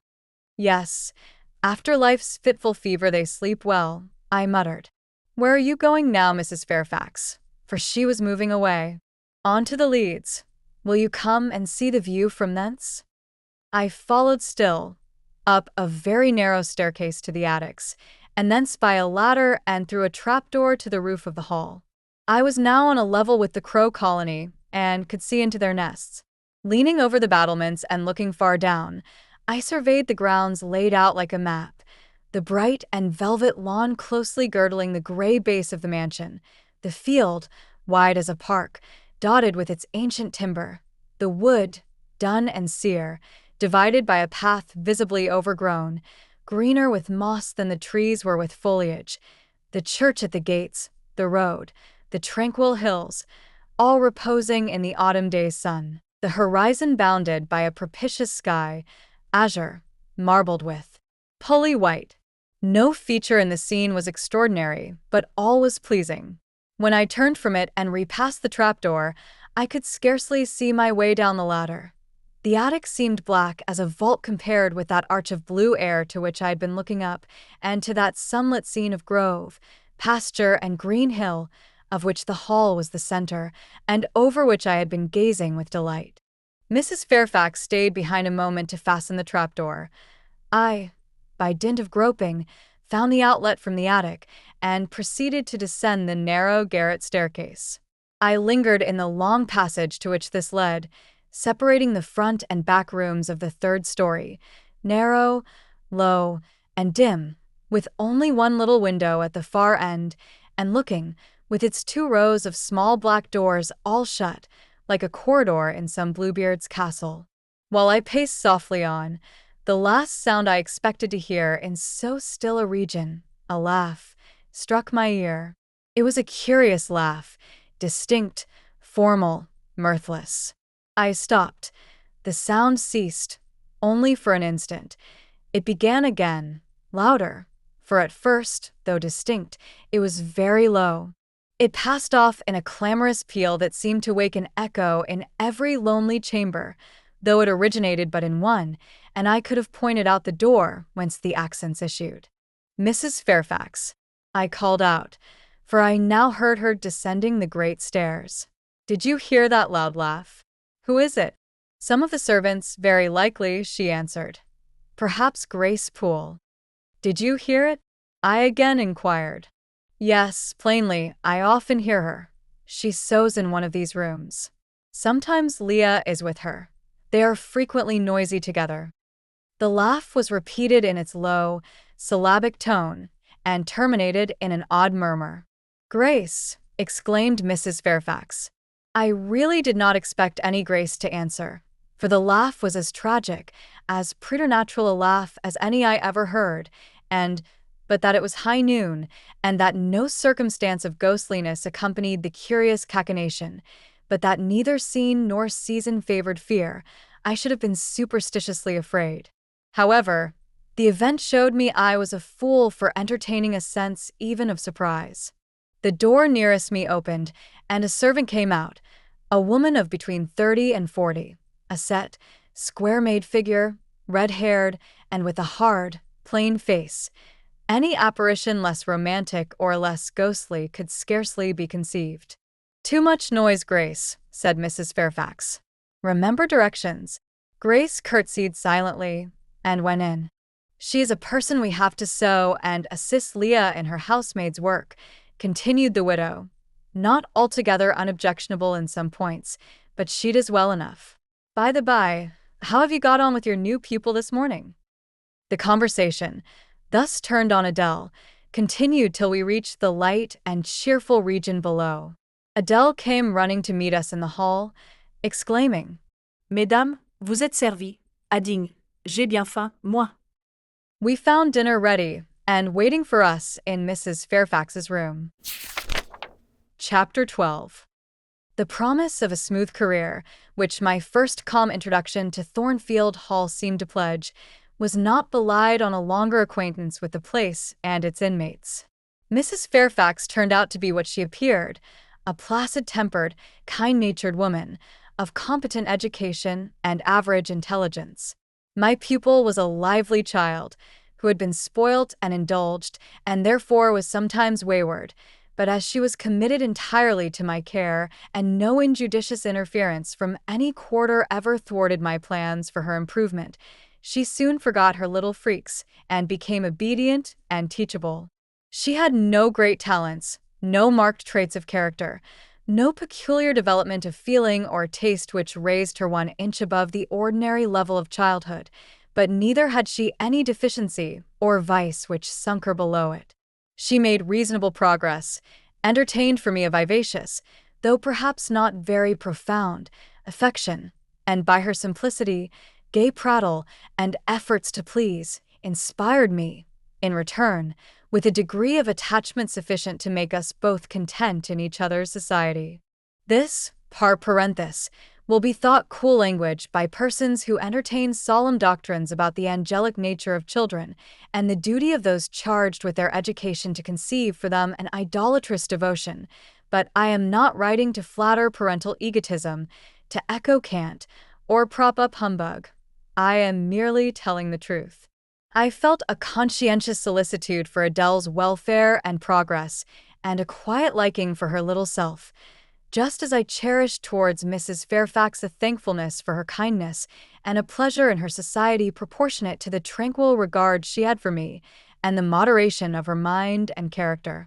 Anybody may blame me who likes, when I add further, that, now and then, when I took a walk by myself in the grounds, when I went down to the gates and looked through them along the road, or when, while Adele played with her nurse and Mrs. Fairfax made jellies in the storeroom, I climbed the 3 staircases, raised the trapdoor of the attic, and having reached the leads, looked out afar over sequestered field and hill and a long dim skyline, that then I longed for a power of vision which might overpass that limit, which might reach the busy world, towns, regions full of life I had heard of but never seen, that then I desired more of practical experience than I possessed, more of intercourse with my kind, of acquaintance with variety of character, than was here within my reach.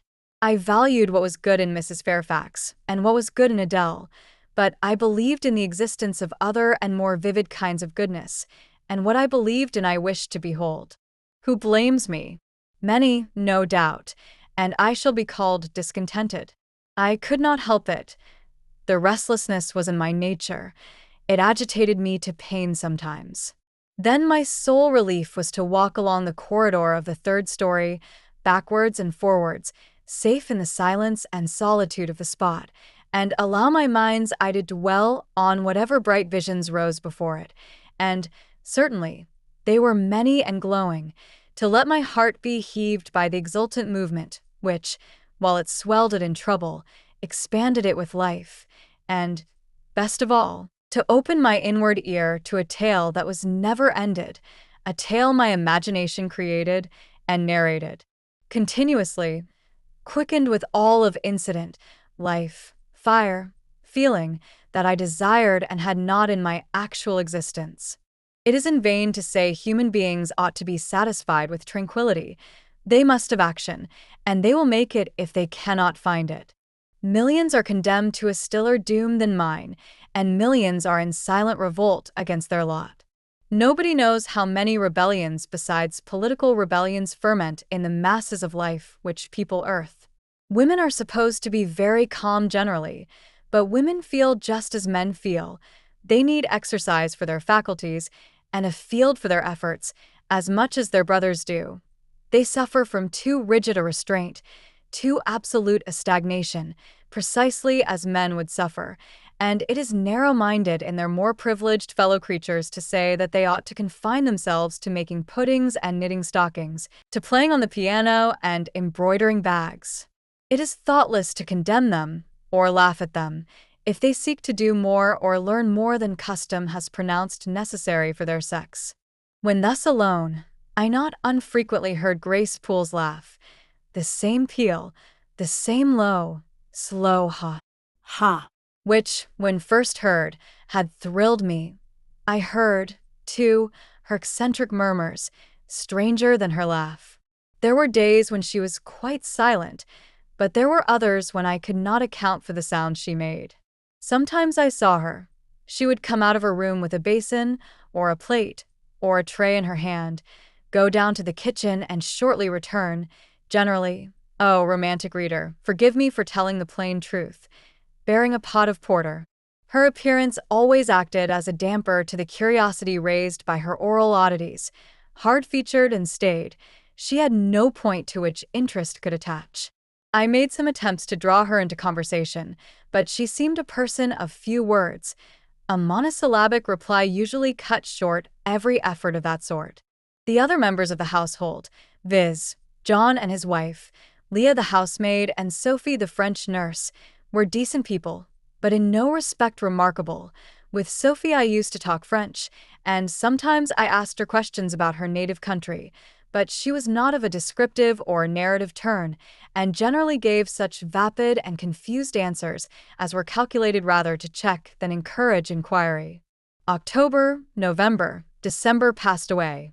One afternoon in January, Mrs. Fairfax had begged a holiday for Adele because she had a cold, and as Adele seconded the request with an ardor that reminded me how precious occasional holidays had been to me in my own childhood, I accorded it, deeming that I did well in showing pliability on the point. It was a fine, calm day, though very cold. I was tired of sitting still in the library through a whole long morning. Mrs. Fairfax had just written a letter which was waiting to be posted, so I put on my bonnet and cloak and volunteered to carry it to Hay. The distance, 2 miles, would be a pleasant winter afternoon walk. Having seen Adele comfortably seated in her little chair by Mrs. Fairfax's parlor fireside, and given her best wax doll, which I usually kept enveloped in silver paper in a drawer, to play with, and a storybook for change of amusement, and having replied to her, Revenez bientôt, ma bonne amie, ma chère Mdli, Jeanette, with a kiss, I set out. The ground was hard, the air was still, my road was lonely. I walked fast till I got warm, and then I walked slowly to enjoy and analyze the species of pleasure brooding for me in the hour and situation. It was 3 o'clock. The church bell tolled as I passed under the belfry. The charm of the hour lay in its approaching dimness, in the low-gliding and pale-beaming sun. I was a mile from Thornfield, in a lane noted for wild roses in summer, for nuts and blackberries in autumn, and even now possessing a few coral treasures in hips and haws, but whose best winter delight lay in its utter solitude and leafless repose. If a breath of air stirred, it made no sound here, for there was not a holly, not an evergreen to rustle, and the stripped hawthorn and hazel bushes were as still as the white, worn stones which causewayed the middle of the path. Far and wide, on each side, there were only fields where no cattle now browsed, and the little brown birds, which stirred occasionally in the hedge, looked like single russet leaves that had forgotten to drop. This lane inclined uphill all the way to Hay. Having reached the middle, I sat down on a stile which led thence into a field. Gathering my mantle about me, and sheltering my hands in my muff, I did not feel the cold, though it froze keenly, as was attested by a sheet of ice covering the causeway, where a little brooklet, now congealed, had overflowed after a rapid thaw some days since. From my seat I could look down on Thornfield. The grey and battlement hall was the principal object in the vale below me. Its woods and dark rookery rose against the west. I lingered till the sun went down amongst the trees, and sank crimson and clear behind them. I then turned eastward. On the hilltop above me sat the rising moon, pale yet as a cloud, but brightening momentarily. She looked over Hay, which, half lost in trees, sent up a blue smoke from its few chimneys.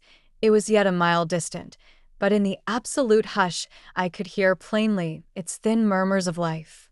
My ear, too, felt the flow of currents. In what dales and depths I could not tell, but there were many hills beyond Hay, and doubtless many becks threading their passes. That evening calm betrayed alike the tinkle of the nearest streams, the sough of the most remote. A rude noise broke on these fine ripplings and whisperings, at once so far away and so clear, a positive tramp, a metallic clatter, which effaced the soft wave wanderings, as, in a picture, the solid mass of a crag, or the rough boles of a great oak, drawn in dark and strong on the foreground, effaced the aerial distance of azure hill, sunny horizon, and blended clouds where tint melts into tint. The din was on the causeway. A horse was coming. The windings of the lane yet hid it, but it approached. I was just leaving the stile. Yet, as the path was narrow, I sat still to let it go by. In those days I was young, and all sorts of fancies bright and dark tenanted my mind. The memories of nursery stories were there amongst other rubbish, and when they recurred, maturing youth added to them a vigor and vividness beyond what childhood could give. As this horse approached, and as I watched for it to appear through the dusk, I remembered certain of Bessie's tales, wherein figured a north of England spirit called a gytrash, which, in the form of horse, mule, or large dog, haunted solitary ways, and sometimes came upon belated travelers, as this horse was now coming upon me. It was very near, but not yet in sight, when, in addition to the tramp, I heard a rush under the hedge, and close down by the hazel stems glided a great dog, whose black and white color made him a distinct object against the trees. It was exactly one form of Bessie's gytrash, a lion-like creature with long hair and a huge head. It passed me, however, quietly enough, not staying to look up, with strange pretercanine eyes, in my face, as I half expected it would. The horse followed, a tall steed, and on its back a rider. The man, the human being, broke the spell at once. Nothing ever rode the gytrash. It was always alone, and goblins, to my notions, though they might tenant the dumb carcasses of beasts, could scarce covet shelter in the commonplace human form. No gytrash was this, only a traveler taking the short cut to Millcote. He passed, and I went on. A few steps, and I turned. A sliding sound and an exclamation of, "What the deuce is to do now?" and a clattering tumble arrested my attention. Man and horse were down. They had slipped on the sheet of ice which glazed the causeway. The dog came bounding back, and seeing his master in a predicament, and hearing the horse groan, barked till the evening hills echoed the sound, which was deep in proportion to his magnitude. He snuffed round the prostrate group, and then he ran up to me. It was all he could do. There was no other help at hand to summon. I obeyed him, and walked down to the traveler, by this time struggling himself free of his steed. His efforts were so vigorous, I thought he could not be much hurt, but I asked him the question, "Are you injured, sir?" I think he was swearing, but am not certain. However, he was pronouncing some formula which prevented him from replying to me directly. "Can I do anything?" I asked again. "You must just stand on one side," he answered as he rose, first to his knees, and then to his feet. I did, whereupon began a heaving, stamping, clattering process, accompanied by a barking and baying which removed me effectually some yards' distance, but I would not be driven quite away till I saw the event. This was finally fortunate.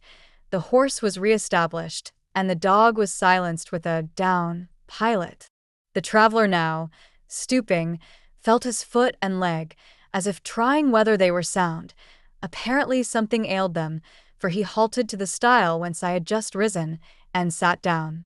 I was in the mood for being useful, or at least officious, I think, for I now drew near him again. "If you are hurt and want help, sir, I can fetch someone either from Thornfield Hall or from Hay." "Thank you, I shall do. I have no broken bones, only a sprain." And again he stood up and tried his foot, but the result extorted an involuntary ugh. Something of daylight still lingered, and the moon was waxing bright. I could see him plainly. His figure was enveloped in a riding cloak, fur-collared and steel-clasped. Its details were not apparent, but I traced the general points of middle height and considerable breadth of chest. He had a dark face, with stern features and a heavy brow. His eyes and gathered eyebrows looked ireful and thwarted just now. He was past youth, but had not reached middle age. Perhaps he might be 35. I felt no fear of him, and but little shyness. Had he been a handsome, heroic-looking young gentleman, I should not have dared to stand thus questioning him against his will, and offering my services unasked. I had hardly ever seen a handsome youth, never in my life spoken to one. I had a theoretical reverence and homage for beauty, elegance, gallantry, fascination. But had I met those qualities incarnate in masculine shape, I should have known instinctively that they neither had nor could have sympathy with anything in me, and should have shunned them as one would fire, lightning, or anything else that is bright but antipathetic. If even this stranger had smiled and been good-humored to me when I addressed him, if he had put off my offer of assistance gaily and with thanks, I should have gone on my way and not felt any vocation to renew inquiries. But the frown, the roughness of the traveler, set me at my ease. I retained my station when he waved to me to go, and announced, "I cannot think of leaving you, sir, at so late an hour, in this solitary lane, till I see you are fit to mount your horse." He looked at me when I said this. He had hardly turned his eyes in my direction before. "I should think you ought to be at home yourself," said he, "if you have a home in this neighborhood. Where do you come from?" "From just below, and I am not at all afraid of being out late when it is moonlight. I will run over to Hay for you with pleasure if you wish it. Indeed, I am going there to post a letter." "You live just below. Do you mean at that house with the battlements?" Pointing to Thornfield Hall, on which the moon cast a hoary gleam, bringing it out distinct and pale from the woods that, by contrast with the western sky, now seemed one mass of shadow. "Yes, sir." "Whose house is it?" "Mr. Rochester's." "Do you know Mr. Rochester?" "No, I have never seen him." "He is not resident then?" No. "Can you tell me where he is?" "I cannot." "You are not a servant at the hall, of course." "You are." He stopped, ran his eye over my dress, which, as usual, was quite simple, a black merino cloak, a black beaver bonnet, neither of them half fine enough for a lady's maid. He seemed puzzled to decide what I was. I helped him. "I am the governess." The governess," he repeated. "Deuce take me, if I had not forgotten. The governess," and again my raiment underwent scrutiny. In 2 minutes he rose from the stile. His face expressed pain when he tried to move. "I cannot commission you to fetch help," he said, "but you may help me a little yourself if you will be so kind." "Yes, sir." "You have not an umbrella that I can use as a stick?" "No." "Try to get hold of my horse's bridle and lead him to me. You are not afraid?" I should have been afraid to touch a horse when alone, but when told to do it, I was disposed to obey. I put down my muff on the stile, and went up to the tall steed. I endeavored to catch the bridle, but it was a spirited thing, and would not let me come near its head. I made effort on effort, though in vain. Meantime, I was mortally afraid of its trampling forefeet. The traveler waited and watched for some time, and at last he laughed. "I see," he said, "the mountain will never be brought to Mahomet, so all you can do is to aid Mahomet to go to the mountain. I must beg of you to come here." I came. "Excuse me," he continued. "Necessity compels me to make you useful." He laid a heavy hand on my shoulder, and leaning on me with some stress, limped to his horse. Having once caught the bridle, he mastered it directly and sprang to his saddle, grimacing grimly as he made the effort, for it wrenched his sprain. "Now," said he, releasing his underlip from a hard bite, "just hand me my whip. It lies there under the hedge." I sought it and found it. "Thank you. Now make haste with the letter to Hay, and return as fast as you can." A touch of a spurred heel made his horse first start and rear, and then bound away. The dog rushed in his traces. All three vanished. Like heath that, in the wilderness, the wild wind whirls away. I took up my muff and walked on. The incident had occurred and was gone from me. It was an incident of no moment, no romance, no interest in a sense, yet it marked with change one single hour of a monotonous life. My help had been needed and claimed. I had given it. I was pleased to have done something, trivial, Transitory though the deed was, it was yet an active thing, and I was weary of an existence all passive. The new face, too, was like a new picture introduced to the gallery of memory, and it was dissimilar to all the others hanging there, firstly because it was masculine, and secondly because it was dark, strong, and stern. I had it still before me when I entered Hay and slipped the letter into the post office. I saw it as I walked fast downhill all the way home. When I came to the stile, I stopped a minute, looked round and listened, with an idea that a horse's hoofs might ring on the causeway again, and that a rider in a cloak and a gytrash-like Newfoundland dog might be again apparent. I saw only the hedge and a pollard willow before me, rising up still and straight to meet the moonbeams. I heard only the faintest waft of wind roaming fitful among the trees round Thornfield, a mile distant. And when I glanced down in the direction of the murmur, traversing the hall front, caught a light kindling in a window. It reminded me that I was late, and I hurried on. I did not like re-entering Thornfield. To pass its threshold was to return to stagnation, to cross the silent hall, to ascend the darksome staircase, to seek my own lonely little room, and then to meet tranquil Mrs. Fairfax and spend the long winter evening with her, and her only, was to quell wholly the faint excitement wakened by my walk, to slip again over my faculties the viewless fetters of an uniform and too still existence, of an existence whose very privileges of security and ease I was becoming incapable of appreciating. What good it would have done me at that time to have been tossed in the storms of an uncertain, struggling life, and to have been taught by rough and bitter experience to long for the calm amidst which I now repined. Yes, just as much good as it would do a man tired of sitting still in a too-easy chair to take a long walk, and just as natural was the wish to stir, under my circumstances, as it would be under his. I lingered at the gates. I lingered on the lawn. I paced backwards and forwards on the pavement. The shutters of the glass door were closed. I could not see into the interior, and both my eyes and spirit seemed drawn from the gloomy house, from the gray hollow filled with rayless cells, as it appeared to me, to that sky expanded before me, a blue sea absolved from taint of cloud, the moon ascending it in solemn march, her orbs seeming to look up as she left the hilltops, from behind which she had come, far and farther below her, and aspired to the zenith, midnight dark in its fathomless depth and measureless distance, and for those trembling stars that followed her course, they made my heart tremble, my veins glow when I viewed them. Little things recall us to earth. The clock struck in the hall. That sufficed. I turned from moon and stars, opened a side door, and went in. The hall was not dark, nor yet was it lit, only by the high-hung bronze lamp. A warm glow suffused both it and the lower steps of the oak staircase.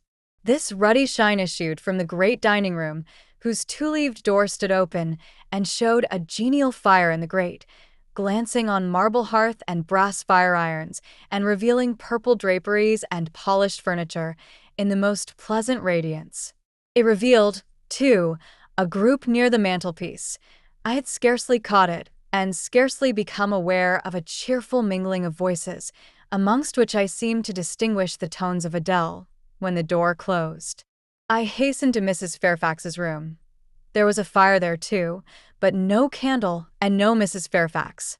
Instead, all alone, sitting upright on the rug, and gazing with gravity at the blaze, I beheld a great black and white long-haired dog, just like the gytrash of the lane. It was so like it that I went forward and said, "Pilot," and the thing got up and came to me and snuffed me. I caressed him, and he wagged his great tail, but he looked an eerie creature to be alone with, and I could not tell whence he had come. I rang the bell, for I wanted a candle, and I wanted, too, to get an account of this visitant. Leah entered. "What dog is this?" "He came with master." "With whom?" "With master, Mr. Rochester. He is just arrived." "Indeed. And is Mrs. Fairfax with him?" "Yes, and Miss Adele. They are in the dining-room, and John is gone for a surgeon, for master has had an accident. His horse fell, and his ankle is sprained." Did the horse fall in Hay Lane? Yes, coming downhill. It slipped on some ice. Ah. Bring me a candle, will you, Leah? Leah brought it. She entered, followed by Mrs. Fairfax, who repeated the news, adding that Mr. Carter the surgeon was come, and was now with Mr. Rochester.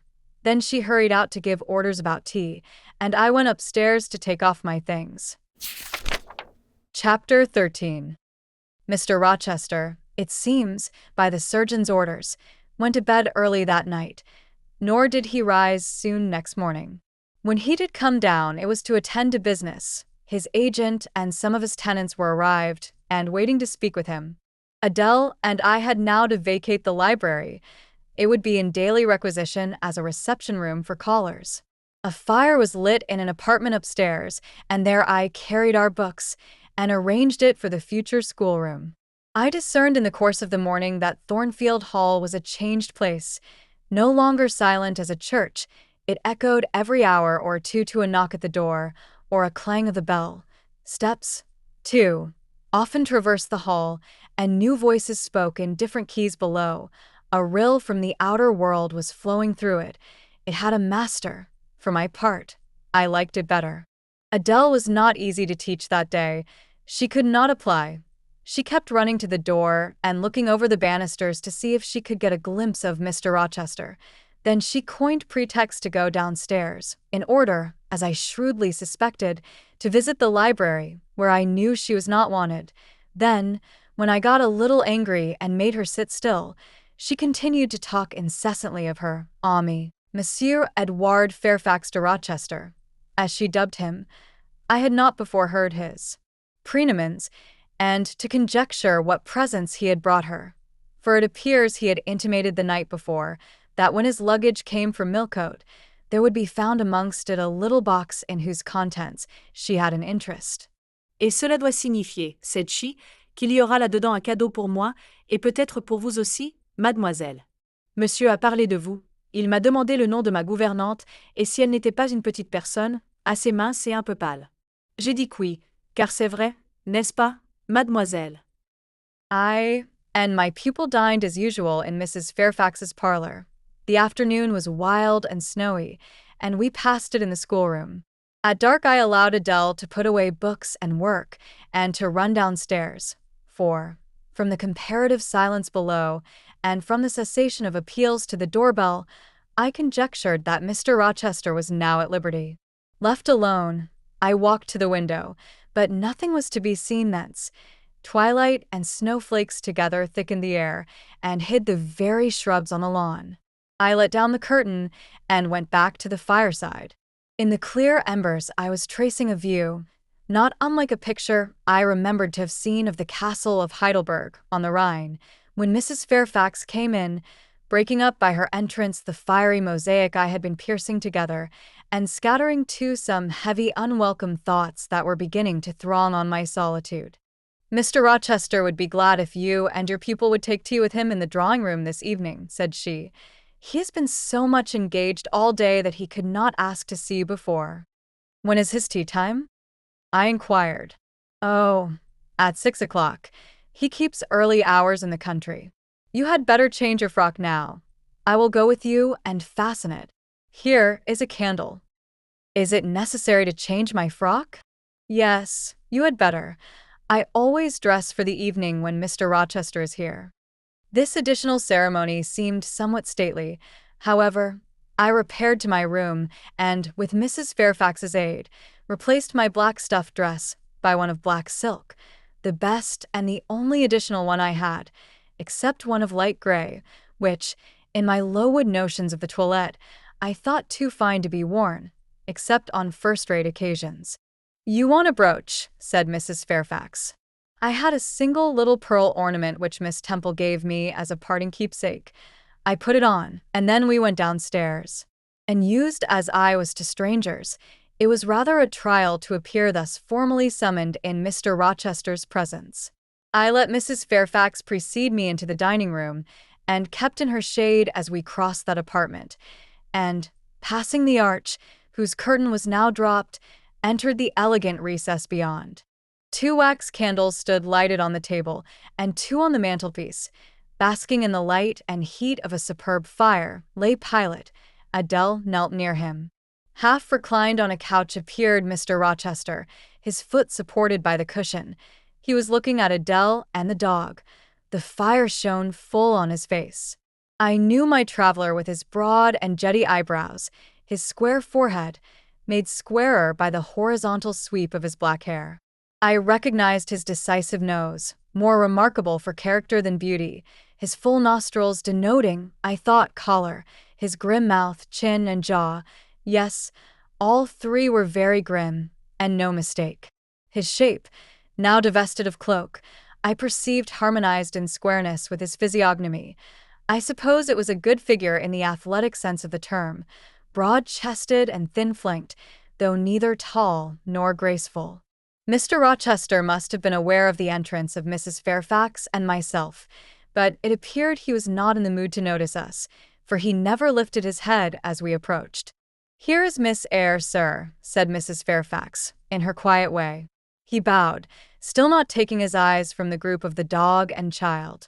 "Let Miss Eyre be seated," said he, and there was something in the forced stiff bow, in the impatient yet formal tone, which seemed further to express, "What the deuce is it to me whether Miss Eyre be there or not?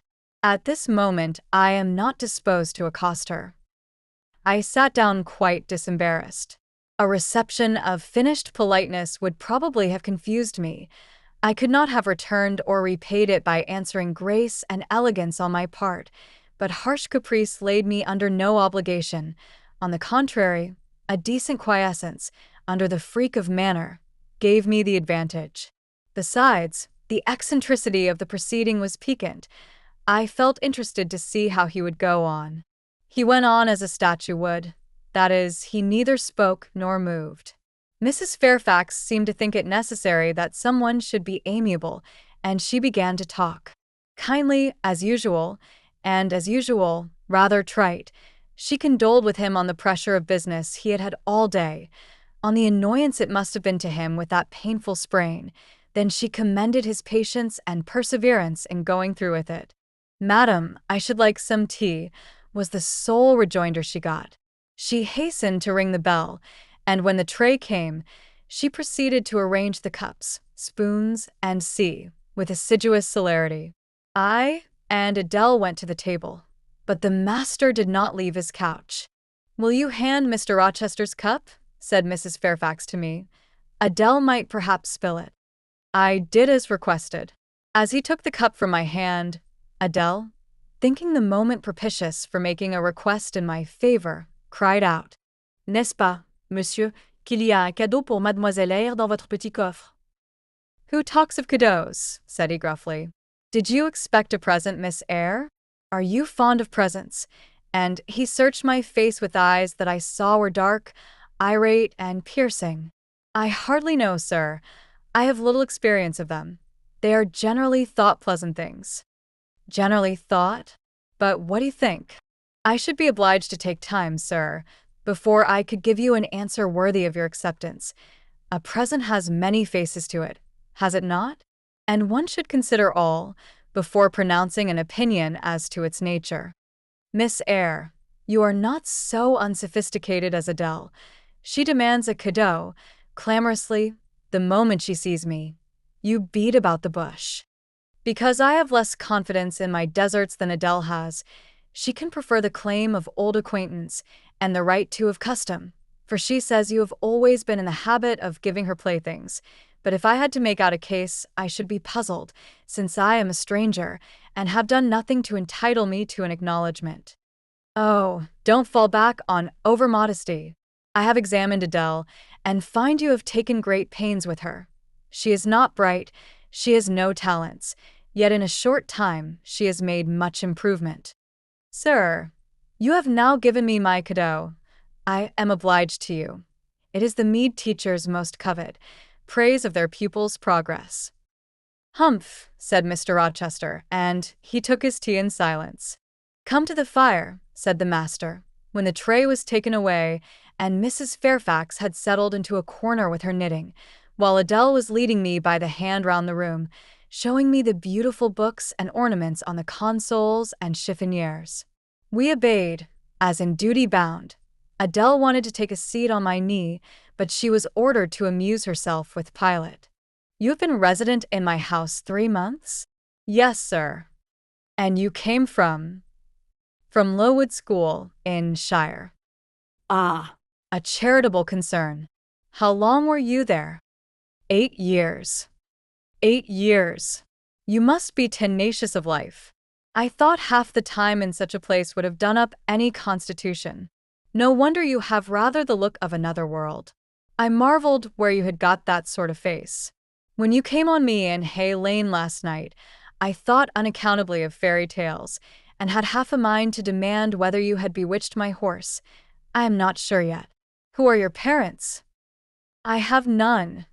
Nor ever had, I suppose. Do you remember them? no. I thought not. And so you were waiting for your people when you sat on that stile? For whom, sir? For the men in green. It was a proper moonlight evening for them. Did I break through one of your rings, that you spread that damned ice on the causeway? I shook my head. The men in green all forsook England 100 years ago, said I, speaking as seriously as he had done. And not even in Hay Lane or the fields about it could you find a trace of them. I don't think either summer or harvest or winter moon will ever shine on their revels more. Mrs. Fairfax had dropped her knitting and, with raised eyebrows, seemed wondering what sort of talk this was. "Well," resumed Mr. Rochester, "if you disown parents, you must have some sort of kinsfolk, uncles and aunts." "No, none that I ever saw." "And your home?" "I have none." "Where do your brothers and sisters live?" "I have no brothers or sisters." "Who recommended you to come here?" "I advertised, and Mrs. Fairfax answered my advertisement." "Yes," said the good lady, who now knew what ground we were upon, "and I am daily thankful for the choice Providence led me to make. Miss Eyre has been an invaluable companion to me, and a kind and careful teacher to Adele." "Don't trouble yourself to give her a character," returned Mr. Rochester.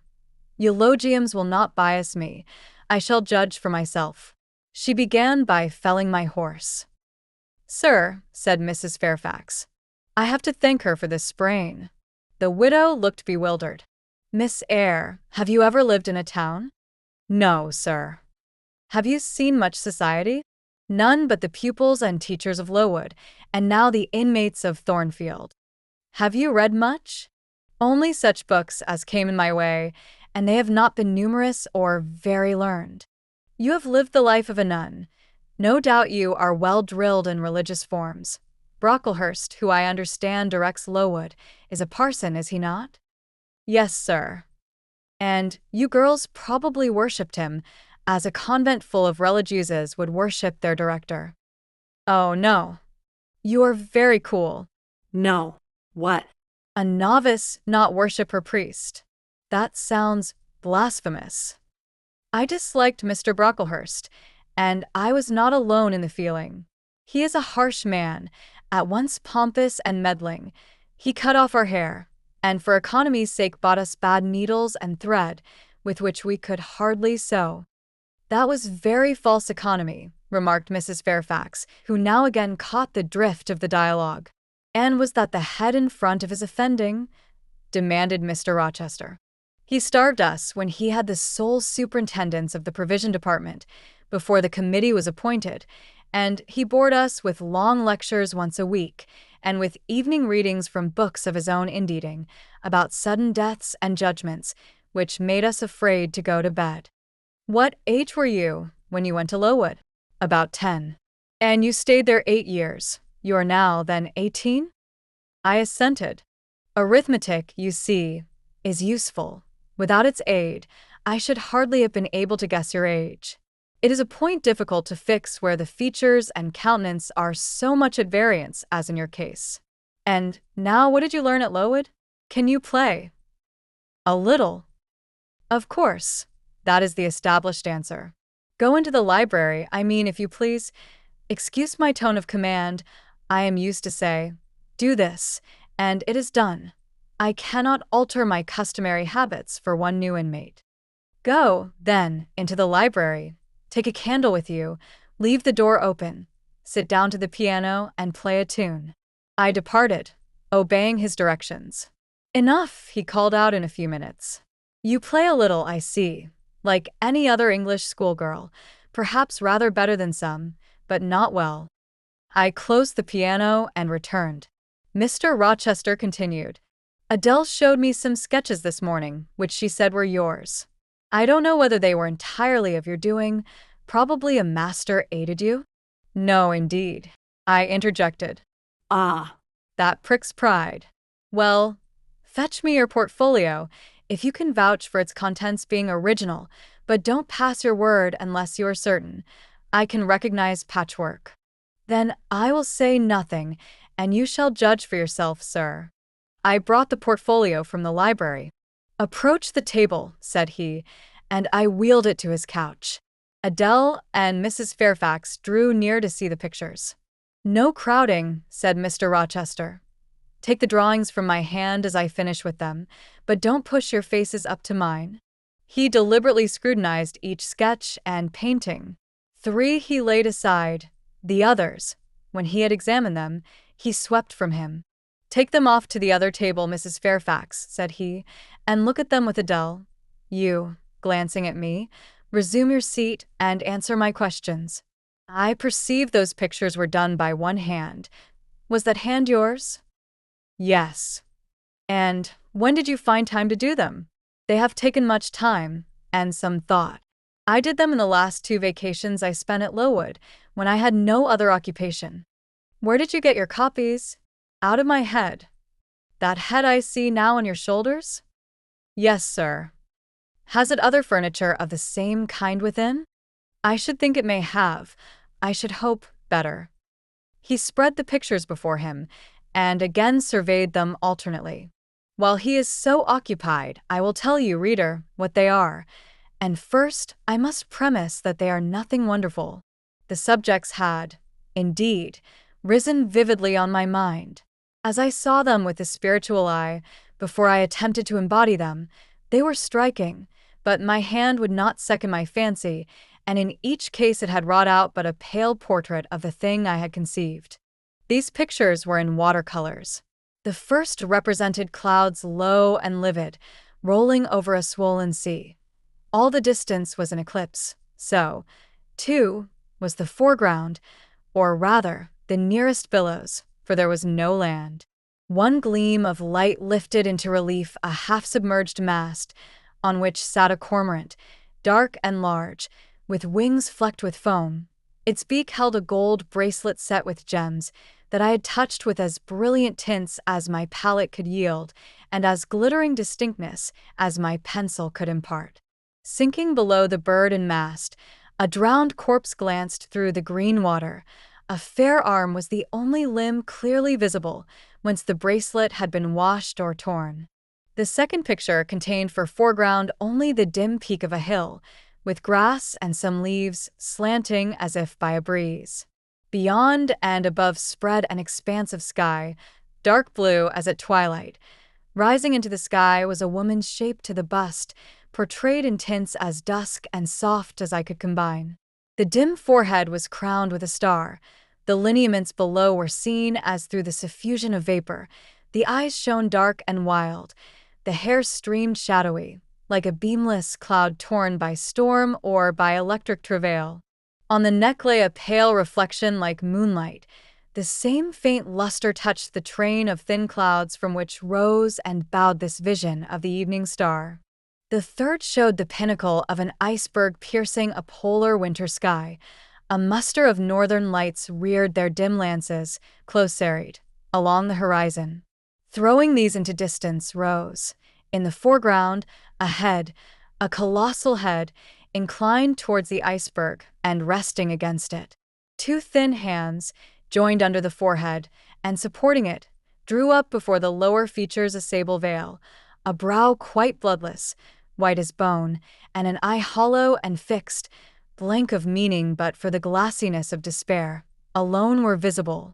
Above the temples, amidst wreathed turban folds of black drapery, vague in its character and consistency as cloud, gleamed a ring of white flame, gemmed with sparkles of a more lurid tinge. This pale crescent was the likeness of a kingly crown. What it diademed was the shape which shape had none. "Were you happy when you painted these pictures?" asked Mr. Rochester presently. "I was absorbed, sir. Yes, and I was happy. To paint them, in short, was to enjoy one of the keenest pleasures I have ever known." "That is not saying much. Your pleasures, by your own account, have been few, but I dare say you did exist in a kind of artist's dreamland while you blent and arranged these strange tints. Did you sit at them long each day?" "I had nothing else to do, because it was the vacation, and I sat at them from morning till noon, and from noon till night. The length of the midsummer days favored my inclination to apply." "And you felt self-satisfied with the result of your ardent labors?" "Far from it. I was tormented by the contrast between my idea and my handiwork. In each case, I had imagined something which I was quite powerless to realize." "Not quite. You have secured the shadow of your thought, but no more, probably. You had not enough of the artist's skill and science to give it full being. Yet the drawings are, for a schoolgirl, peculiar. As to the thoughts, they are elfish. These eyes in the evening star you must have seen in a dream. How could you make them look so clear and yet not at all brilliant? For the planet above quells their rays. And what meaning is that in their solemn depth? And who taught you to paint wind? There is a high gale in that sky, and on this hilltop. Where did you see Latmos? For that is Latmos. There. Put the drawings away." I had scarce tied the strings of a portfolio, when, looking at his watch, he said abruptly, "It is 9 o'clock. What are you about, Miss Eyre, to let Adele sit up so long? Take her to bed." Adele went to kiss him before quitting the room. He endured the caress, but scarcely seemed to relish it more than Pilate would have done, nor so much. "I wish you all good night now," said he, making a movement of the hand towards the door, in token that he was tired of our company and wished to dismiss us. Mrs. Fairfax folded up her knitting. I took my portfolio. We curtsied to him, received a frigid bow in return, and so withdrew. "You said Mr. Rochester was not strikingly peculiar, Mrs. Fairfax," I observed, when I rejoined her in her room, after putting Adele to bed. "Well, is he?" "I think so. He is very changeful and abrupt." "True. No doubt he may appear so to a stranger, but I am so accustomed to his manner I never think of it. And then, if he has peculiarities of temper, allowance should be made." "Why?" "Partly because it is his nature, and we can none of us help our nature, and partly because he has painful thoughts, no doubt, to harass him and make his spirits unequal." "What about?" "Family troubles, for one thing." "But he has no family. Not now, but he has had, or at least relatives. He lost his elder brother a few years since." "His elder brother?" "Yes. The present Mr. Rochester has not been very long in possession of the property, only about 9 years. 9 years is a tolerable time. Was he so very fond of his brother as to be still inconsolable for his loss?" "Why, no, perhaps not. I believe there were some misunderstandings between them. Mr. Roland Rochester was not quite just to Mr. Edward, and perhaps he prejudiced his father against him. The old gentleman was fond of money and anxious to keep the family estate together. He did not like to diminish the property by division, and yet he was anxious that Mr. Edward should have wealth, too, to keep up the consequence of the name, and, soon after he was of age, some steps were taken that were not quite fair and made a great deal of mischief. Old Mr. Rochester and Mr. Roland combined to bring Mr. Edward into what he considered a painful position for the sake of making his fortune. What the precise nature of that position was I never clearly knew, but his spirit could not brook what he had to suffer in it. He is not very forgiving. He broke with his family, and now for many years he has led an unsettled kind of life. I don't think he has ever been resident at Thornfield for a fortnight together, since the death of his brother without a will left him master of the estate, and, indeed, no wonder he shuns the old place." "Why should he shun it?" Perhaps he thinks it gloomy. The answer was evasive. I should have liked something clearer, but Mrs. Fairfax either could not, or would not, give me more explicit information of the origin and nature of Mr. Rochester's trials.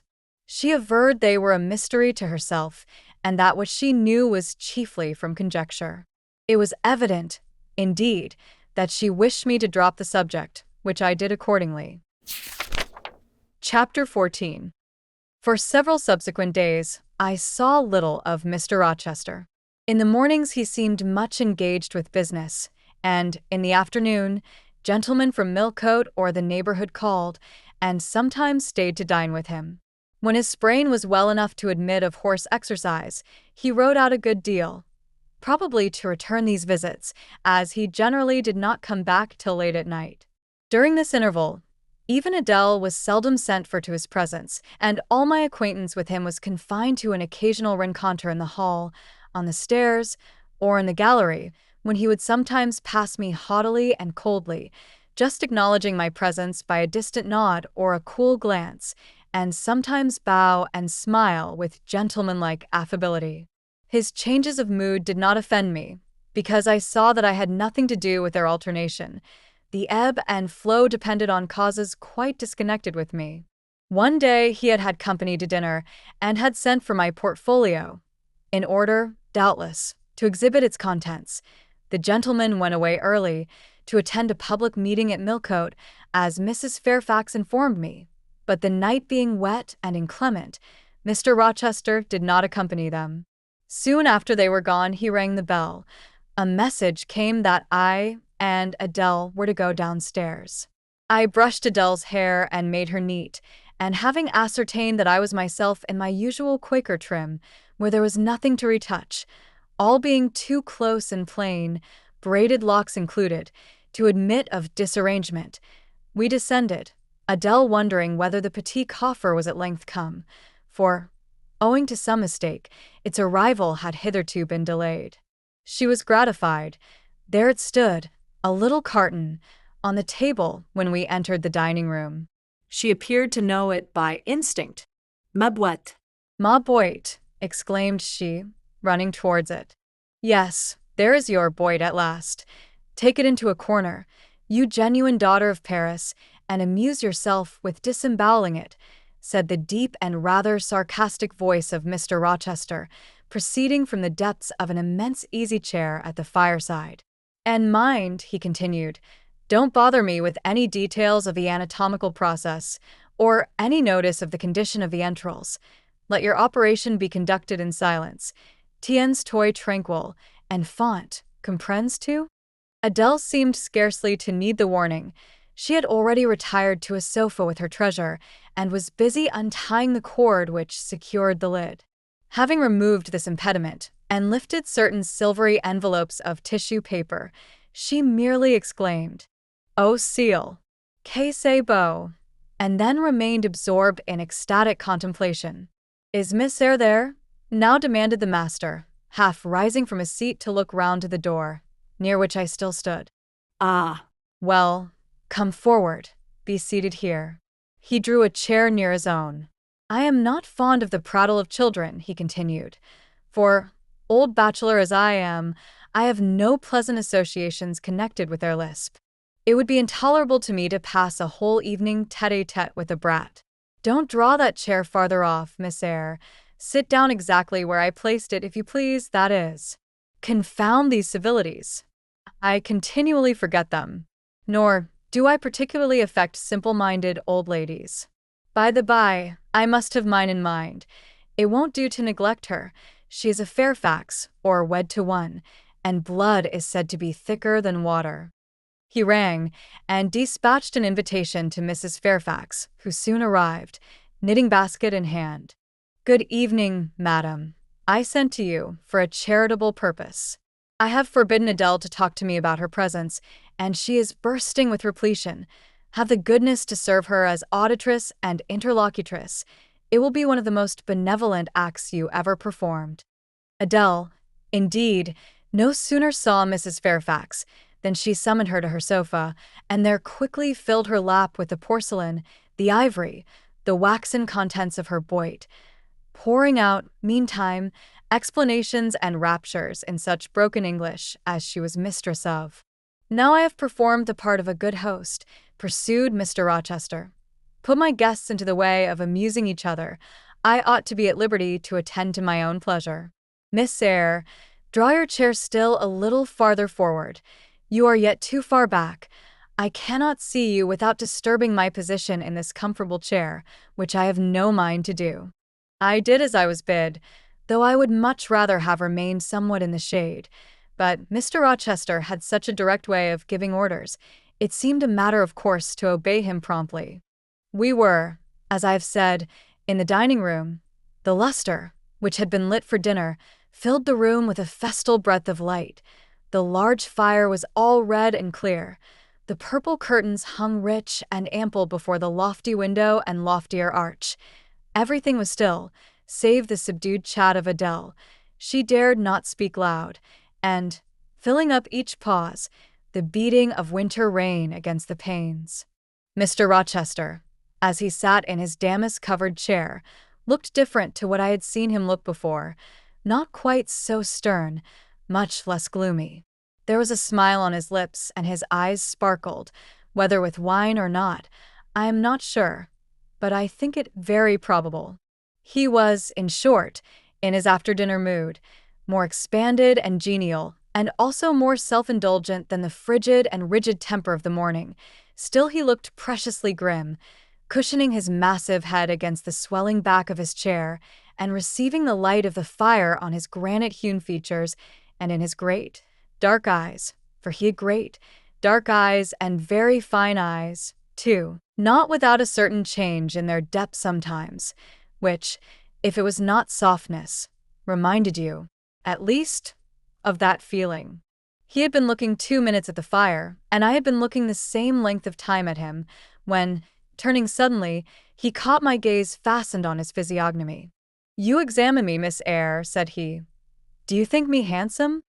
I should, if I had deliberated, have replied to this question by something conventionally vague and polite, but the answer somehow slipped from my tongue before I was aware. "No, sir." "Ah." "By my word, there is something singular about you," said he.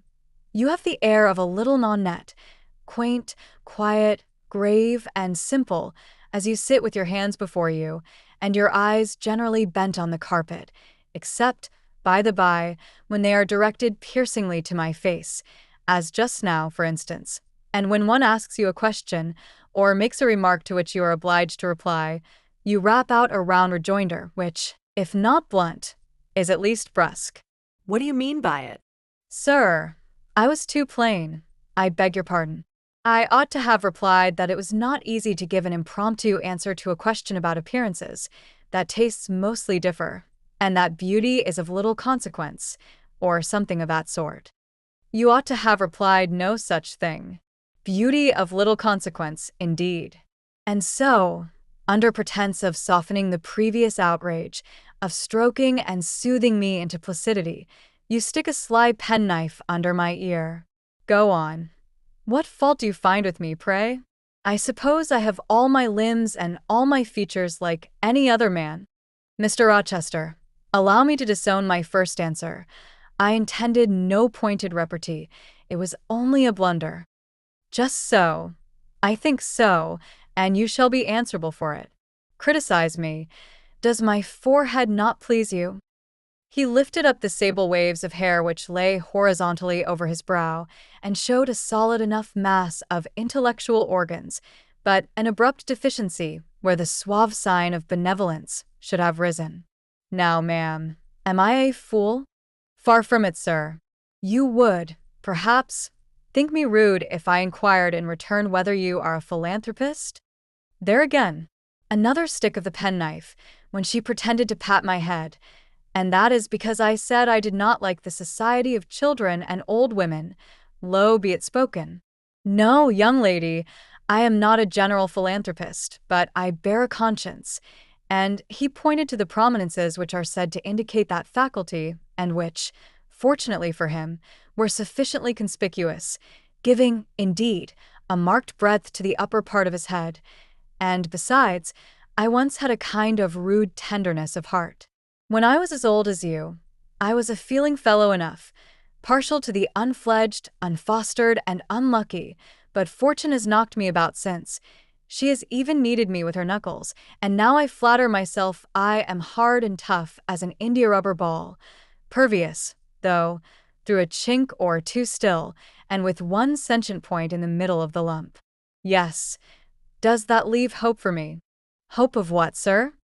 Of my final retransformation from india rubber back to flesh? Decidedly, he has had too much wine, I thought, and I did not know what answer to make to his queer question. How could I tell whether he was capable of being retransformed? You looked very much puzzled, Miss Eyre, and though you are not pretty any more than I am handsome, yet a puzzled air becomes you. Besides, it is convenient, for it keeps those searching eyes of yours away from my physiognomy and busies them with the worsted flowers of the rug. So puzzle on. Young lady, I am disposed to be gregarious and communicative tonight. With this announcement he rose from his chair and stood, leaning his arm on the marble mantelpiece.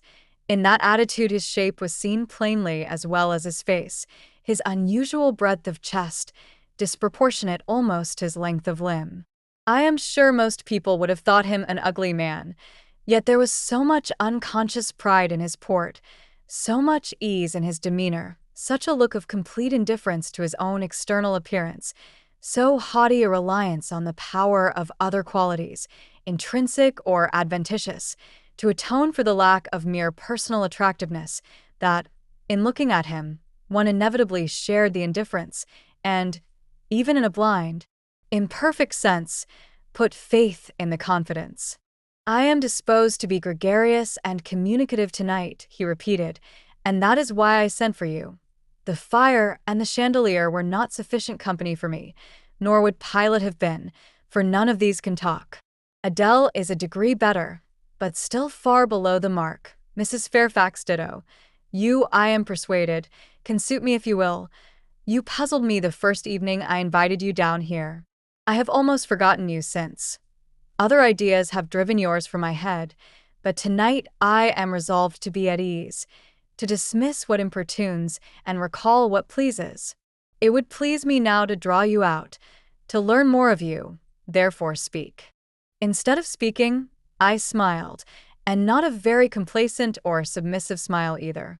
Speak, he urged. What about, sir? Whatever you like. I leave both the choice of subject and the manner of treating it entirely to yourself. Accordingly, I sat and said nothing. If he expects me to talk for the mere sake of talking and showing off, he will find he has addressed himself to the wrong person, I thought. You are dumb, Miss Eyre. I was dumb still. He bent his head a little towards me, and with a single hasty glance, seemed to dive into my eyes. Stubborn, he said, and annoyed. Ah. It is consistent. I put my request in an absurd, almost insolent form. Miss Eyre, I beg your pardon. The fact is, once for all, I don't wish to treat you like an inferior. That is, correcting himself, I claim only such superiority as must result from 20 years' difference in age and a century's advance in experience. This is legitimate, et as Adele would say, and it is by virtue of the superiority, and this alone, that I desire you to have the goodness to talk to me a little now, and divert my thoughts, which are galled with dwelling on one point, cankering as a rusty nail. He had deigned an explanation, almost an apology, and I did not feel insensible to his condescension, and would not seem so. I am willing to amuse you if I can, sir, quite willing, but I cannot introduce a topic, because how do I know what will interest you? Ask me questions, and I will do my best to answer them. Then, in the first place, do you agree with me that I have a right to be a little masterful, abrupt, perhaps exacting, sometimes on the grounds I stated, namely, that I am old enough to be your father, and that I have battled through a varied experience with many men of many nations, and roamed over half the globe, while you have lived quietly with one set of people in one house? Do as you please, sir. That is no answer. Or rather it is a very irritating because a very evasive one. Reply clearly. I don't think, sir, you have a right to command me, merely because you are older than I, or because you have seen more of the world than I have. Your claim to superiority depends on the use you have made of your time and experience. Humph. Promptly spoken. But I won't allow that, seeing that it would never suit my case, as I have made an indifferent, not to say a bad, use of both advantages. Leaving superiority out of the question, then, you must still agree to receive my orders now and then, without being piqued or hurt by the tone of command. Will you? I smiled. I thought to myself, Mr. Rochester is peculiar. He seems to forget that he pays me £30 per annum for receiving his orders. The smile is very well, said he, catching instantly the passing expression. But speak too. I was thinking, sir, that very few masters would trouble themselves to inquire whether or not their paid subordinates were piqued and hurt by their orders. Paid subordinates. What? You are my paid subordinate, are you? Oh, yes. I had forgotten the salary. Well then, on that mercenary ground, will you agree to let me hector a little? No, sir, not on that ground, but on the ground that you did forget it, and that you care whether or not a dependent is comfortable in his dependency, I agree heartily. And will you consent to dispense with a great many conventional forms and phrases, without thinking that the omission arises from insolence? I am sure, sir, I should never mistake informality for insolence. One I rather like, the other nothing freeborn would submit to, even for a salary. Humbug. Most things freeborn will submit to anything for a salary. Therefore, keep to yourself, and don't venture on generalities of which you are intensely ignorant. However, I mentally shake hands with you for your answer, despite its inaccuracy, and as much for the manner in which it was said, as for the substance of the speech. The manner was frank and sincere. One does not often see such a manner. No. On the contrary, affectation, or coldness, or stupid, coarse-minded misapprehension of one's meaning are the usual rewards of candor. Not 3 in 3,000 raw schoolgirl governesses would have answered me, as you have just done. But I don't mean to flatter you. If you are cast in a different mold to the majority, it is no merit of yours. Nature did it. And then, after all, I go too fast in my conclusions. For what I yet know, you may be no better than the rest. You may have intolerable defects to counterbalance your few good points. And so may you, I thought. My eye met his as the idea crossed my mind. He seemed to read the glance, answering as if its import had been spoken as well as imagined. Yes, you are right, said he. I have plenty of faults of my own, I know it, and I don't wish to palliate them, I assure you. God, would I need not be too severe about others. I have a past existence, a series of deeds, a color of life to contemplate within my own breast, which might well call my sneers and censures from my neighbors to myself. I started, or rather, for like other defaulters, I like to lay half the blame on ill fortune and adverse circumstances, was thrust onto a wrong tack at the age of 21, and have never recovered the right course since. But I might have been very different. I might have been as good as you, wiser, almost as stainless. I envy you your peace of mind, your clean conscience, your unpolluted memory. Little girl, a memory without blot or contamination must be an exquisite treasure, an inexhaustible source of pure refreshment, is it not? How was your memory when you were 18, sir? All right then, limpid, salubrious. No gush of bilge water had turned it to fetid puddle. I was your equal at 18, quite your equal. Nature meant me to be, on the whole, a good man, Miss Eyre, one of the better kind, and you see I am not so. You would say you don't see it. At least I flatter myself I read as much in your eye. Beware, by the by, what you express with that organ. I am quick at interpreting its language. Then take my word for it. I am not a villain. You are not to suppose that, not to attribute to me any such bad eminence, but, owing, I verily believe, rather to circumstances than to my natural bent, I am a trite commonplace sinner, hackneyed in all the poor petty dissipations with which the rich and worthless try to put on life. Do you wonder that I avow this to you? No, that in the course of your future life you will often find yourself elected the involuntary confidant of your acquaintances' secrets. People will instinctively find out, as I have done, that it is not your forte to tell of yourself, but to listen while others talk of themselves. They will feel, too, that you listen with no malevolent scorn of their indiscretion, but with a kind of innate sympathy, not the less comforting and encouraging because it is very unobtrusive in its manifestation. How do you know? How can you guess all this, sir? I know it well. Therefore, I proceed almost as freely as if I were writing my thoughts in a diary. You would say, I should have been superior to circumstances, so I should, but you see I was not. When fate wronged me, I had not the wisdom to remain cool. I turned desperate. Then I degenerated.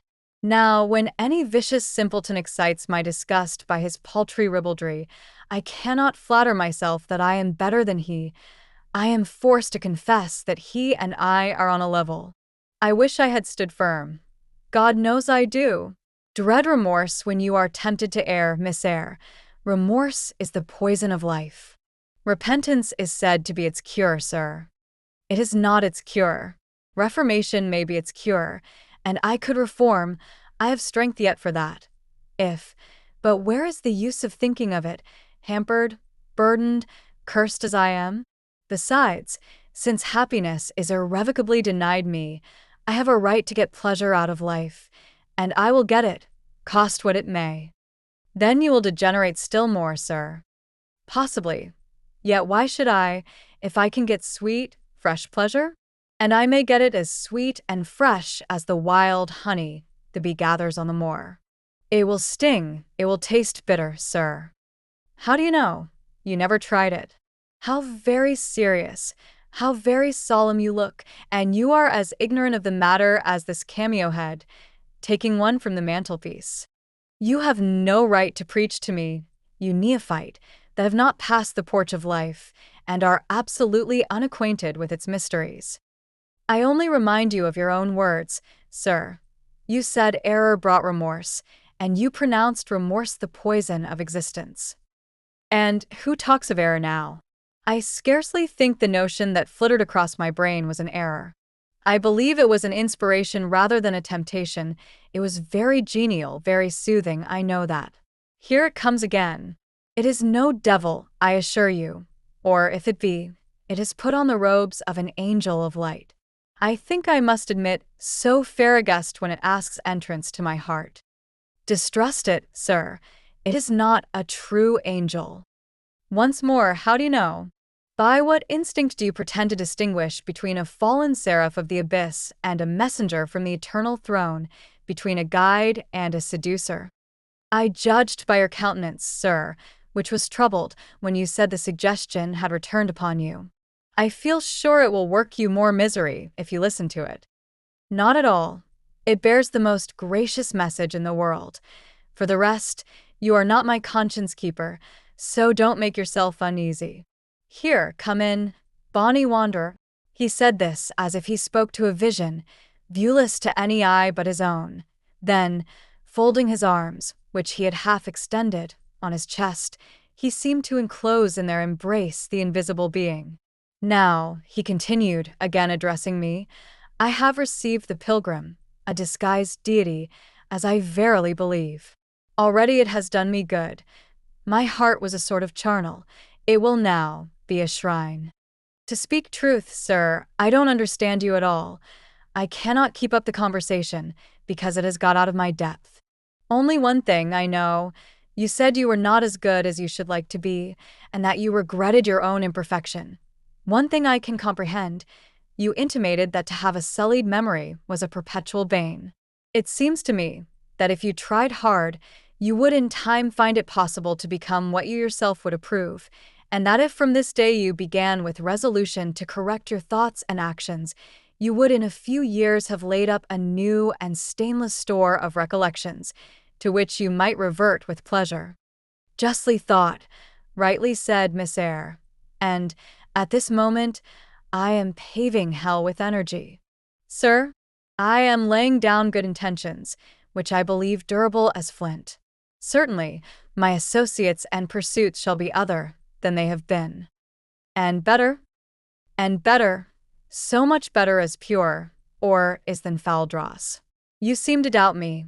I don't doubt myself. I know what my aim is, what my motives are, and at this moment I pass a law, unalterable as that of the Medes and Persians, that both are right. They cannot be, sir, if they require a new statute to legalize them. They are, Miss Eyre, though they absolutely require a new statute. Unheard of combinations of circumstances demand unheard of rules. That sounds a dangerous maxim, sir, because one can see at once that it is liable to abuse. Sententious sage. So it is, but I swear by my household gods not to abuse it. You are human and fallible. I am. So are you, what then? The human and fallible should not arrogate a power with which the divine and perfect alone can be safely entrusted. What power? That of saying of any strange, unsanctioned line of action, "Let it be right. Let it be right," the very words. You have pronounced them. May it be right then, I said, as I rose, deeming it useless to continue a discourse which was all darkness to me, and, besides, sensible that the character of my interlocutor was beyond my penetration, at least, beyond its present reach, and feeling the uncertainty, the vague sense of insecurity which accompanies a conviction of ignorance. Where are you going? To put Adele to bed. It is past her bedtime. You are afraid of me because I talk like a SPHYNX. Your language is enigmatical, sir. But though I am bewildered, I am certainly not afraid. You are afraid. Your self-love dreads a blunder. In that sense I do feel apprehensive. I have no wish to talk nonsense. If you did, it would be in such a grave, quiet manner, I should mistake it for sense. Do you never laugh, Miss Eyre? Don't trouble yourself to answer. I see you laugh rarely, but you can laugh very merrily. Believe me, you are not naturally austere, any more than I am naturally vicious. The Lowood constraint still clings to you somewhat, controlling your features, muffling your voice, and restricting your limbs, and you fear in the presence of a man and a brother, or father, or master, or what you will, to smile too gaily, speak too freely, or move too quickly. But, in time, I think you will learn to be natural with me, as I find it impossible to be conventional with you. And then your looks and movements will have more vivacity and variety than they dare offer now. I see at intervals the glance of a curious sort of bird through the close-set bars of a cage. A vivid, restless, resolute captive is there. Were it but free, it would soar cloud-high. You are still bent on going? It has struck 9, sir. Never mind. Wait a minute. Adele is not ready to go to bed yet. My position, Miss Eyre, with my back to the fire and my face to the room, favors observation. While talking to you, I have also occasionally watched Adele. I have my own reasons for thinking her a curious study, reasons that I may, nay, that I shall impart to you some day. She pulled out of her box, about 10 minutes ago, a little pink silk frock. Rapture lit her face as she unfolded it. Coquetry runs in her blood, blends with her brains, and seasons the marrow of her bones. Il faut que je l'essaie, criait she, et à l'instant même, and she rushed out of her room. She is now with Sophie, undergoing a robing process. In a few minutes she will re-enter, and I know what I shall see, a miniature of Céline Varens, as she used to appear on the boards at the rising of, but never mind that. However, my tenderest feelings are about to receive a shock, such is my presentiment. Stay now, to see whether it will be realized. Ere long, Adele's little foot was heard tripping across the hall. She entered, transformed as her guardian had predicted. A dress of rose-colored satin, very short, and as full in the skirt as it could be gathered, replaced the brown frock she had previously worn. A wreath of rosebuds circled her forehead. Her feet were dressed in silk stockings and small white satin sandals. Est-ce que ma robe va bien? Criait she, bounding forward. Et mes souliers? Et mes bas? Tenez, je crois que je vais danser. And spreading out her dress, she chassed across the room till, Having reached Mr. Rochester, she wheeled lightly round before him on tiptoe, then dropped on one knee at his feet, exclaiming, Monsieur, je vous remercie mille fois de votre bonté. Then rising, she added, C'est comme cela que maman faisait, n'est-ce pas, monsieur? Precise Ly, was the answer, and, come Selah, she charmed my English gold out of my British breeches pocket. I've been green, too, Miss Eyre. Grass green. Not a more vernal tint freshens you now than once freshened me. My spring is gone, however, but it has left me that French floweret on my hands, which, in some moods, I would fain be rid of, not valuing now the root whence it sprang. Having found that it was of a sort which nothing but gold dust could manure, I have but half a liking to the blossom, especially when it looks so artificial as just now. I keep it and rear it rather on the Roman Catholic principle of expiating numerous sins, great or small, by one good work. I'll explain all this some day. Good night.